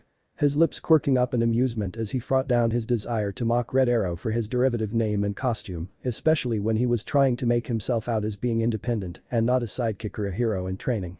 Ah, yes, the science project, Red Arrow sneered, his lip curling upwards as he eyed Naruto disdainfully. I've heard about you, Infinity, was it? A rookie like the Miss Martian and Artemis, only one that's more dangerous and who has no control over his power. If he was trying to provoke him, he failed, instead the Naruto just sent the boy an amused look. I think the fact that I was made the leader speaks for itself. I am not out of control, nor am I incompetent. You though, well, the jury's still out on that one. As far as I can see, you're nothing but an egotistical, spoiled little bitch, one that is throwing his toys at the wall and crying when he doesn't get his own way. Naruto mocked. Red Arrow's face flushed red at that, his jaw tightening as he took a step forward, his face contorting in anger. Enough. Batman said sternly, his voice causing all of them to pause as he looked around at them. With Red Arrow looking to be on the verge of picking a fight with Naruto. Whilst Naruto just looked amused. Green Arrow, Aqualid, Miss Martian and Kid Flash all looking worried and conflicted as they saw the ongoing confrontation escalate. Even Artemis looked like she was on the verge of laughing. Very well, Naruto sighed, so, why are you here? I take it you didn't just come to pick a fight. No, Red Arrow bit out, his dislike of Naruto obviously warring with his reason for being here. I did come for a reason named Dr. Sterling Riquette. Robin immediately recognized the name. Nano-robotics genius and Clatronics expert at Royal University in Star City, he announced as he used his holographic wrist computer to pull up her information so that everyone else could see it. Infinity also recognized the name. I remember, she vanished 2 weeks ago without a trace. He added. She was abducted 2 weeks ago by the League of Shadows. Red Arrow corrected. Whoa, you want us to rescue her from the League of Shadows? Robin asked in excitement. No, I've already rescued her. Roy answered before pulling out a device. There was only one problem. The Shadows had already coerced her into creating a weapon. He activated the device, and a hologram appeared in front of the group, revealing the image of a cylindrical-like device and something that looked to be a robotic bug. The doc calls it the Fog. It's comprised of millions of microscopic robots, nanotic infiltrators, capable of disintegrating anything in their path. Concrete, steel, flesh and bone. But its true purpose isn't destruction. It's theft. The infiltrators eat and store raw data from any computer system and deliver the stolen data to the Shadows. He explained. So far they've been using it on universities like the Miami Beach University in Florida, but it's more than likely that these attacks were just test runs to make sure the weapon worked properly. It's only a matter of time before they start hitting major corporations like Star Labs for example, or even hack into and steal codes from military facilities. So basically this weapon will give them access to weapons, strategic defenses, cutting-edge science and tech. Infinity said as he caught on to how dangerous the Fog was. Perfect for extortion, manipulation, power brokering. Yeah, sounds like the Shadows. Artemis commented. Bully scoffs. Like you know anything about the Shadows. He retorted while Artemis just smirks at him. Who are you? He shouted angrily. Riquette's working on a virus to disable the Fog. Red Arrow continued ignoring the byplay as he instead focused on the task at hand. But if the Shadows know that she can do that, then they'll target her. Robin commented. Right now, Riquette is off the grid. I stashed her in the local high school's computer lab. Red Arrow stated as the hologram shifted to an image of Happy Harbor High School. Seriously? Naruto asked in amusement, the tone of his voice evident. You could have brought her here to a high-security league building filled with superheroes that can protect her. Or taken her back to your base, or even one of Green Arrow's safe houses. But no, instead you drop her off at a high school. A very large, exposed and public building, one with easily hackable security cameras. And you have the nerve to call us rookies. I don't need to explain myself to you. Red Arrow replied coldly, his eyes narrowing behind his mask at the mockery. She's safe enough for now. Roy, that's enough. Green Arrow said. Let's you and I make sure that Rocket stays safe. You and I? Don't you want to take your new protege? Roy questioned. Green Arrow stepped forward but was stopped by Batman putting his hand on his shoulder. Green Arrow sighed in defeat. You brought this to the team. That means it's their mission now, which means it's her mission too. He stated, gesturing to the group. DCH, then my job's done. Red Arrow said as he walked towards the Zeta Beam teleporter tube. Recognize? Speedy, the computer started. That's Red Arrow B07 update. Roy growled before he vanished in a flash of light. What a cunt, Naruto said bluntly, folding his arms and ignoring the reprimanding looks he received from several of those around him. You guys really want that guy, on the team? Artemis snorted with laughter as she heard that, even as Aqualid, Kid Flash and Robin scowled. Whilst Miss Martian and Kara, who was standing off to the side, shared a bemused look. You wouldn't understand, Calder said with a sigh. You're damn right about that. Naruto replied dryly, before he shook his head and looked to the team at large. Alright, enough talk, it looks like we have a new mission. Everyone get ready and meet at the bioship. You've got 5 minutes. 9:30 p.m. Happy Harbor High School. After making sure the high school was secure, Megan had them all linked up telepathically so the shadows couldn't intercept their comlink messages. Man, talking telepathically is weird. Artemis commented. It's like I'm talking without actually talking. Like seriously, how do you guys deal with having someone else inside your head? I mean, there are some things I'd rather keep private. Like what? Kid Flash replied snarkily, his lip curling upwards in amusement as he saw her obvious discomfort. Is there something that you're trying to hide? Leave her be, Kid Flash, this is a new experience for her. And, Artemis, relax. Naruto said, his gaze focused on Wally to quell the next taunt before it occurred, after which his gaze shifted to the newest member of the team. This kind of communication is perfect for missions, and Miss Martian doesn't probe our memories or anything like that. Instead she just connects our minds and relays the surface thoughts. Good to know. The last thing I would want is to know what exists in the dark recesses of the wallman's mind. Artemis replied, her relief at this information coming through the mental connection as she did so, even as she used the opportunity to tease Kid Flash. Hey. Wally replied irritably. Okay, can you guys tone down the chatter? Dr. Rocket asked. Coding a distributive algorithm virus on a kiddie computer with less RAM than my wristwatch is hard enough. Now I have to hear teens think in my skull. She grabbed her head in frustration. Naruto sent the doctor a dry look, but he restrained himself from saying anything, since he didn't want to antagonize the person they were assigned to protect, especially since she had the best shot of creating the virus to terminate the fog. Kid Flash, however, could not help himself. Lady, do you always complain when someone tries to help you? Wally asked as he was eating a snack. While this was going on, Naruto was looking over the blueprint for the school as he began to think of the best defensive strategy he could based off the information he had available to him.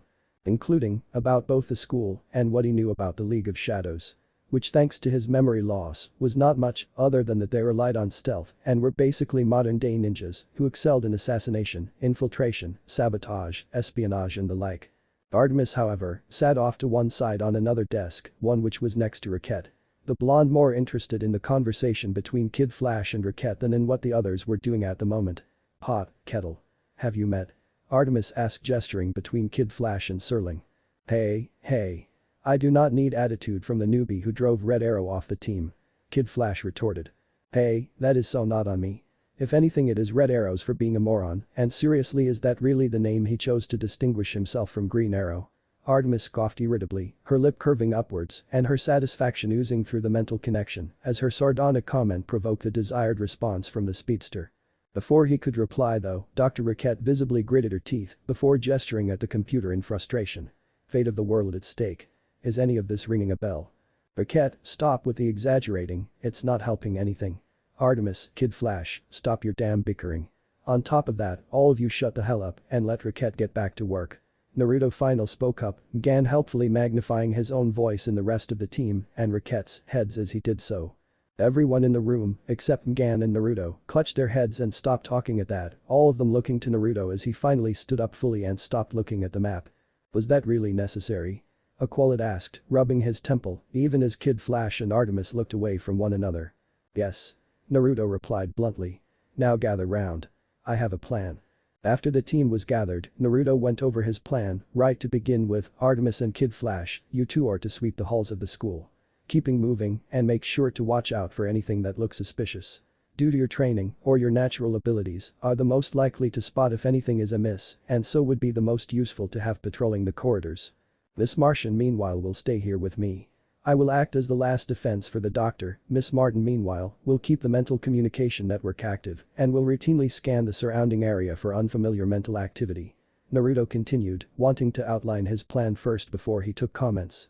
As for Robin and Aqualid, the two of you will be heading out to locate the fog with the extent and range of your powers and your technical know-how and Riket's virus to destroy the fog, you will be best suited to deal with the weapon and those using it.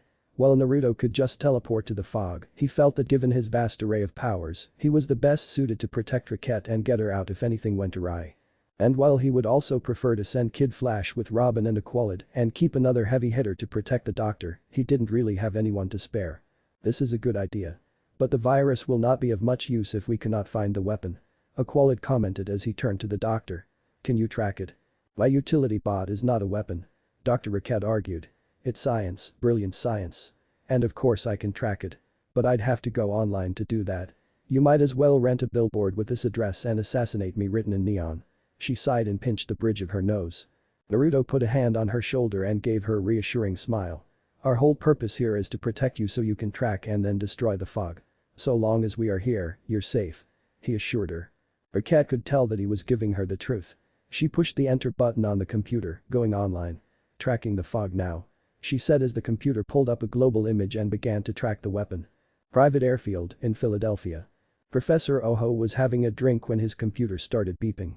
He pressed a button and a holographic screen appeared with a headshot of Dr. Riket on it. Oho went pressed another button, contacting Sensei.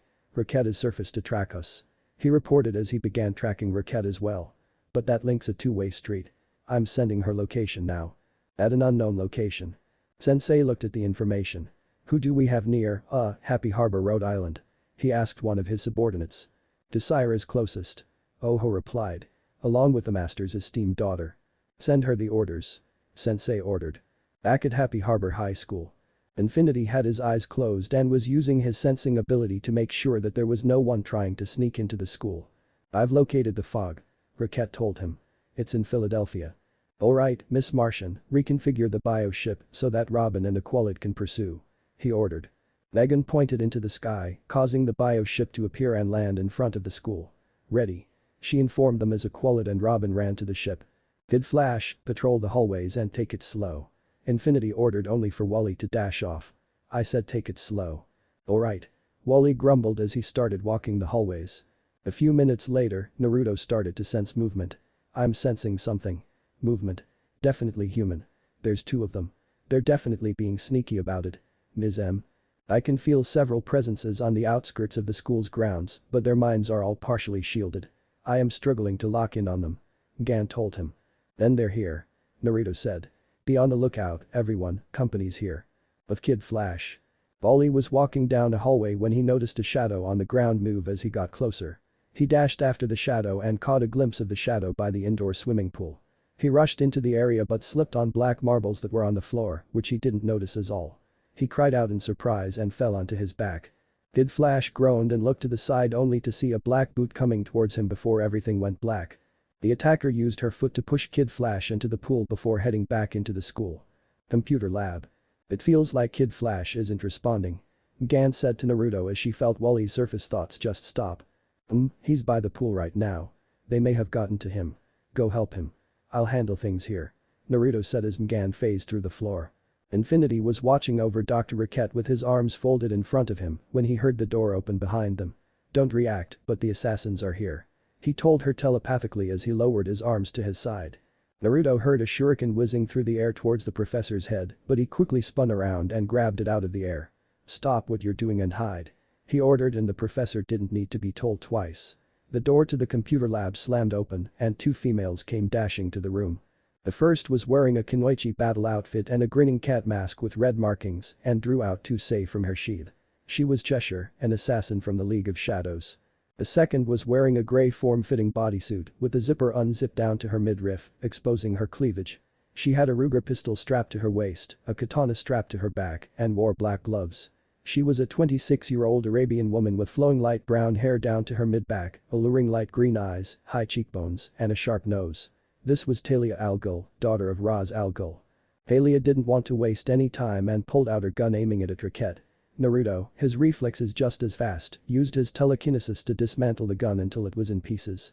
No guns in the classroom.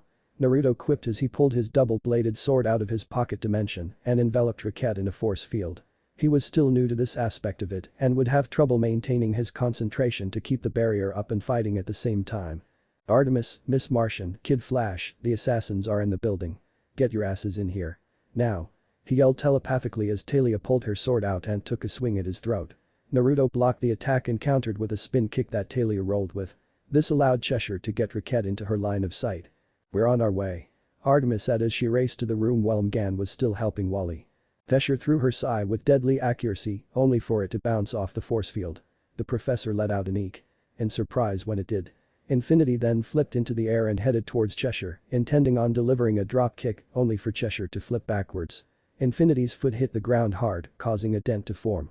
The only way you're getting to her is through me, Naruto pointed out menacingly. Cheshire threw more shuriken at Naruto, while Talia tried to get close enough to kill Dr. Riquette. Naruto blocked the shuriken with his blades and forced Talia to fall back by using his telekinesis to throw a desk at her. Talia dashed straight at Infinity, while Cheshire threw shuriken at Dr. Riquette's force field. Naruto used his body to shield Riquette from the shuriken and crossed blades with Cheshire while stopping Talia's sword with his forearms. That had to hurt. Cheshire commented, only to watch as her shuriken fell off with their point broken and Talia's katana blade cracked. Helps to be tough skin. Infinity quipped back. Cheshire prepared to throw another sai, only to have an arrow hit her wrist, causing her to cry out in pain. Talia and Cheshire turned to see Artemis aiming her bow and two arrows at them. Don't move. She ordered them. Talia and Cheshire stood side by side as Artemis shot her arrows at them. Cheshire pulled out a collapsible katana and used it to slice up the arrows as they came at her, while Talia did the same with her katana. Kid Flash and Miss Martian soon arrived. This just got a little too interesting. Cheshire commented seeing how outnumbered and outmatched they were. The two female assassins pulled out smoke bombs, though Talia looked directly at Infinity for a moment before disappearing. Kid Flash rushed forward and tried to tackle them through the smokescreen only to land, roll on the ground and stand up close to a surprised Artemis. He jumped backwards because of how close their bodies were. Gone. Kid Flash said in frustration as the smoke cleared. They're getting away. You're letting them get away. Dr. Riquette yelled at Infinity. This is all your fault. Kid Flash blamed Artemis. You were on perimeter. How did those shadows get in here? Artemis just narrowed her eyes at him. I seem to recall they slipped past you as well. I wouldn't go pointing fingers if I were you. Naruto said, jabbed a finger into Wally's chest. Wally started to make an excuse. What has me worried is how they found us so quickly. It wasn't that long ago that we found the fog. Megan voiced. They must have already been in the area the moment she went online, which in turn means they must have already been aware of her general location. The only real explanation for that is they tracked either her or Red Arrow here. Naruto's voice rang out in her head. Do you think it was Roy's fault? KF's voice piped up now. I'm not saying he did it on purpose, but the facts speak for themselves. Naruto replied simply. Robin to Infinity, we're over Philadelphia. Robin said through the comlink. Over Philadelphia. We've located the Shadow's next target. Star Labs. Robin reported as they flew closer to the building, which began to collapse. We're too late. It has been totally destroyed. Calder commented. The fog decimated it. This is bad. Star Labs' cutting-edge technology secrets are now in the hands of the enemy. Robin said. What's our next move? Calder asked. Back at the high school. Naruto pinched the bridge of his nose. Rescan for the fog and find out its next target. He replied as he looked at Dr. Riquette. Meanwhile, we're moving the doctor to another location. Happy Harbor Docks Marine Lab. Artemis was pacing back and forth as she and Kid Flash were keeping an eye out while watching over Riquette as she appeared to be uploading the virus. Artemis stopped and looked to see Kid Flash glaring at her and fired her own glare right back to him, narrowing his eyes. Knock it off, both of you. Infinity ordered. What? They asked at the same time. Do not bother denying it. I can practically hear the glaring. Naruto informed them. Fine. They both groaned. Say it like you mean it this time. Don't make me come over there. Infinity threatened. The tone he said it in conveyed that if he was forced to come inside, it would no doubt be very painful for the both of them. Fine. They said frantically. Jackass. Wally muttered. Naruto was not amused. Just for that, Walter, you're taking Robin's patrol duty this Saturday. He informed the speedster. What but Wally tried to argue. You want the entire weekend? Infinity threatened. No. Then shut it. Artemis smirked and blew a raspberry at Kid Flash. Artemis, Naruto growled warningly. She rubbed with back of her head in embarrassment. Sorry. I'll be good, I swear. She said. Naruto shook his head as he crouched down and pinched the bridge of his nose. Sometimes, I feel like more like a nanny than a leader. He mumbled to himself. Miss Martian, stay in camouflage mode and make a wide perimeter sweep. Naruto said out loud. He knew that the shadows were here. Suddenly, man in an all-black suit, better known as the assassin Black Spider, came out of the trees and landed in front of Naruto. Unfortunately, a man with a hook came up behind him and knocked him out. Cheshire and Talia emerged from the shadows and surrounded him. The Martian could return at any second, and I'm not too keen on evening their odds. Cheshire told the group. We and Riquette. Now. The four assassins headed for the lab, but Talia stopped to look back just in time to see Infinity was gone. I had a feeling that was too easy. She thought to herself with a smirk as she picked up his trail and left the others. Black Spider burst into the lab through the front door and was confronted by Kid Flash, who got off of the desk he was sitting on and rushed towards the assassin.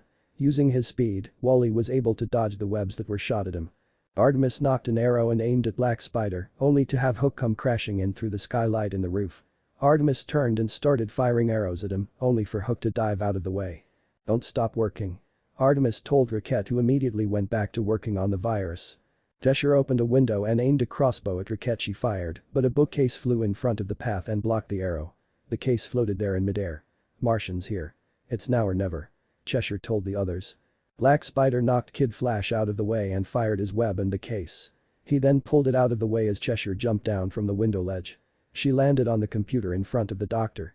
Artemis tried to shot an arrow at Cheshire, only to have a hook connected to a chain come flying at her. Riquette was forced to run away but didn't get far as she was tackled from behind by Cheshire. Cheshire raised a sigh to finish the doctor only for Riquette's skin to turn green and her head spin around to look directly at Cheshire with a grin. We've been duped. Cheshire announced. Meanwhile. At a closed cafe. The real Dr. Riquette was being guarded by Infinity while she used the free internet access that the cafe had to work. We're about to have company, Doc. Naruto informed her as he got ready for a fight. Uploading now. Riquette informed her bodyguard as she hit a few keys and started uploading the virus to Robin. Talia snuck into the cafe and attempted to attack Infinity from behind with one of her new undamaged katana, only for him to flip over and land on the ground, crouching down. Naruto pulled out his sword and twirled it a few times. Talia took a moment to analyze Naruto. She had remembered watching him fight the day the light had captured Thanos, and he volunteered to be the host of those incredible powers. His combat skills were some of the best she had ever seen, right up there with the likes of Deathstroke, Lady Shiva, her former beloved, and her father. Even though the boy didn't seem to remember any of it yet, he still had superpowers to make up for that slack. She didn't like her chances. She pulled out her new gun and tried to shoot Riquette, only for Naruto to spin his blade in a circle, deflecting each bullet Talia. Talia only stopped when she ran out of bullets. She surveyed the cafe, seeing bullet casings littered everywhere, but none had touched Riquette or the computer she was using. Talia saw that despite his lack of memory and not remembering his vast array of martial arts skills, he more than made up for it with his powers. Talia realized her only saving grace in this fight was that he wasn't actually trying to kill her. He made a bring-it-on gesture with his free hand, causing Talia to rush forward. She pulled out a few shuriken from a holster she had grabbed after their first encounter and threw them at Naruto, who leapt over them and did a spin in the air before bringing his sword down. Talia leapt out of the way and watched as his downward swing connected with the ground, cracking the place where it connected. "Oh, I didn't know you liked to play rough," she commented as her katana split in two, becoming two katanas. She figured she may as well turn on the charm to try and throw him off, since she wasn't getting anywhere by trying to outmaneuver him. "What can I say? The ladies love it when I'm rough," Infinity replied. He blocked both of her katana with only one of his blades. He twisted at the handle and the double-bladed sword split apart, becoming two swords. He attempted to hit her on the head with the flat side of the sword that wasn't blocking her, but she leaned back, breaking the sword contact, placed her hands on the floor and flipped backwards. You're pretty flexible." he remarked as their swords clashed against each other while they made eye contact with one another. "Thank you," Talia said with a husky tone and seductive grin. Even though she was pretty sure she wasn't going to succeed in assassinating Raquette before the fog was destroyed, since she heard that the virus was being uploaded as she entered the building, and even though she didn't have much chance of overcoming Naruto, she had to admit she was having fun. Ever since Batman broke her heart, she had been down on her luck. At first, she was sad, and then she was angry and bitter at Bruce for making her feel this way. She thought she had found comfort and love again in the arms of Matthew Hagen, one of her father's shadows, but turns out he was just using her so he could get access to the Lazarus pit and cure his cancer. She had been a bit depressed after all was said and done, as it felt like her lover had betrayed her yet again. Her father had made her go on this mission to take her mind off of things. She would have to thank him later for this. The two ended their little struggle and got into their respective fighting stances before continuing their little bout. They clashed several more times before Raquette made an announcement. "Upload complete," she told Naruto. It was at this point that Naruto managed to disarm Talia, knocking her sword out of her hands. Following that, he spun her around and pulled her flat against him with one arm around her waist, using the other hand that held his sword to hold the edge close to her neck. Talia frowned. "This is the third time you've surprised me tonight," she commented and then grinned. "And this is a very interesting position we're currently in, wouldn't you say?" she asked as Serling, who had also realized the position they were currently in, felt her face heat up as her cheeks turned red. "I never took you as the kinky type," Infinity replied. "Now, are you going to cease trying to kill my charge, or am I gonna have to ruin that beautiful voice of yours?" Talia's lips formed a smirk as she turned to the doctor. "You live to program another day, doctor. After all, the shadows may find another use for you," the daughter of the demon taunted. She slipped out of Naruto's grasp and threw a smoke bomb down, covering her escape. "We will meet again, handsome. Until then," she promised before blowing him a kiss and disappearing in the smoke. "Sly little minx," Naruto muttered to himself. He felt his pockets and saw a piece of paper inside it with a number and the words "call me" written on it. So Ra's al Ghul's daughter interested in me. He pondered, not really sure what to do about this. Dr. Raquette and Naruto then exited the cafe. He saw Artemis just standing there and asked. "Artemis, where's the assassin?" he asked. She got away." Artemis told him as Kid Flash arrived on the scene. "Oh, from you? Big surprise," he said sarcastically as Miss Martian arrived with Black Spider and Hook tied up and unconscious. "Notice, we got ours. Put a sock in it, Walter," Infinity growled. "Mine got away as well. So if you want to keep giving Artemis a hard time, you'll find yourself doing patrol every weekend until you learn some humility." Bully's ego drastically deflated when he looked down and noticed Cheshire's mask by Artemis's feet. "Cool," he said as he quickly snatched it up. "Souvenir." Artemis turned to face Naruto, who smiled at her kindly. "Welcome to the team." Artemis smiled at hearing this, and Infinity nodded in approval as Mgan walked over to her. Mgan patted Artemis on the shoulder. "I've always wanted a sister here on Earth, it is," she quickly added. "I've got 12 back on Mars, but trust me, it's not the same." Artemis gave Mgan a somewhat confused look. "I wouldn't know, but thanks," she said with a smile. Wally had also walked up to Artemis and received an elbow to the side from Miss Martian when he didn't say anything. "Ow," he complained before getting the idea. "Yeah, welcome," he grumbled. Artemis held out her hand to shake, but Wally wasn't going to accept it until he received a smack upside the head from Infinity, then he accepted the gesture.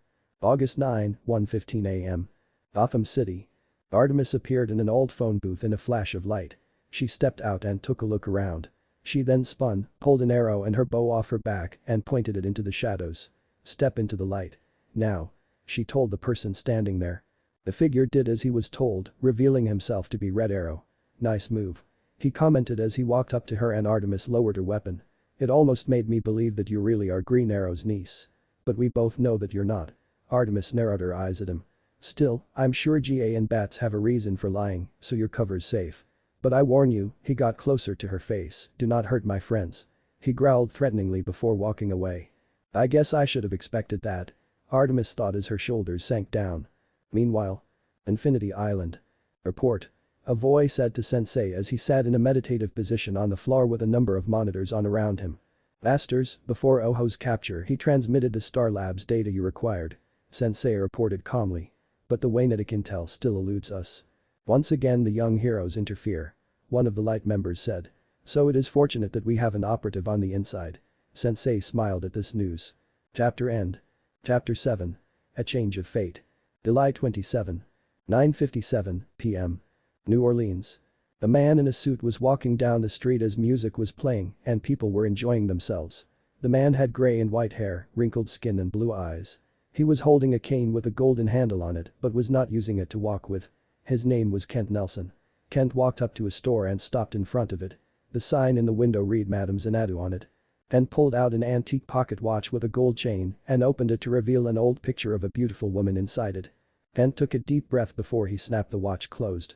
He then entered the store and walked over to a table with a red cloth over it and a crystal ball in the center of the table. A woman with tanned skin wearing fancy clothes that gave off the appearance of a fortune teller walked into the room to greet him. "Bonjour monsieur, how can Madame Xanadu be of service?" The woman asked with an accent common to the area. She approached him. "Ah, there is someone who you wish to speak. Your wife, no?" she asked knowingly. Kent tightened his grip on the watch, he was holding it in his left hand. "Yes, my Inza," he replied as Madame Xanadu sat down in one of the chairs.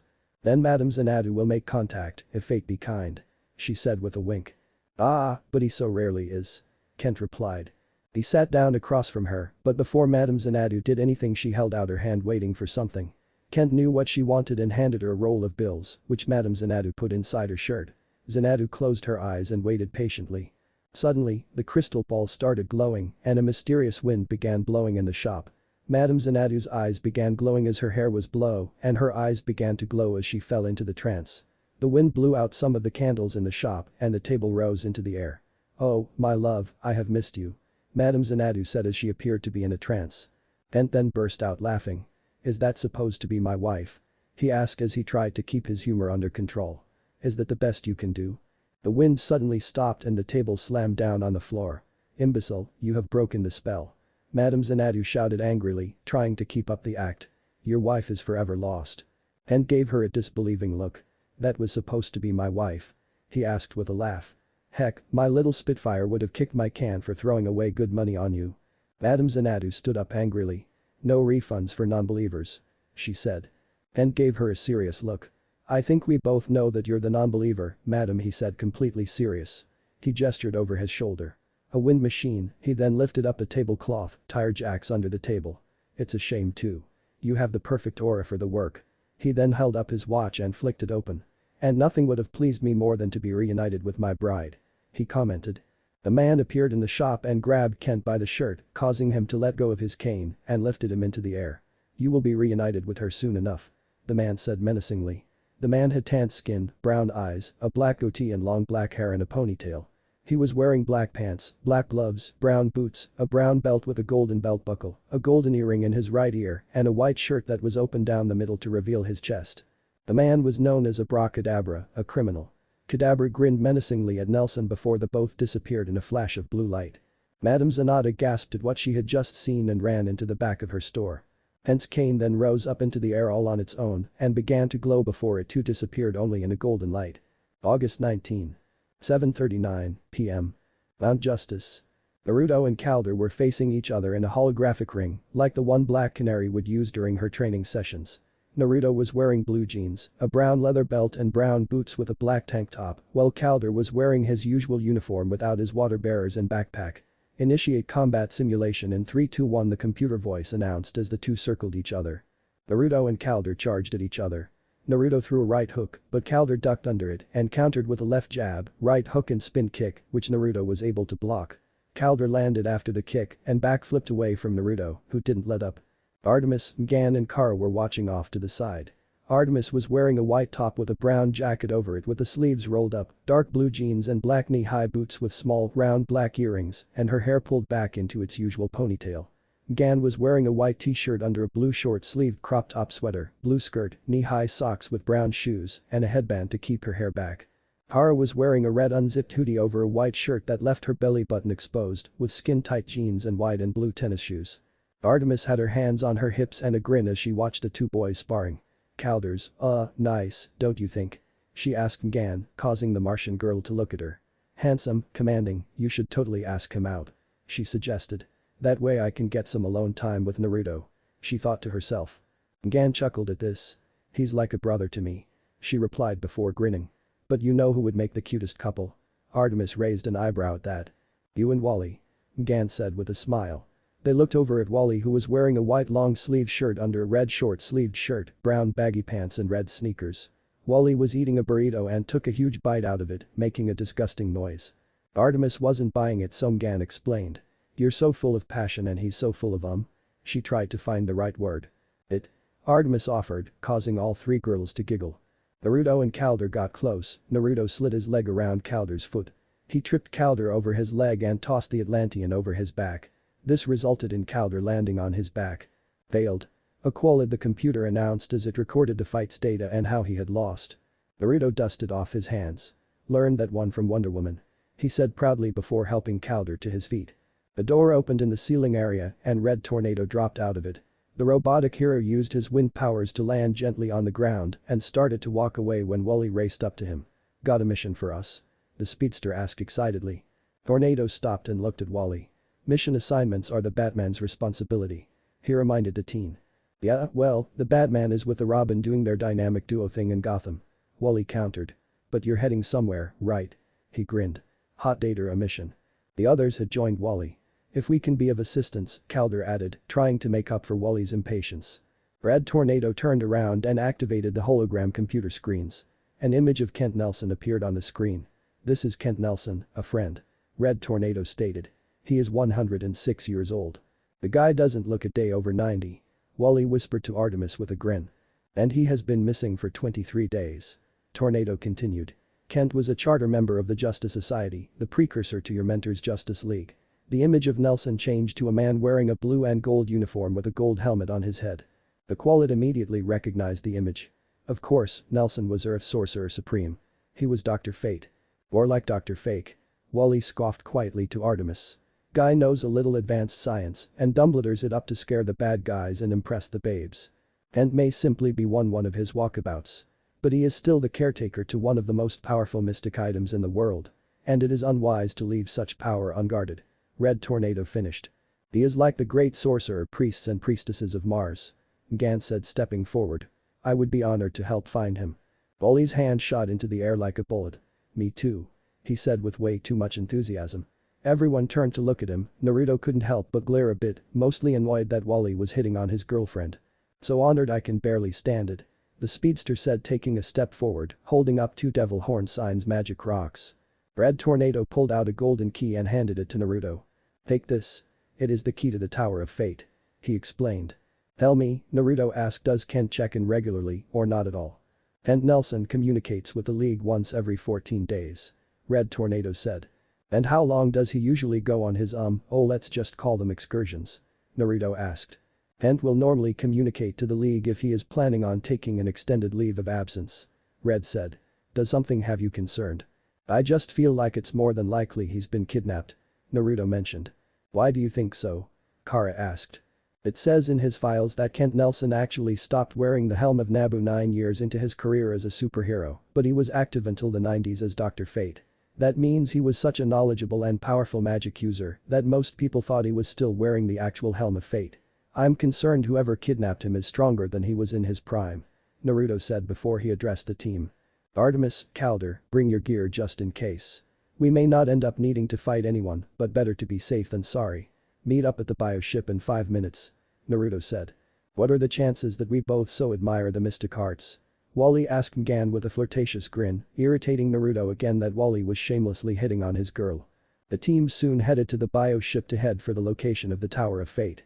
Naruto had thrown on a brown leather jacket that matched his boots and belt.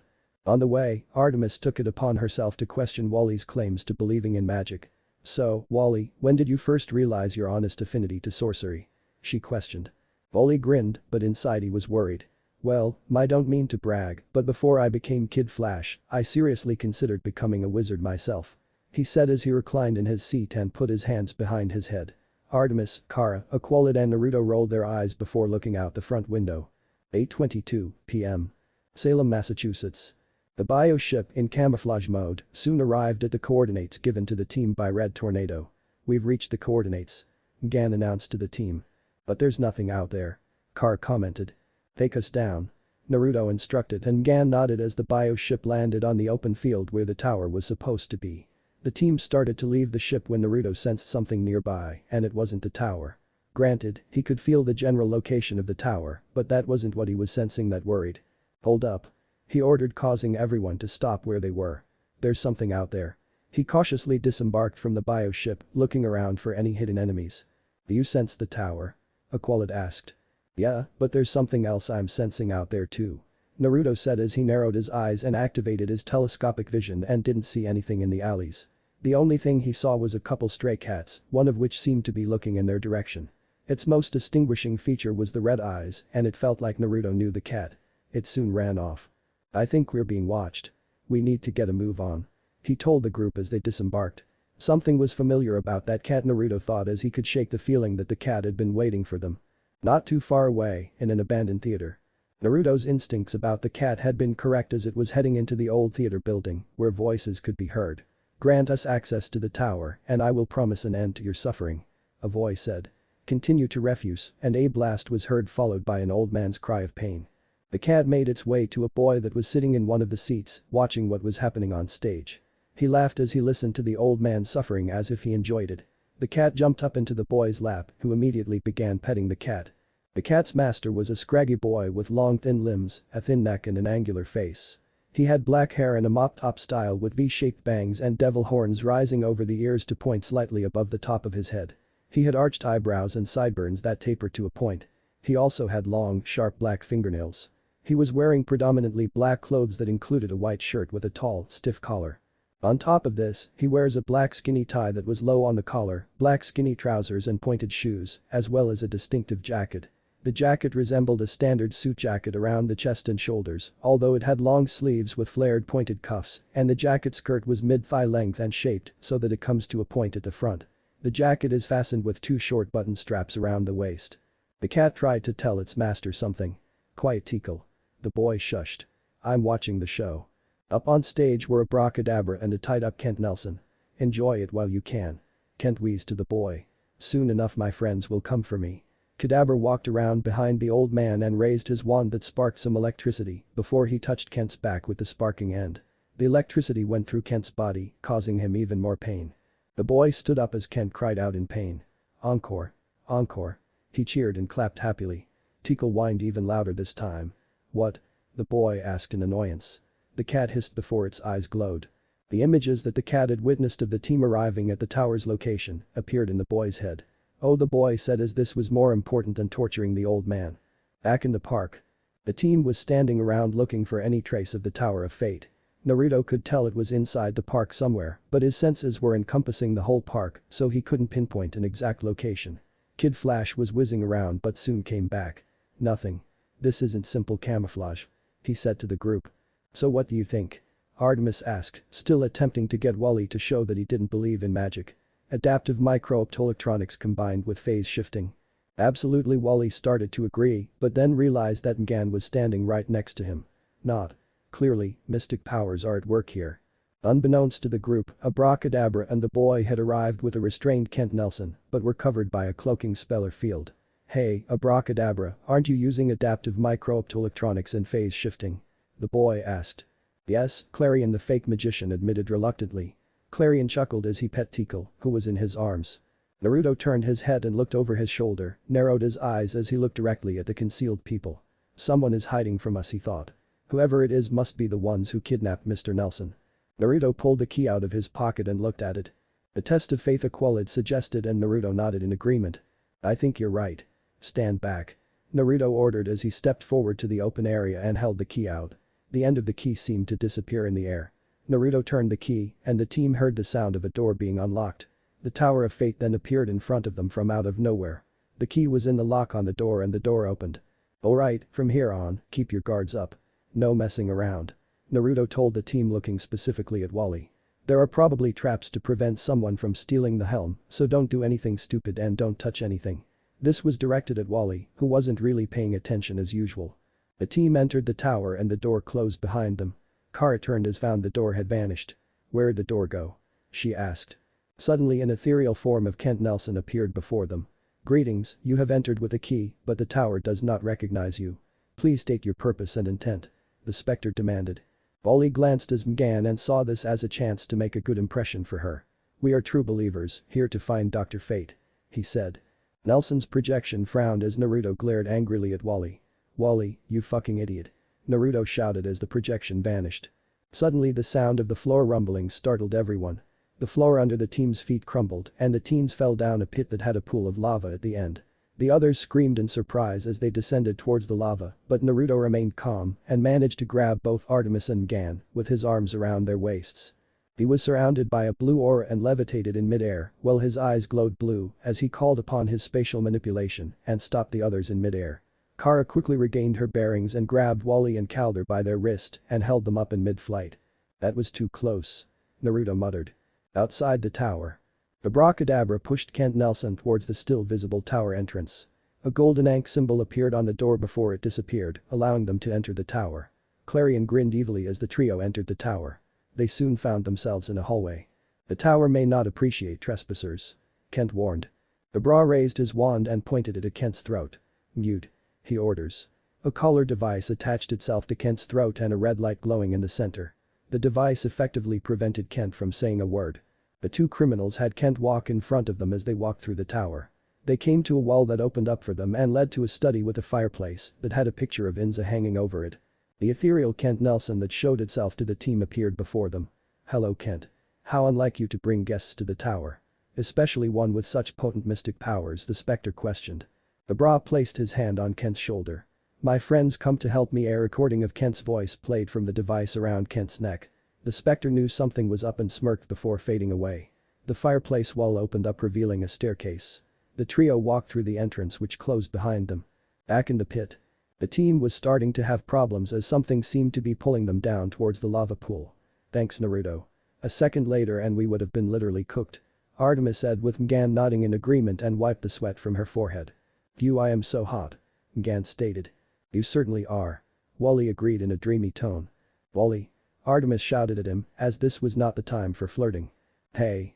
Inches above sizzling death, I'm entitled to speak my mind," Wally retorted. Calder wiped his forehead.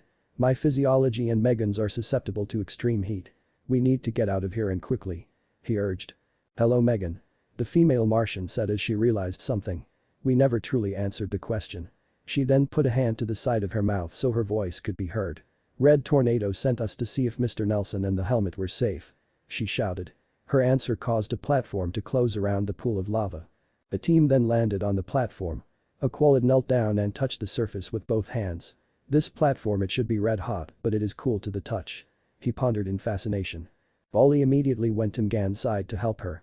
"Don't worry Megalicious, I got ya," he flirted, which only angered Naruto even more than he already was. "Enough," Artemis shouted, pushing Wally away from Mgan. Wally had gone too far this time and almost got them killed with his shameless flirting, and someone needed to put a stop to it. She might have done more, but Naruto grabbed a speedster by the throat and slammed him against the stone wall. "If you ever think about putting this team in mortal danger for your own selfishness again," he snarled, "I will break your spine, you little shit." Hey, what's your problem?" Kid Flash asked, only the cringe and fear at the pissed off look Naruto was giving him. "What's my problem?" "Funny you should ask since our current predicament is entirely your fault, you fucking idiot," Naruto shouted. "I told you not to do anything stupid and not even 10 seconds later you nearly got this whole team barbecked." "Hey Naruto. Ease up," Kara said as she gripped his hand. She might be mad at Wally too, but someone like her and Naruto grabbing someone by the neck could lead to it get broken if they lost their cool. Naruto reined his temper in a little and stopped holding Wally by the throat, instead holding him by the collar of his shirt. "Use your fucking head," Naruto growled. "You're so desperate to get in Gan's pants that you almost got us killed." "Hey. All I did was answer the computer's question," Wally snapped. "No, you didn't. What you did was lie to a powerful, sentient tower designed to keep out all intruders. This isn't science, Wally. It's magic," Naruto shouted, releasing Wally and walking a short distance away, taking deep breaths to calm down. "No, it isn't," Wally shouted back. "Wally, you don't believe?" Gan asked as she was somewhat hurt that Wally had lied to her. Wally remained silent for a few minutes before having enough of the dirty looks he was being given. Fine, I lied about believing in magic," he admitted. "But magic is the real lie, a major low." Calder was running his hand on the floor and shook his head at Wally's declaration. "Wally, I studied for a year at the Conservatory of Magic in Atlantis. The mystic art created the skin icons that power my water bearers," he argued calmly. "Dude, have you ever heard of bioelectricity?" Wally retorted. Hey, in primitive cultures fire was considered magical too. Today it's all just a bunch of tricks. You're pretty closed-minded for a guy who can break the sound barrier in his sneakers. Artemis commented. That's science. I recreated Flash's laboratory experiment and here I am. Wally explained. Everything can be explained by science. More like explained away by science, Naruto countered. Alder had found a door ring to a trapdoor. Let us test that theory. He challenged as he grabbed the ring and pulled on it. Wait. The backdraft from the lava will roast us alive. Wally warned only for a snowy breeze to blow into the pit. It's snow. Gan said with a smile. Artemis grinned at Wally. Do you ever get tired of being wrong? She teased. The team all jumped down into the opening, only to land sideways in a snow-covered field. Wally was the last one to jump through the portal, which closed right behind him, with Artemis looking at him. Well? She asked, waiting for him to explain. Ever hear of string theory? We're in a pocket dimension. Wally argued. Wrong. Naruto said before he used his powers to slam a wave of snow into Kid Flash, making Artemis, Kara and Gan giggle as he sat up with snow in his mouth while glaring at the team leader. Hey, what's that? Gan asked, drawing everyone's attention to Kent Nelson's cane that was floating nearby. It looks like Nelson's cane. Naruto said as Artemis walked over to the cane. She grabbed it, but her eyes widened because when she couldn't let go of it. Hey, I can't let go. She cried out. Naruto immediately leapt forward and grabbed the cane as it started glowing. Brace yourself. He warned before they were both pulled into the air and suddenly vanished in a flash of light, shocking the other Young Justice members. Meanwhile, in another part of the tower, Clarion was getting bored as abracadabra Kent Nelson and he were walking through an endless labyrinth of stairs. Are we there yet? Are we there yet? Are we there yet? Clarion asked over and over again. Kadabra grabbed Kent by his shoulder and stopped him. Tell us how to find the helmet. He demanded as Clarion was annoying him a lot. Nelson was unable to answer because of the collar on his neck, so Kadabra removed it and tossed it aside. I can't, having too much fun. Nelson retorted with a grin. Kadabra had enough of Nelson's defiance and zapped the old man with an electrical charge from his wand. The pain caused Nelson to collapse to the ground. Still having fun? The fake magician asked. Clarion chuckled. I am. Zap him again. Or dump him off the side and watch him splat. He encouraged. Kadabra raised his wand and unleashed another electrical blast at Nelson, causing the old man to cry out in pain. He meowed something at Clarion, which caused the witch boy to sigh. Yes, I suppose we might still need him. He reluctantly admitted but didn't immediately stop Kadabra from torturing Kent. Back in the snowy area. Alder, Kara, Gan and Wally were searching for a way out of that area of the tower.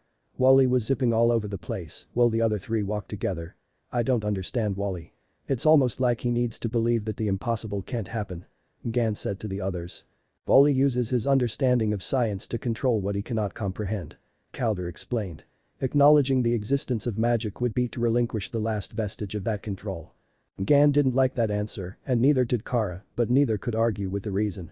Hey, I think I see a way out. Wally shouted, pointing at a staircase that showed another area of the tower. Back in the staircase labyrinth. In a flash of light, Naruto and Artemis appeared on the floor. That was fun. The female archer groaned before shaking the cobwebs from her head. Artemis. Naruto said, getting her attention. Artemis opened her eyes and found herself staring back at Naruto's purple eyes. She looked down to find themselves in an awkward position where she was sitting on top of Naruto's waist. This position caused a pink tint to form on her face as she quickly jumped up. Sorry. Artemis apologized while the blush died down and offered him a hand to help him up. Don't worry, shit happens. Naruto assured her before he sensed that they weren't alone. Trouble, he muttered before turning to see abracadabra, Clarion and Kent Nelson as Artemis pulled out her bow. Kent smiled. Well, would you look at that? He said. The cane that was still attached to Artemis's hand was surrounded by a golden glow. That same glow appeared around Mr. Nelson and caused him to float in the air towards the two young heroes, knocking Clarion and Abra over as he passed through them. As soon as Kent touched the cane, Artemis's hand was freed and the robes binding Mr. Nelson vanished. Quickly in here. Nelson said as he stood up and used the cane to create an elevator doorway. They all entered the elevator as Clarion stood up. No. I want that helmet. I want it. The witch boy screamed in a childish manner and fired red mystic bolts from his palms at the three while the door closed and deflected the blasts. Artemis, Naruto and Nelson stood quietly in the elevator as it went up several levels. Mr. Nelson decided to break the silence. I'm Kent Nelson, by the way. He introduced. Nice to meet you, I'm Naruto. Naruto said. I'm Artemis. Artemis stated. Well, Naruto, Artemis, we're up against an opponent with some tremendous mystic powers. Kent warned. I'm assuming you are talking about the brat because Abracadabra is a well-known fraud who uses futuristic technology to simulate magic. Naruto stated. The guy is as fake as they come. Right you are. Kent agreed. Abra is a charlatan, but Clarion the witch boy, the kid with the cat, he's an actual Lord of Chaos, the ultimate enemy of a Lord of Order like Dr. Fate. So are you technically a Lord of Order? Naruto asked with a raised eyebrow. Oh no, not me. I'm just an old meat coat Fate used to put on. Mr. Nelson said before reaching into his pocket and pulling out his pocket watch. Until my wife, Inza, convinced me there could be more to life. He opened the watch and looked longingly at Inza's picture. Ah, she was a real pistol, that Inza anyhow, Clarion's after the helmet. If he gets his sticky little mitts on it, he'll turn the planet into his own personal playground of pandemonium. The elevator chimed that they had reached their destination. The three stepped out to find a large golden bell hanging in front of them. They walked up to the bell when a portal doorway opened and the rest of the team fell through. Friends of yours? Kent asked Artemis, but before she could answer, Naruto leapt in front of Kent with his arms forward and palms open to create a blue barrier around them, deflecting electrical blasts. Kent's eyes widened in shock at the sight of the barrier's power and perhaps even a little recognition at what the energy actually was. Incredible, he muttered. The bra fired again as the barrier dissipated, but Naruto batted it away with his bare hand. Here, have it back. Naruto shouted as he opened another portal and fired the blast he absorbed at a surprised Kadabra. It exploded on contact while Clarion leapt away with Tikla in his arms. Ooh. You'll be fun to play with. Clarion said in a happy tone. Sorry, but I like women better. Naruto countered as Artemis helped Kent over to the bell, which the old man rang once with his cane before it began to glow. Naruto quickly followed Artemis and Kent as they vanished into the bell with Clarion also following after them. The others tried to follow as well, but were blocked by Abra's lightning blasts. On top of the Tower of Fate. Kent, Artemis and Naruto appeared on the roof of the tower, where they found the helmet of fate was floating in the air above them. As Artemis reached out to grab it, a red hex bolt shot towards her, but Nelson pushed her out of the way and took the attack right in the chest. Ah! He shouted as he clutched his chest in pain. No! Artemis cried. Kent! Naruto shouted as he caught the man before he fell to the ground. He helped the old man stay standing. Zet teat o zedian nobnus incantarta ed madisum. Nelson chanted before slamming the bottom of his now glowing cane down on the ground. The cane released a golden energy that created a bubble that surrounded the three, as well as the helmet. This blocked another hex bolt that Clarion had fired. No! Clarion shouted in rage. Nelson turned towards Naruto. Not bad for a former Dr. Fate, kid? He asked before he began to collapse. Artemis and Naruto caught him before he hit the ground. The bubble will give you just enough time to do what you need to do, he explained to Naruto as he pointed at the helmet. Naruto was shocked by this. You want me to put on the helmet? But I don't have any potential for magic. He argued. Have faith in what you do not know, believe in what you can't remember, Kent urged as he pulled out and opened his pocket watch to look at Inza's picture one last time. He then went limp in Naruto's arms as he died. The locket fell out of Mr. Nelson's hand. Clarion kept firing hex bolts at the bubble as Artemis tried to revive Kent Nelson with CPR. I want that helmet and I want it now. The witch boy shouted. Artemis, Naruto, we could use some help down here. Megan said telepathically as Kadabra was fighting the team. Tell Mr. Kent that we need Dr. Fate. She said before she was shocked by Abra. Naruto glared angrily at Clarion as he stood up and walked over to the helmet of fate. Hey Clarion. He shouted as he took the helmet in his hands.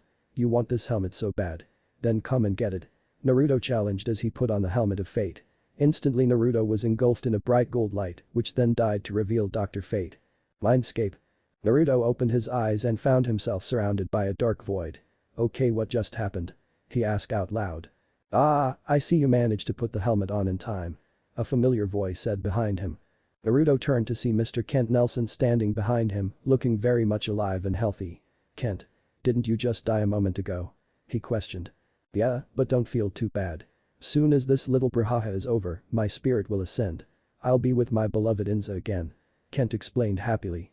I'm happy you're so upbeat about that, Mr. Nelson, but what's happened to me? Naruto asked. I put on the helmet and find myself here. Yes, but your soul no longer controls your body at the moment. Kent explained. See, we're inside the helmet.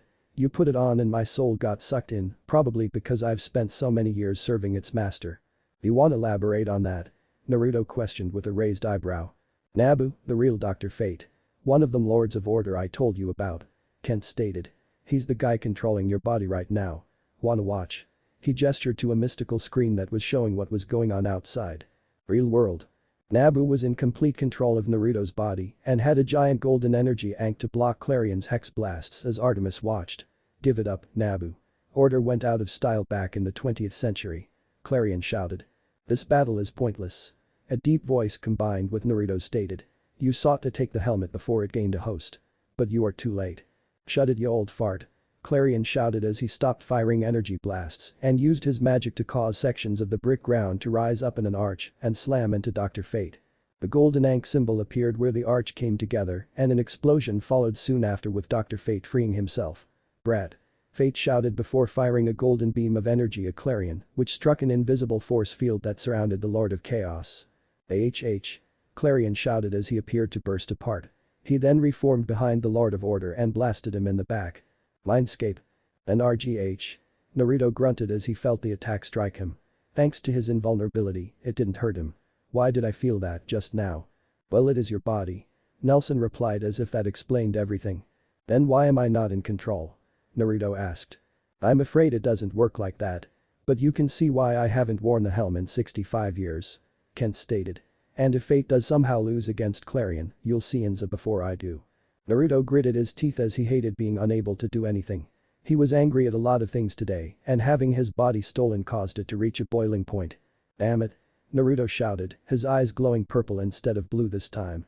Suddenly, Naruto's body started glowing white. "Now what?" he asked before vanishing. "That's unexpected." Nelson said as he could guess what had happened because of Naruto's strong powers and great willpower. Out in the real world. Dr. Fate became surrounded by a purple energy orb and when it dissipated, Dr. Fate looked completely different. He was now wearing a black suit layered with golden armor that covered his legs, chest, shoulders, crotch, forearms and fingers.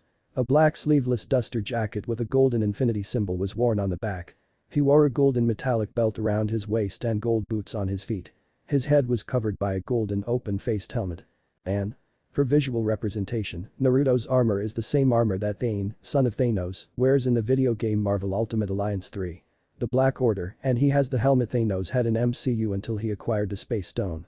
Clarion and Artemis were shocked by the sudden transformation. "What's going on, Nabu?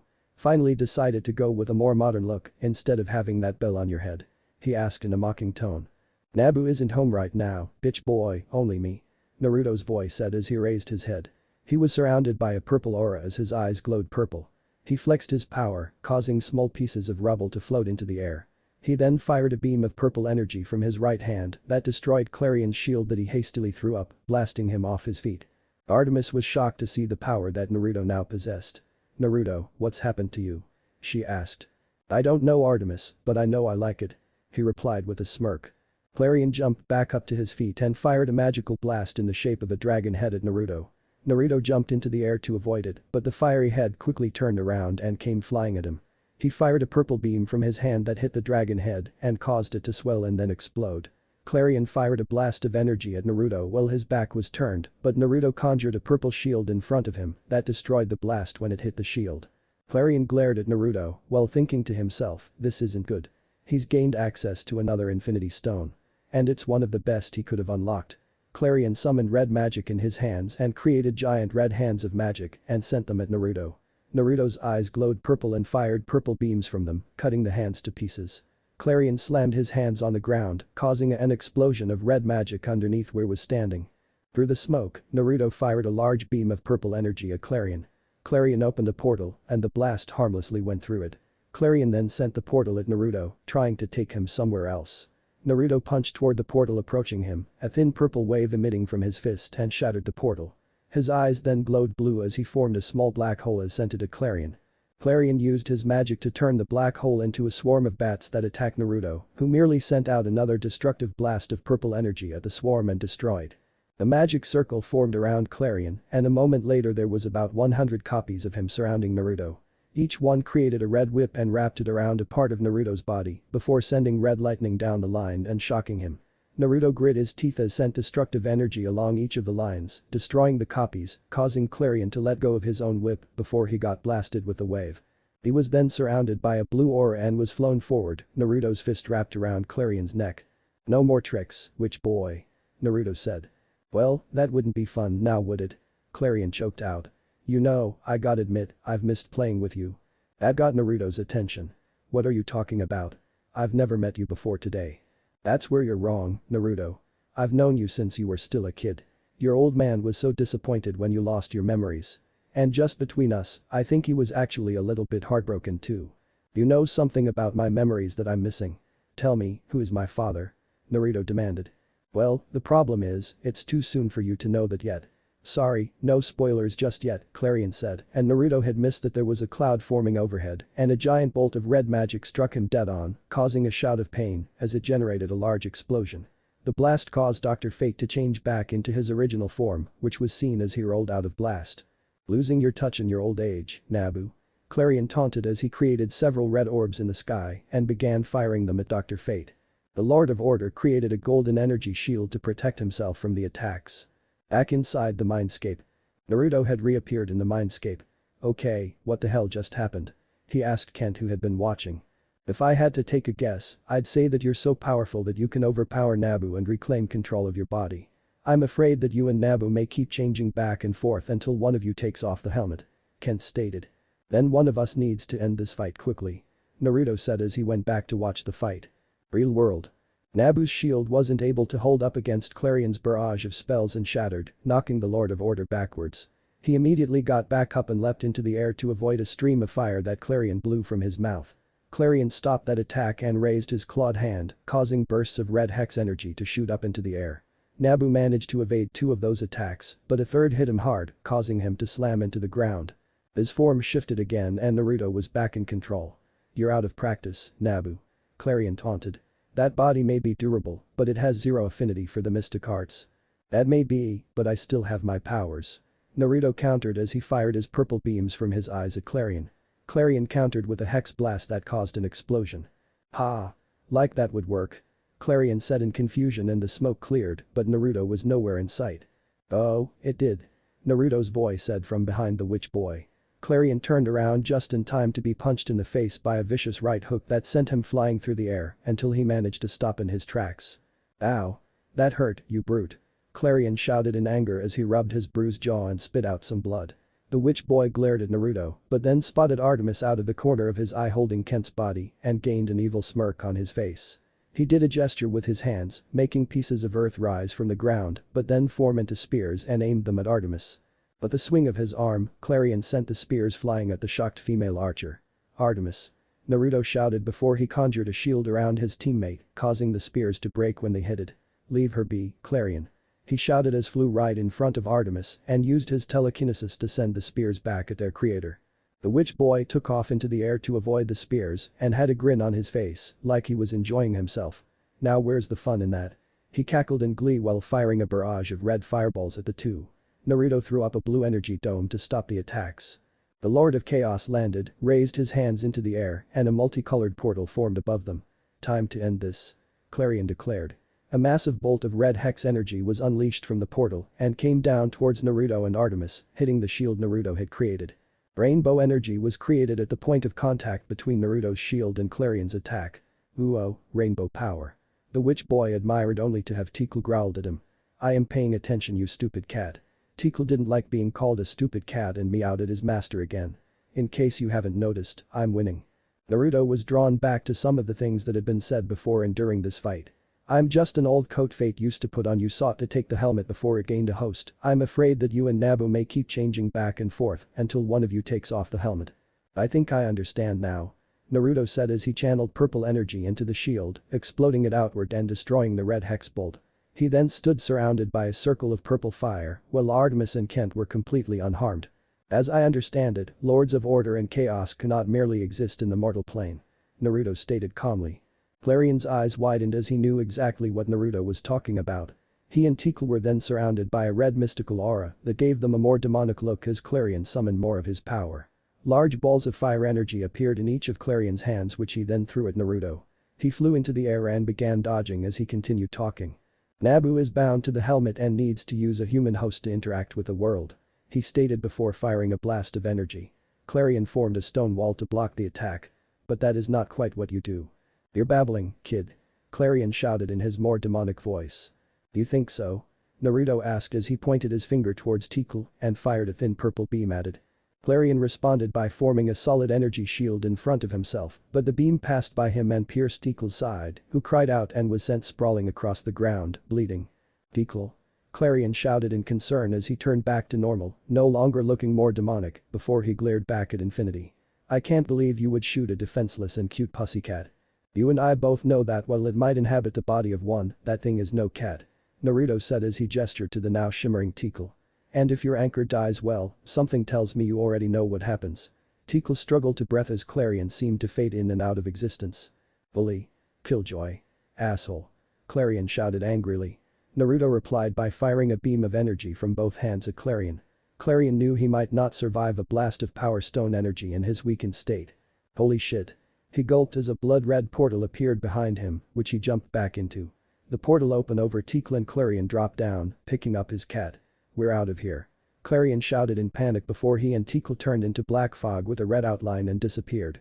Naruto stood staring at the sky with his coat blowing in the wind. Artemis stood up.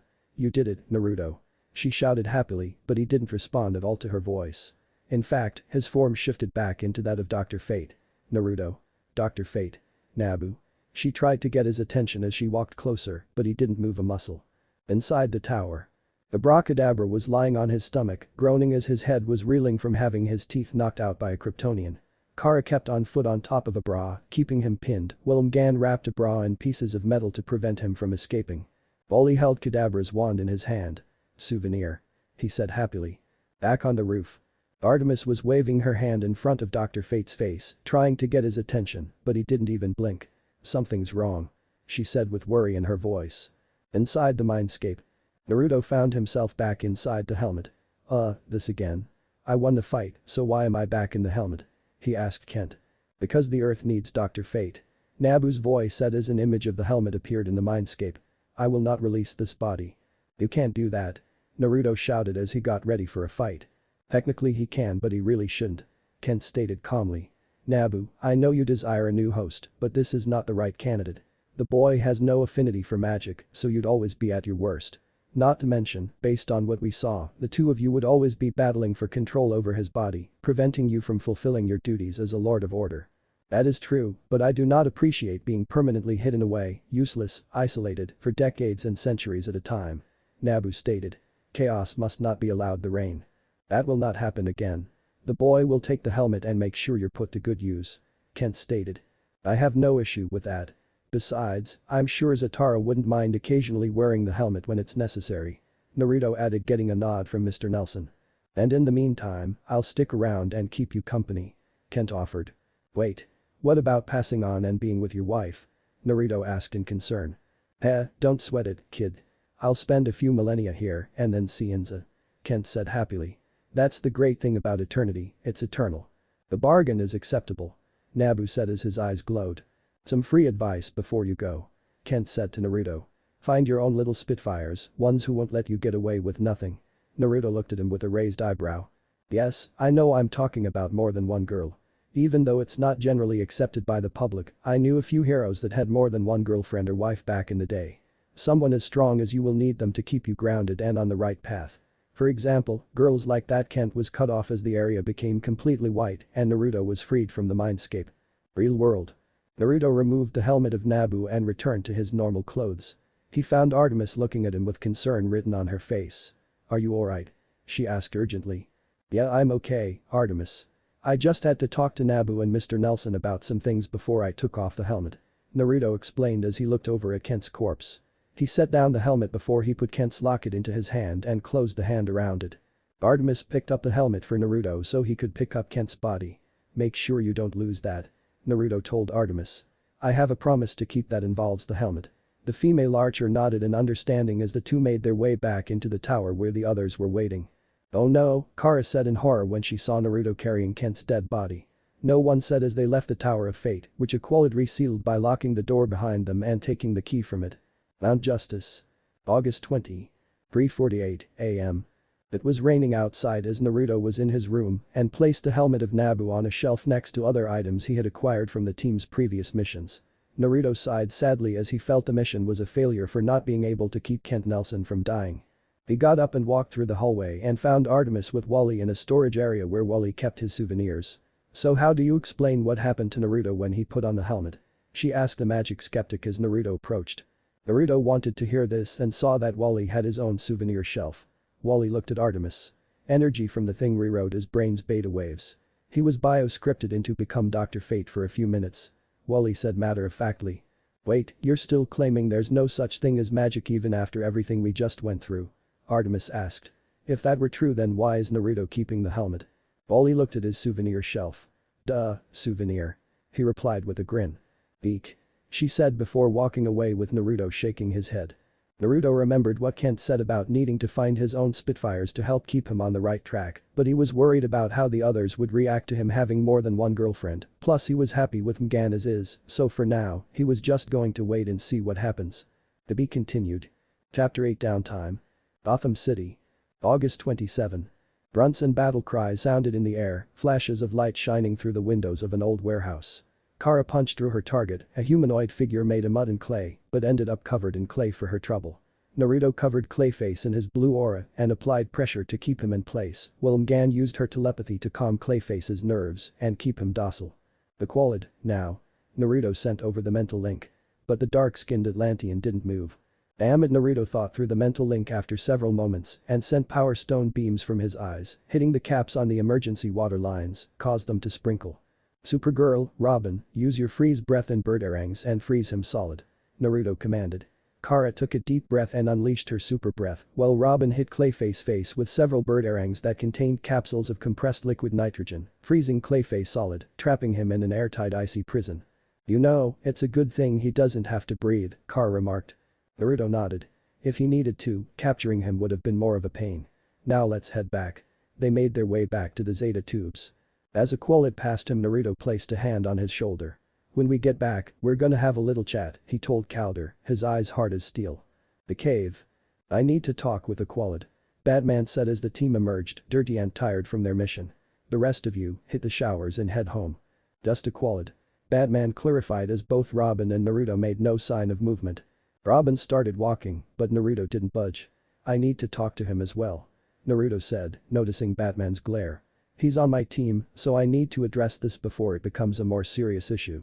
It was a rare thing for someone to dictate terms to the world's greatest detective, and even rarer when he accepted. Batman nodded and let Naruto take center stage. "I am sorry you had to alter the plan due to my failures," Aqualid said, his head bowed. "Just be glad that Clayface didn't require a very complex plan to take down, otherwise if it had been some other villain, one of the other per second might have been injured because of your inaction. You're my second in command, your head needs to be in the game at all times," Naruto said, not willing to pull any punches on this matter. "I don't know what's got you distracted, Aqualid, I'm not Mgan. But you need to sort it out, so until you do, I'm benching you." The dark-skinned teen bowed his head even further, clearly feeling the weight of his shame. "But that in mind, Calder," Naruto said, placing a hand on his friend's shoulder, but this time in a more comforting manner. "We are all friends, Calder. You know that you can talk to any of us if you have something weighing on you." Calder sighed. "Of late I am not even convinced I belong on the surface world. For so many years it filled my every thought. But now that I am here, my dreams are all Atlantis." "Atlantis or someone you left behind," Batman said, speaking up for the first time. Naruto sighed. "You need to sort this out, Calder, so I'm gonna recommend you take some vacation back to Atlantis. Your time can be spent in both worlds, but your mind has got to be in only one at a time. Anything else makes you a liability," Naruto told him. "You need to make a decision, Calder. And make it soon," Batman said before turning and following his protege out of the room. Visitanus. August 27. The Qualid B-02. The computerized voice of the League's Zeta tubes announced as Calder exited the underwater gateway. "Here, Calderum." Aquaman greeted his protege in Atlantean. "Anex Orin," the teen said, bringing a fist up to his brows in an Atlantean salute. As the mentor and student swam along, they carried on their conversation. "The Queen and I are hosting an intimate dinner tonight," Arthur was telling his protege. "You will attend?" he asked. "Your Majesty, there is someone special I had hoped to see tonight," Calder began, but Arthur smiled warmly. "You may invite a friend," he said. "Yes, thank you, my king," Calder said, a relieved smile on his face. "Until tonight," Arthur said, breaking off from the teen, who swam to the conservatory. Smallville. Kansas. Superman and Kara were driving in a truck that Clark used when he was in his civilian identity. They were driving towards his hometown of Smallville. Kara wondered at the sign that said "Welcome to Smallville, Kansas, cream corn capital of the world." They soon pulled up and into the Kent farm. As they got out, Kara took a good look around. "So this is where you grew up?" Kara said. "It's not that bad," Superman said, causing Kara to shake her head as he must have thought she didn't like it. "No, I didn't mean it like that. It's just so different from what I'm used to. It's different from Krypton and even Metropolis." Kara said as a mother hen led a pack of chicks underneath her legs, which was something that Kara marveled at and turned behind her as she followed after them with her eyes for a minute. "I think I'm going to like it here," Kara said. "It can be a little quiet sometimes," Clark mentioned as they continued walking. "Pal, I've been chased, shot at, been cooped up in a cave, fought bad guys with a team, and I even broke a nail," she said, showing him her broken nail on her right hand. "I'm ready for a little quiet. If I know my mom, she'll have some of her famous apple pie waiting," Clark said as he walked up the porch steps. "Now come on, let's go meet the folks."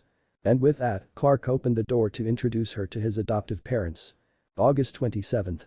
Happy Harbor. 6:00 p.m. While Aqualad was visiting Atlantis and Kara was visiting the Kents, back in the cave, Naruto was flipping through the channels trying to find something good to watch, with Mgan behind him in the kitchen, looking at a recipe book. "Find anything good to watch?" Mgan asked him. "Nothing so far," Naruto said, his eyes not leaving the screen as he flipped through the channels. "Well, would you like to help me make dinner?" she asked. "I'd love that," Naruto said as he stood and strode into the kitchen, making Mgan smile. "Let's see," she said happily.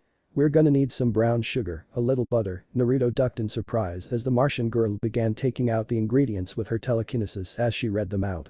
"Some salt, cooking oil, vinegar, a few eggs, a couple of tomatoes, some milk, a bowl of flour and a..." The sound of something clattering behind her cut her off. Naruto stood there holding a carton of milk with a mixing bowl on his head, dripping with broken eggs and other ingredients. "Darn, and I just washed this too," Naruto teased her as egg yolk dripped down his head. "Oops," Mgan said, mentally grabbing a towel. She rushed forward, knocking the bowl off his head and dabbing at his dripping shirt. Naruto watched her with a chuckle escaping his throat. "I'm so sorry. I should have paid more attention. It was too much at once, too much at once. Hello Megan. That's me," she babbled. Her ramblings died in her throat as her eyes met his. Naruto turned himself intangible, letting all the stuff that was on him fall to the floor before turning himself tangible again with a smile. "I was teasing you, Mgan," Naruto said with a smile. Using his powers, he floated all the spilled ingredients into the air before moving them all into the dumpster. "You know, as delicious as I'm sure that would have been, I think I know what I'm really in the mood for right now," Naruto said. "What's that?" Mgan got an idea of what he wanted as he cupped her cheeks in each hand. "You," Naruto said as he leaned and the two began to kiss. Red Tornado walked down the hall a few minutes later, leading to the kitchen and entertainment area, only to find it empty. The android turned on his heel and walked away.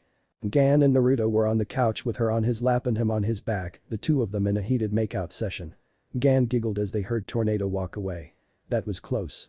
Naruto chuckled to himself, which caused Mgan to look amused. "What?" Mgan asked. "Oh, it's just us. Sneaking around a Justice League base, making out and all the other good times with the team, it makes me feel like an ordinary kid," Naruto said before he frowned. "Makes me wonder what I was doing all that time and the memories I lost." "I'm sure it's not as bad as you think it is," Mgan said comfortingly, holding his hand in hers. "How am I supposed to know? I've been going to the sessions with your uncle and I haven't been able to recover any of the important stuff. I've gotten some memories back, but nothing that helps me figure out who I was. Knowing my luck, I'm probably a secret supervillain," Naruto said, a silence washing over the two before Naruto heard his stomach growl. "Guess I'm hungrier than I thought." "You know what, screw it. Let's get dinner and a movie," Naruto said, causing Mgan to get excited. "Oh, can I pick the movie?" Mgan asked excitedly, as she had been wanting to see the movie Remember Me since it premiered a week ago. "As long as I get to pick where we eat," Naruto said, as he was sure it was gonna be a chick flick or something like that. Naruto got out his Harley-Davidson Dyna Lowrider since they were planning to enjoy their evening and Mgan had shifted her clothes to different colors, but her skin remained green. "What do you think? Can Mgan Morse pass as an Earth girl?" Naruto looked at her amused for a moment before she spoke up. "Kidding. Her skin changed to a Caucasian girl before twirling. Meet Megan Morse." "Come on, time's a-wasting." Naruto beckoned for her to get on the bike. She did so, wrapping her slender arms around his waist and giving him a quick kiss on the lips as he turned on his bike and drove into Happy Harbor to enjoy their evening. Gotham City. August 27, 8 p.m. Dust Aqualid grunted to himself as he practiced his gymnastics. He hung from two suspended rings, flipping his body upside down and back again, even flipping into the air. Trying to do a backflip dismount onto a metal pole nearby, the teen hero slipped and fell, rolling neatly until he hit the wall. Lashing out, he punched a small crater in the wall of the gym. In the back of Bruce Wayne sat in his Batman garb, without the cowl, watching his ward on the monitor with his faithful butler Alfred standing just behind him. The door to the gym opened just as was opening a bottle of water. "Master Bruce would like to see you," Alfred said from the doorway. Opening the door to the back of the manor, still looking dejected, was surprised to see a basketball bounce towards him. "What's this?" he asked, catching the ball. "Training," Bruce said, dressed in workout clothes like the teen. "Hand-eye coordination." "One-on-one?" asked grinning. "If you think you can handle it," Bruce shot back with a smile. Alfred had to smile as he watched the two play basketball together. It was bonding, no matter the excuse. Central City. Same time. 3 couples and 1 teenager sat around a dinner table with a big banner hanging behind them that read "Happy Birthday," each of them laughing and enjoying each other's company. "Here, let me get that," Barry Allen said, standing up, holding his own plate. "And that, and this, and those and these," he said, speeding around the table to pick up the empty dishes. "How about that?" Wally quickly ate the rest of his food, then stood up holding out his plate. "Oh, this too. I got it," Barry said, racing from the table into the kitchen. "Thanks, Uncle Barry," Wally said, walking into the kitchen.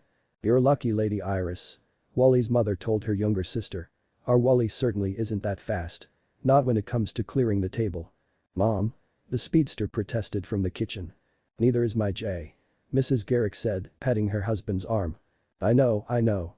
You're a retired speedster," she said as he was about to argue. "And since it's your birthday we won't argue." Jay looked appeased. "Wally's fast enough when he wants to be," Barry said, walking back and holding a cake with a candle on top. "We're suddenly out of ice cream." Wally's mother scolded as her son froze with a spoon of chocolate ice cream still in his mouth, the empty carton tucked under one arm. Happy birthday," he said sheepishly around the spoon. Gotham City. August 27, 10 p.m. Artemis sat on the floor of a run-down home, the television on behind her, and a roll of arrows on the floor beside her, as she tinkered with one. Several toolboxes were open as well. She was wearing simple clothes, jeans, a white shirt and a brown jacket. She looked up as the television turned off behind her. Holding the remote was a woman of Asian descent, sitting in a wheelchair, holding a few pieces of paper. "This came in the mail for you," she told Artemis excitedly, extending the papers. "You opened it, Mom," Artemis protested, quickly taking the papers from her mother. "Oh, just read it," the woman laughed, too happy to be upset by her daughter's attitude. On the paper was a large capital G surrounded by a coat of arms. Next to it were the words Gotham Academy written in gold in a red box. A line below that said Office of Admissions and Financial Aid. "I've been awarded a full Wayne Foundation scholarship to the Gotham Academy," Artemis asked dubiously as she read the letter. "But I didn't apply," she said, sounding confused. "It's not that kind of scholarship," her mother told her. "You qualify or you don't." She wheeled herself closer to Artemis. "Gotham Academy is very prestigious. You should be thrilled." "Yeah, I'm not switching schools," Artemis said, casually crumpling up the paper and tossing it over her shoulder so that it landed on the coffee table behind her. "All my friends are at Gotham North." Her mother picked up the paper and unfolded it, then snatched away an arrow that Artemis had been looking down the shaft of. "You're going," she said with steel in her voice. "Or you give up your extracurriculars." She held out the piece of paper. "Mom, don't make threats you can't enforce," Artemis said with a grin, standing up and taking the arrow back. But as she turned to walk away, her mother caught her by the wrist. "Artemis, this is a chance to better your life," she shouted, banging a hand on the arm of her wheelchair. Artemis paused. "A chance I never had," her mother finished, tears now leaking from her eyes. "Okay, Mom," Artemis said softly, kneeling down and placing a hand on top of her mother's hand that still rested in her lap. I'll go for you." Her mother looked up, stunned, then smiled.